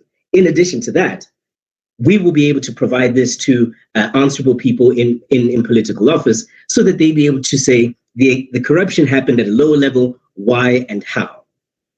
We are just Dev, and I invite you to try out the service on your phone. Please just save the number, send the message, join other cannot so that you're part of the sandbox. Once you are, start the chat and then report whatever issues you have. We might not be able to have the numbers just yet, but we're working on it. Thank you very much.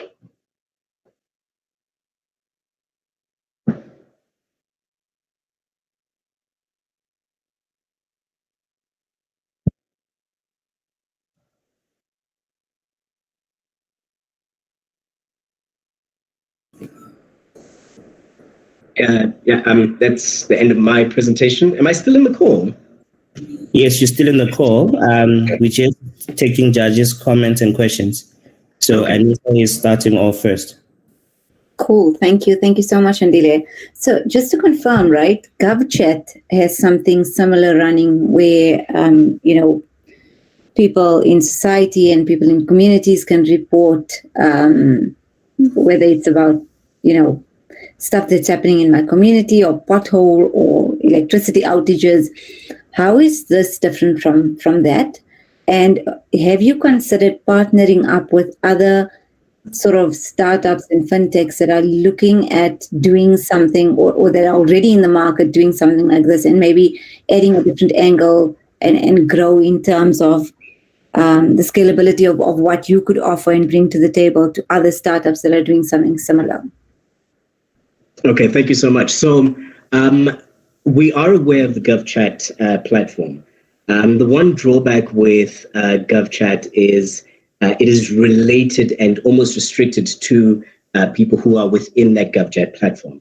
It is not answerable directly to the citizenry.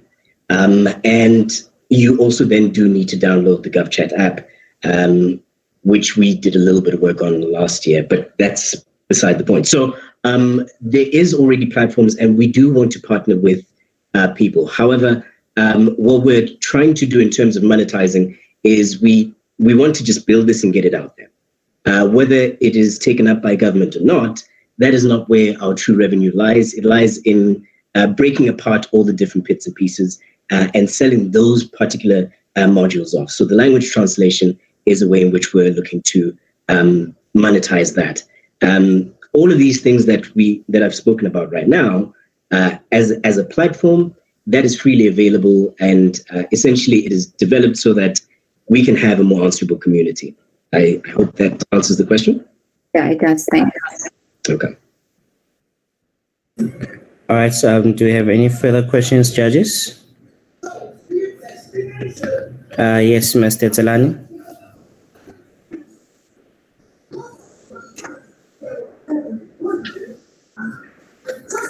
Mr. Tselane, I think you're muted. Oh, I'm so sorry. I was saying thank you very much for the presentation. It's a fantastic presentation, but I wanted to check something. Service delivery issues are always known in the society. The biggest problem is actually lack of capacity from those in administration to deliver those services and lack of accountability of those who are in power. Now, how does this assist in terms of making sure that there would be action from the side of those who really hold the resources and who are supposed to be using those resources at the local level? I can understand from the side of a citizen who has got issues and therefore being able to use the platform to raise their issues. But my concern is now capacity to basically be able to get those who really hold the purse to be able to do what they're supposed to do. So I think I might not be too clear in terms of what you mean by capacity. Are you talking about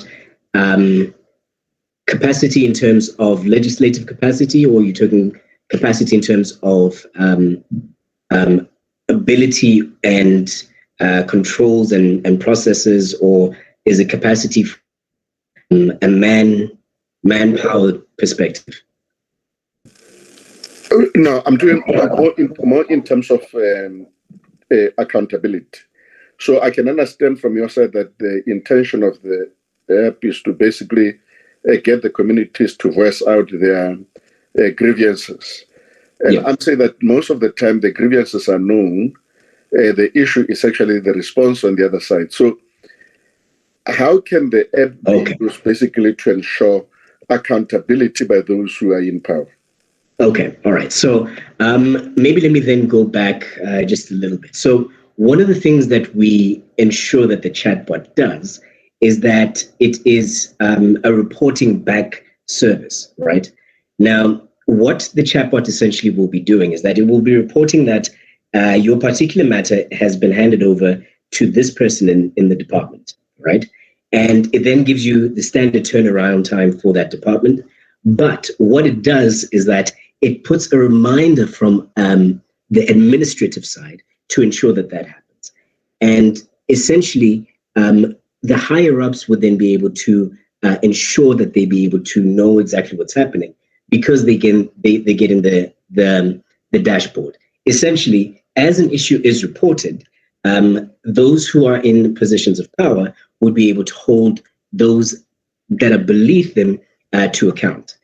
And the process of allocating a particular job order to company X that has got the tender to do electricity, for instance, that particular company would not be able to then go out and say, oh yeah, we did the job, without reporting back with an image saying that this is the job that was done, and then thereafter getting the invoice. Before those two things are met, a job order cannot be sent out without the chatbot knowing or notifying someone. And then it is also going to be able to report back to the community that this particular job order has been issued out. Essentially, one of the problems in terms of accountability is the lack of controls and is the lack of processes that can be followed step by step. In some sort of way, what we're trying to do is to create that. Unfortunately, the time is up. So unfortunately, the judge's time is up, but thank you for the presentation. And then we're just going to go to the next team. Team Intelligent. Sorry, Misha, that team, what name was? This is Just Dev. Just Dev. Great. Andile's team was Just Dev, eh? Yes, it is. Thanks. All right, can we hear me? Yes, we can hear you. Please share your screen. Awesome. Can you see the slides?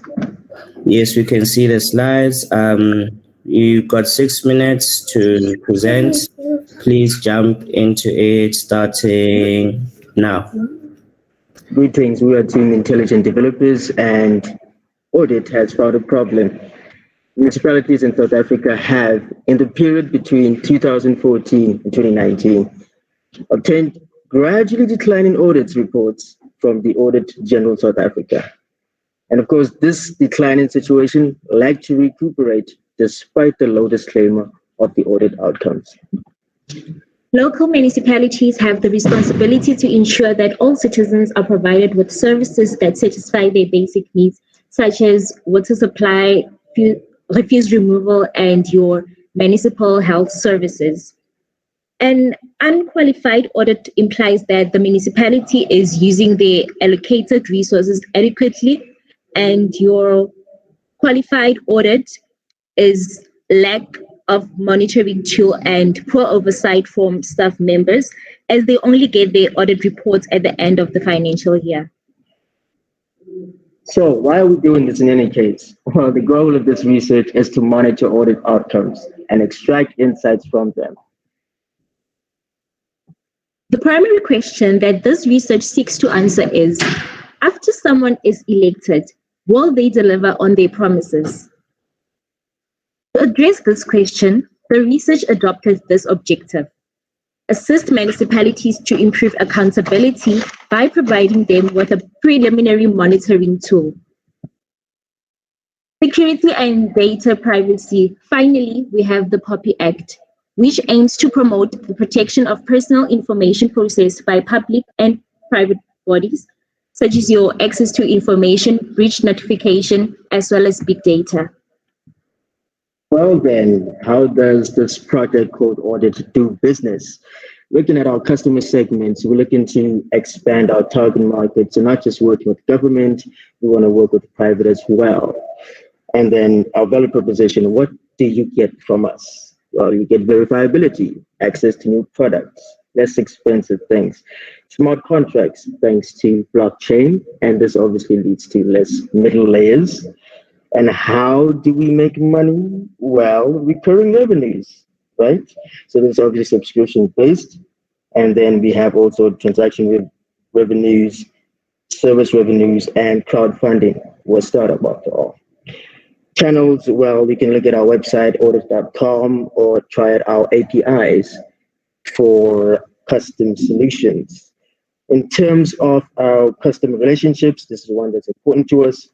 We want to try and be more transparent, provide a self-service interface in the form of a dashboard, and automation in terms of sending emails to our clients when our system detects any anomalies. What do we do? Well, we provide peer-to-peer networking, and then in terms of our key resources, again, we provide verification on real-time data and also documentation audits. So these are your preliminary audits. Yeah. Okay. Up to the demo.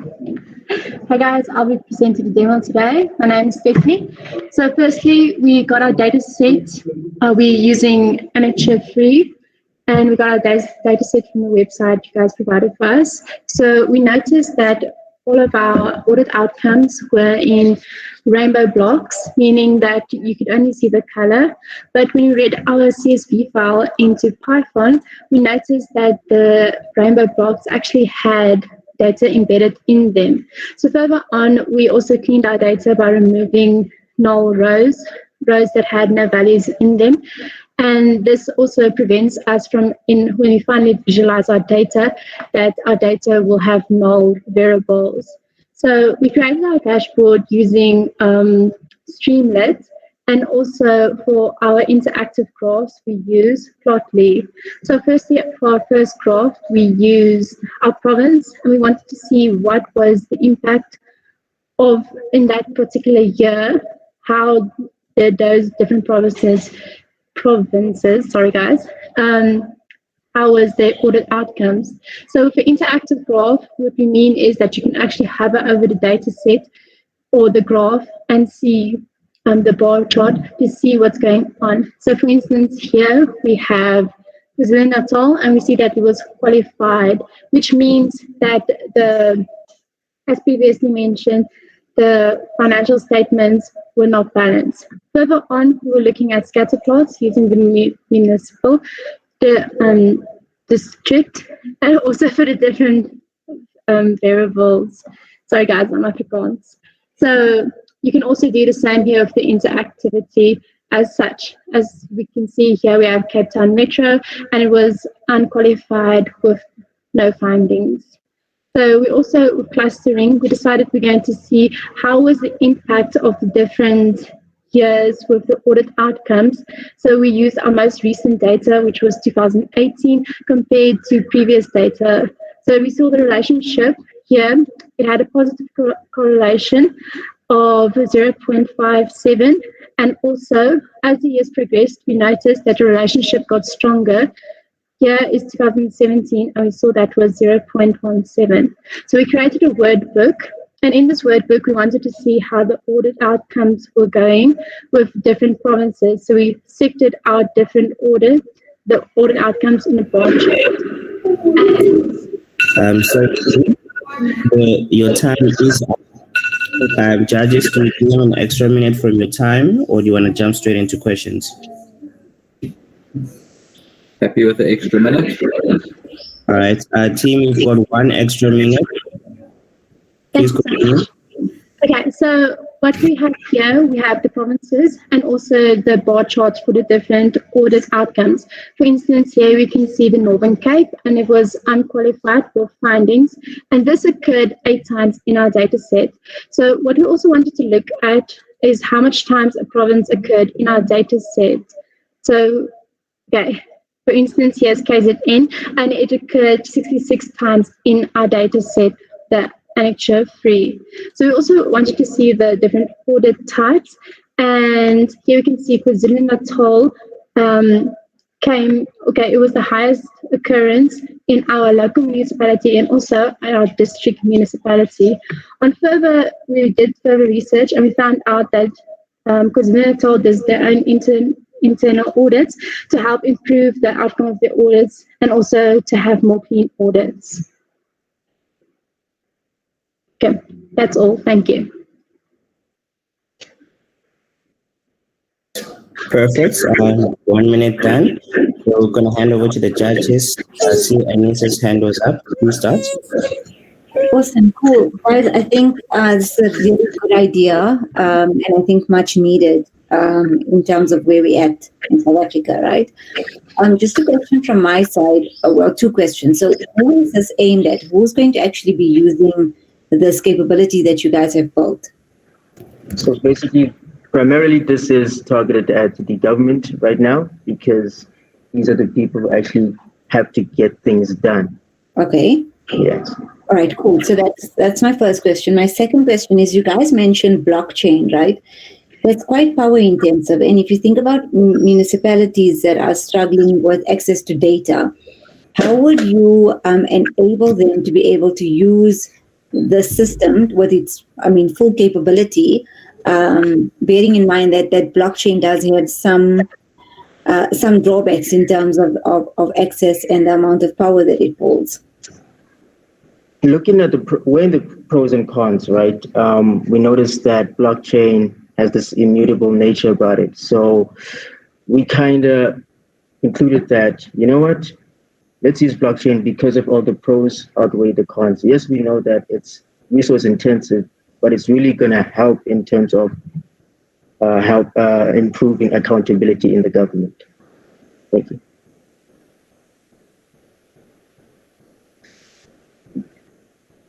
Any other questions? I saw Kay's hand up. I'm not sure if it was a question. Yeah, it's a question, really. I think Anissa asked some of the questions I had in mind. Could you just, in maybe 10 seconds, reinforce your value proposition again? I didn't get that clearly, sincerely. That's number one question. The number two question would be, what is your monetization strategy around this? I know you're putting data from different endpoints. And I also know that your technology sits on a lot of infrastructure that will be so much capital intensive. How do you want to fund all this? How do we make money? Like I explained previously, our revenue streams is subscription based. So in order for government to get from the government? Yes, that's correct. So our first client, primary client, is the government, and this will be a subscription-based revenue stream. Okay. Yeah. My first question will be your value proposition. Just maybe in 2 sentences. I want to be clear about this, really. Okay. Basically, we want to improve verifiability because, you know, how things usually work is that you would have government have their plans, and then they try and implement all of as many as they can, and then at some point in the year they'll get an auditor to audit them to get to figure out if they've actually done what they've promised. So the nice thing about our value proposition, like I mentioned, is that we provide preliminary audits. Now we said preliminary because obviously we're not auditors, but using the data that we have, we can somehow just provide preliminary audits, and that will help because it's on real-time data. Unfortunately, we are out of time, so we cannot take any further questions. But thank you, Team Intelligent Coders. So judges, that was Team Intelligent Coders. We're going to try one more time with Lwati Literacy. Yes, I'm here, Mr. Can you please share your screen? All right. Let's hope now it will.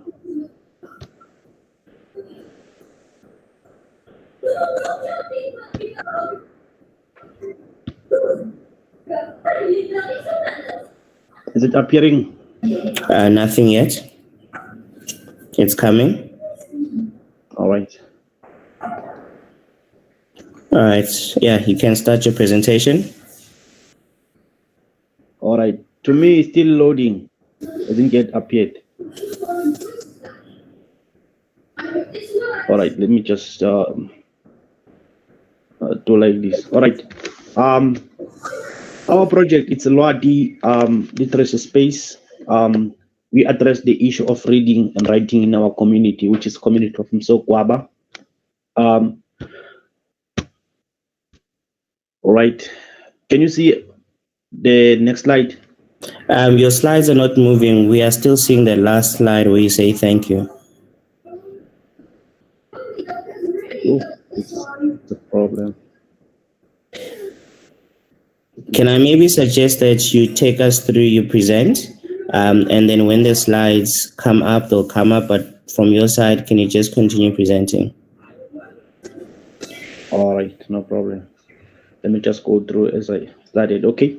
As I've said, our project is Lwati Literacy Space. We address issues of literacy, reading and writing in our community, which is community of Sokwaba in Bombela.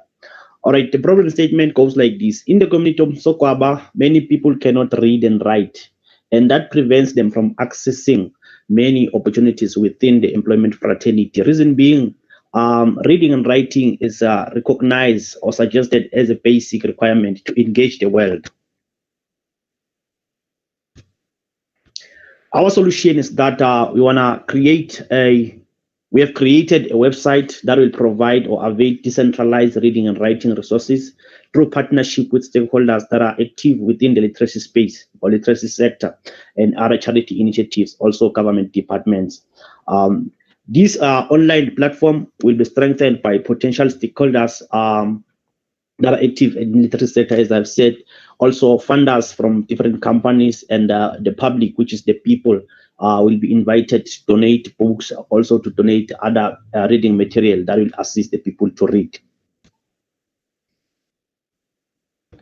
Okay, our primary objective is to provide reading and writing skills in all beneficiaries of the project, including people who are living with disabilities, through technology.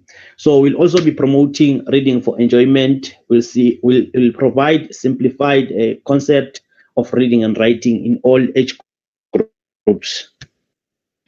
Lot of reading and writing activities. We'll have reading and writing lessons, audiobooks, ebooks provision. We'll also do editing skills, storytelling, pet reading. We'll also do the thing of book leveling, whereby we'll arrange books according to age groups, whereby the youngsters will have their own books to read, because we cannot give a young person basically a from a foundation phase, give them the literature for people, for older people. You cannot give them that kind of literature. They will get bored and they won't read it. So we'll also provide podcasts from literacy experts. We'll also have in the space invite speech therapists to assist those people who are living with disabilities, those who have issues with speech. Our key partners will work with Department of Education, as I've said, Nalibali and Activate Literacy. We also work with Geekulcha. They have pledged already to donate books in our project. We'll work with Funza Books. We'll work with many stakeholders that are involved in the literacy sector, particularly in our province. Lwati Literacy Space is not basically planned for profit maximization, but it's planned to assist people to improve their knowledge, to improve their ability in reading and writing space.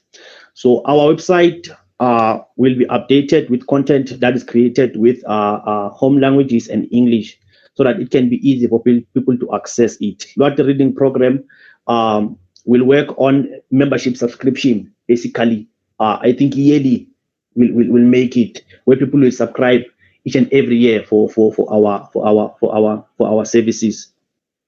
So we'll pay membership like annually.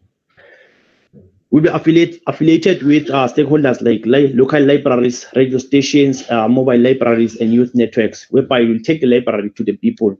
That's the difference between us and library. We'll take the library to the people through technology, also through physical programs.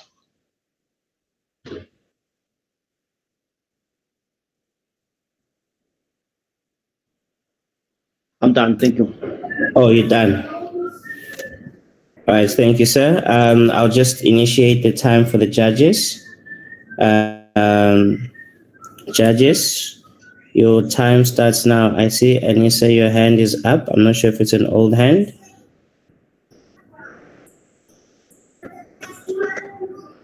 It's an old hand. Sorry, Michelle. All right. Judges, your time starts now to ask questions.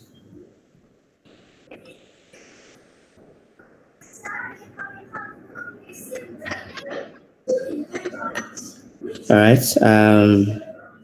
It looks like there are no questions from the judges. All right. Thank you, Luati and your team for the presentation. And we'll just hand over back to the judges to deliberate. And then we should be able to make the announcements of the winners very, very soon. So yes, I'll just hand over to T.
Okay, Right. thank you very much, and congratulations to each and every person that participated here.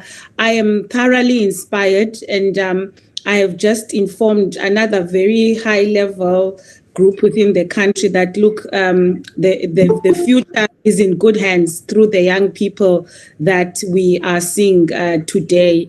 And I admire your well thought out process in terms of coming up with innovative solutions to the problems that have been identified. All I can say is that because everything has to make business sense, two issues that would need to, like, each group to really think about is the issue of scalability, as we have said, and secondly, the commercialization aspect. I've seen through some of the presentations, in our language, we say sometimes, someone can translate that, where the idea is so brilliant, but the commercialization aspect, could further that would need to improve group to really think about. So is the issue of am I having an echo and hearing myself? So please think about the commercialization aspect. And also, commercialization does not necessarily always mean that people must subscribe, because sometimes it takes huge economies of scale for you to make good money through subscriptions. I want to also encourage, I think, two concepts today mentioned, for example, organizations paying for some of these solutions. There was one particularly for the gender-based violence to say, tapping into what the country needs right now. You've come up with a solution where a company must pay for that solution. I think there's nothing wrong with that as these solutions are developed. And also the latest concept that we had, which was about providing solutions to municipalities. And I saw that the group was saying it will be subscription based. I believe that there's nothing wrong in making money if you're coming up with a solution. So why not get, for example, the municipalities to pay you for that service that you will be, offering? So, because I know young people like to be millionaires, and there's nothing wrong in you being millionaires. So carve your niche for your million and put the price. So it mustn't be like, don't be modest about it. Yeah, I've traveled all over the world. I've been particularly impressed by having been in China, where you see young people at the age of 21 being millionaires through their ideas. So for me, to just be about carve your pricing and make sure that you secure the bag. And in conclusion, just for encouragement, because I see now Tiani has put something up, I want to encourage each of you, even those who are not part of the hackathon, with this quote. It says, banks don't like Bitcoin, taxis don't like Uber, hotels don't like Airbnb, bookstores don't like Amazon, cinemas don't like Netflix, 9-to-5s don't like remote work. Innovation is not always liked. Thank you. All right, thank you very much. You guys heard innovation is not always liked. This is an opportunity for you guys. It's worth it, as you know. Yes. This is an opportunity for you guys to disrupt the different fields and sectors that you are working on with your technologies. We'll just do a bit of 5-minute feedback. So we just want to hear feedback from from the different participants. How was the hackathon for you? What did you like? What did you find is challenging? Just a bit of quick feedback.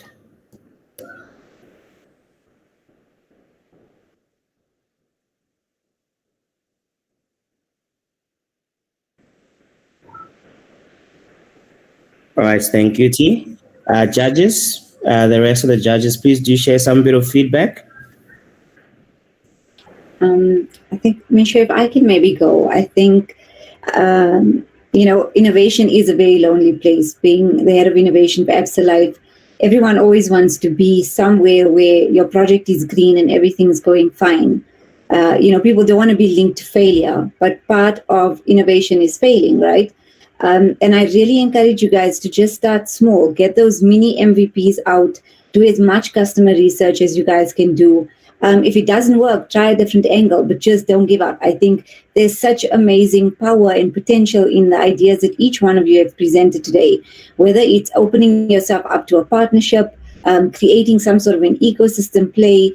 But yeah, definitely get more customer research, learn and let go. You'll fail along the way, and it's okay. It's part of being an entrepreneur. It's part of being an innovator. And just challenge yourself, to try different ways of solving this problem. Every single problem that you guys spoke about today are such real issues that we need to be tackling in South Africa.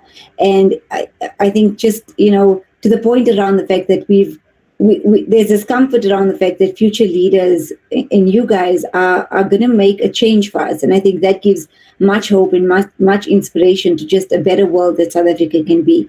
So again, guys, go out there, partner, start small, and just don't give up on your dreams.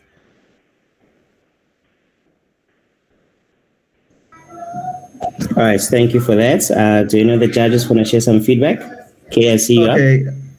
Yeah, fantastic. Pamela and Anissa, they've said a lot. I want to say congratulations to all the participants. It takes a lot to actually get to this point. So you need to give yourselves a round of applause.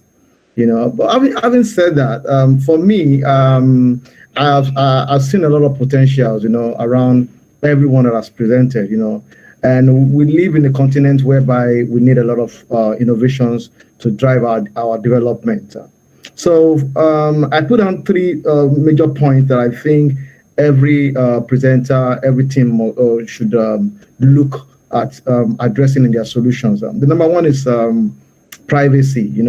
One of the things that really discourages people from using the product is when they don't trust you, when they don't trust when the data comes to your platform, what do you do with it? So you want to, revalidate this information with your users and telling them maybe there's a regulation that you're going to follow.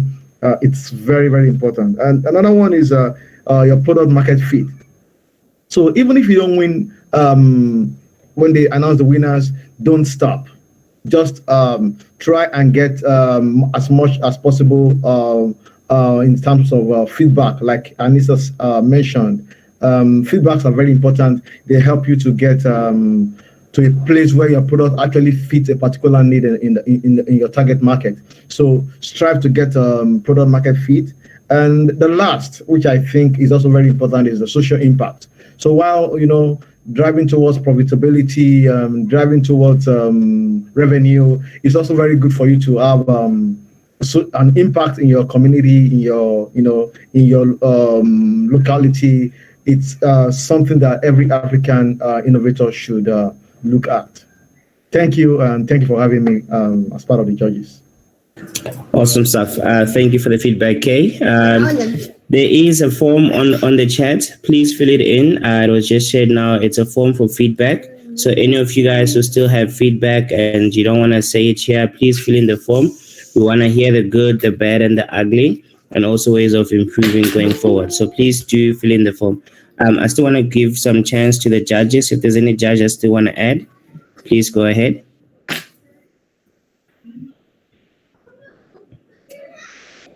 Okay, so I'll go. I'm a man of short words. So, all right, from my side, I want to say this has been an exciting journey. I mean, I've seen the most interesting solutions, and the fact that today you might not make it to the winning part, but all of you can say I've seen the energy and the potential in terms of the solutions that you're trying to propose or that you've already built. And don't stop now because of the fact that you think maybe no, today because GK Hack 21 is stopped, then you are stopping to be innovative. I mean, innovation is driving the countries, driving the whole world, and we are now in this 4IR, so innovation is part of us.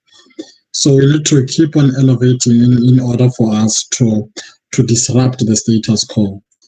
So in overall, I can say, well done, guys, and congratulations for participating in this hackathon. These are one of those hackathon you can't miss. So I'm saying to Geekulcha as well, I want to say thank you for the opportunity and also shaping our future. So yeah, that's all I can say. All right, thank you. Do we have any other feedback from judges? If not, can we take 3 participants, just feedback? All right, can we take feedback from the participants?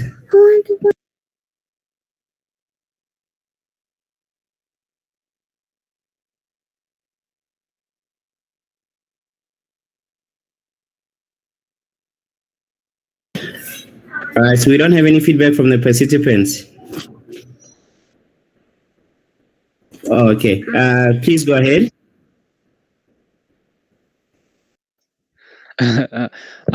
I'd just like to say this is my first hackathon, and going into it, we're not sure really what to expect, but I think I need to give kudos to Geekulcha for everything that they've put into the hackathon and just making it work. I just wish load shedding wasn't such a pain, but I think like if we had a physical one or something like that, it'd be amazing.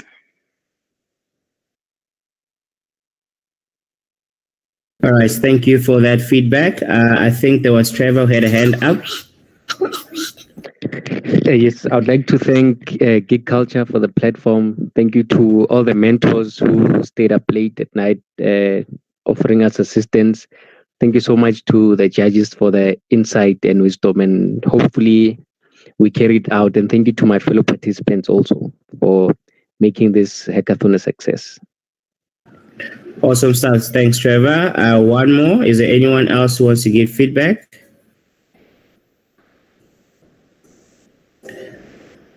Going once. Going twice. Impilo. All right, sawubona Misho. Sawubona baba. Kunjani? Angikhona ngiyaphila wena? Given lo Mpumalanga ne.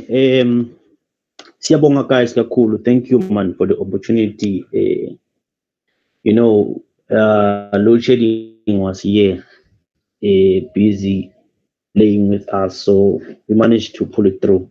Sifike la. So siyabonga kakhulu Tiane with your team. I thank you guys. Geekulcha, you always giving us what we don't deserve. So yeah, thank you guys for the opportunity. Thanks to the mentors. Thanks to my fellow participants, judges. Yeah, siyabonga kakhulu bafowethu. It means a lot to us. So yeah, just keep on with the good work. We wish for a physical hackathon, maybe next year or this year. I don't know when, but we wish to have one. Thank you. All right, Sawonga Baba. I will close it here, just because of time, because I can tell you guys are anxiously waiting, and I'll hand over to Charlotte. Thanks, Michelle, and thanks again, everyone, for taking part, all the participants, mentors, judges, partners, and sponsors. Couldn't have done it without you, and thanks for making it such a great weekend. Okay, so without further ado, please feel free also to unmute yourselves if you want to clap for the winning teams and celebrate. So in third place, winning 5,000 Rand, is Team Just Dev.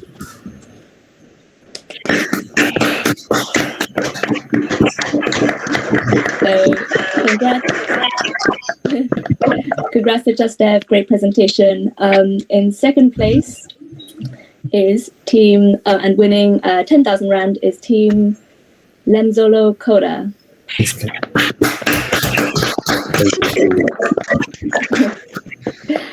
Congratulations. And in first place, we have winning the top prize of 15,000 Rand. Congratulations. Congratulations to Team Technological.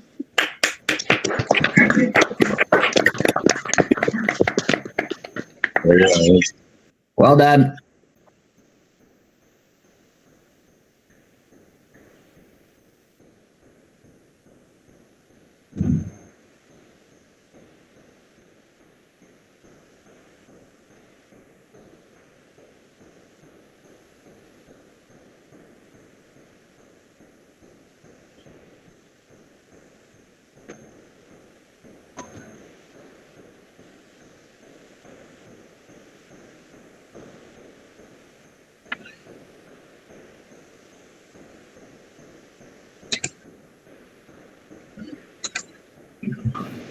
All right, thank you, T. Thank you, everybody, for being with us this weekend, for the great solutions.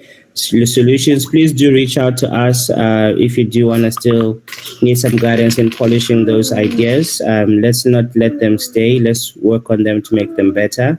Other than that, thank you very much, and have yourself a great rest and a great end to the weekend.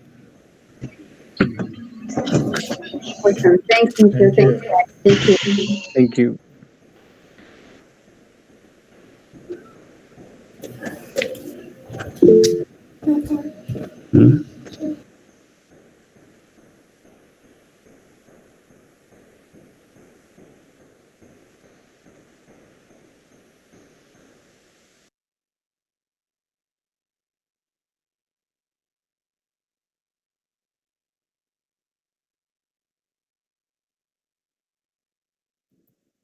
And thanks, Nkateko, for being part of the hackathon as well.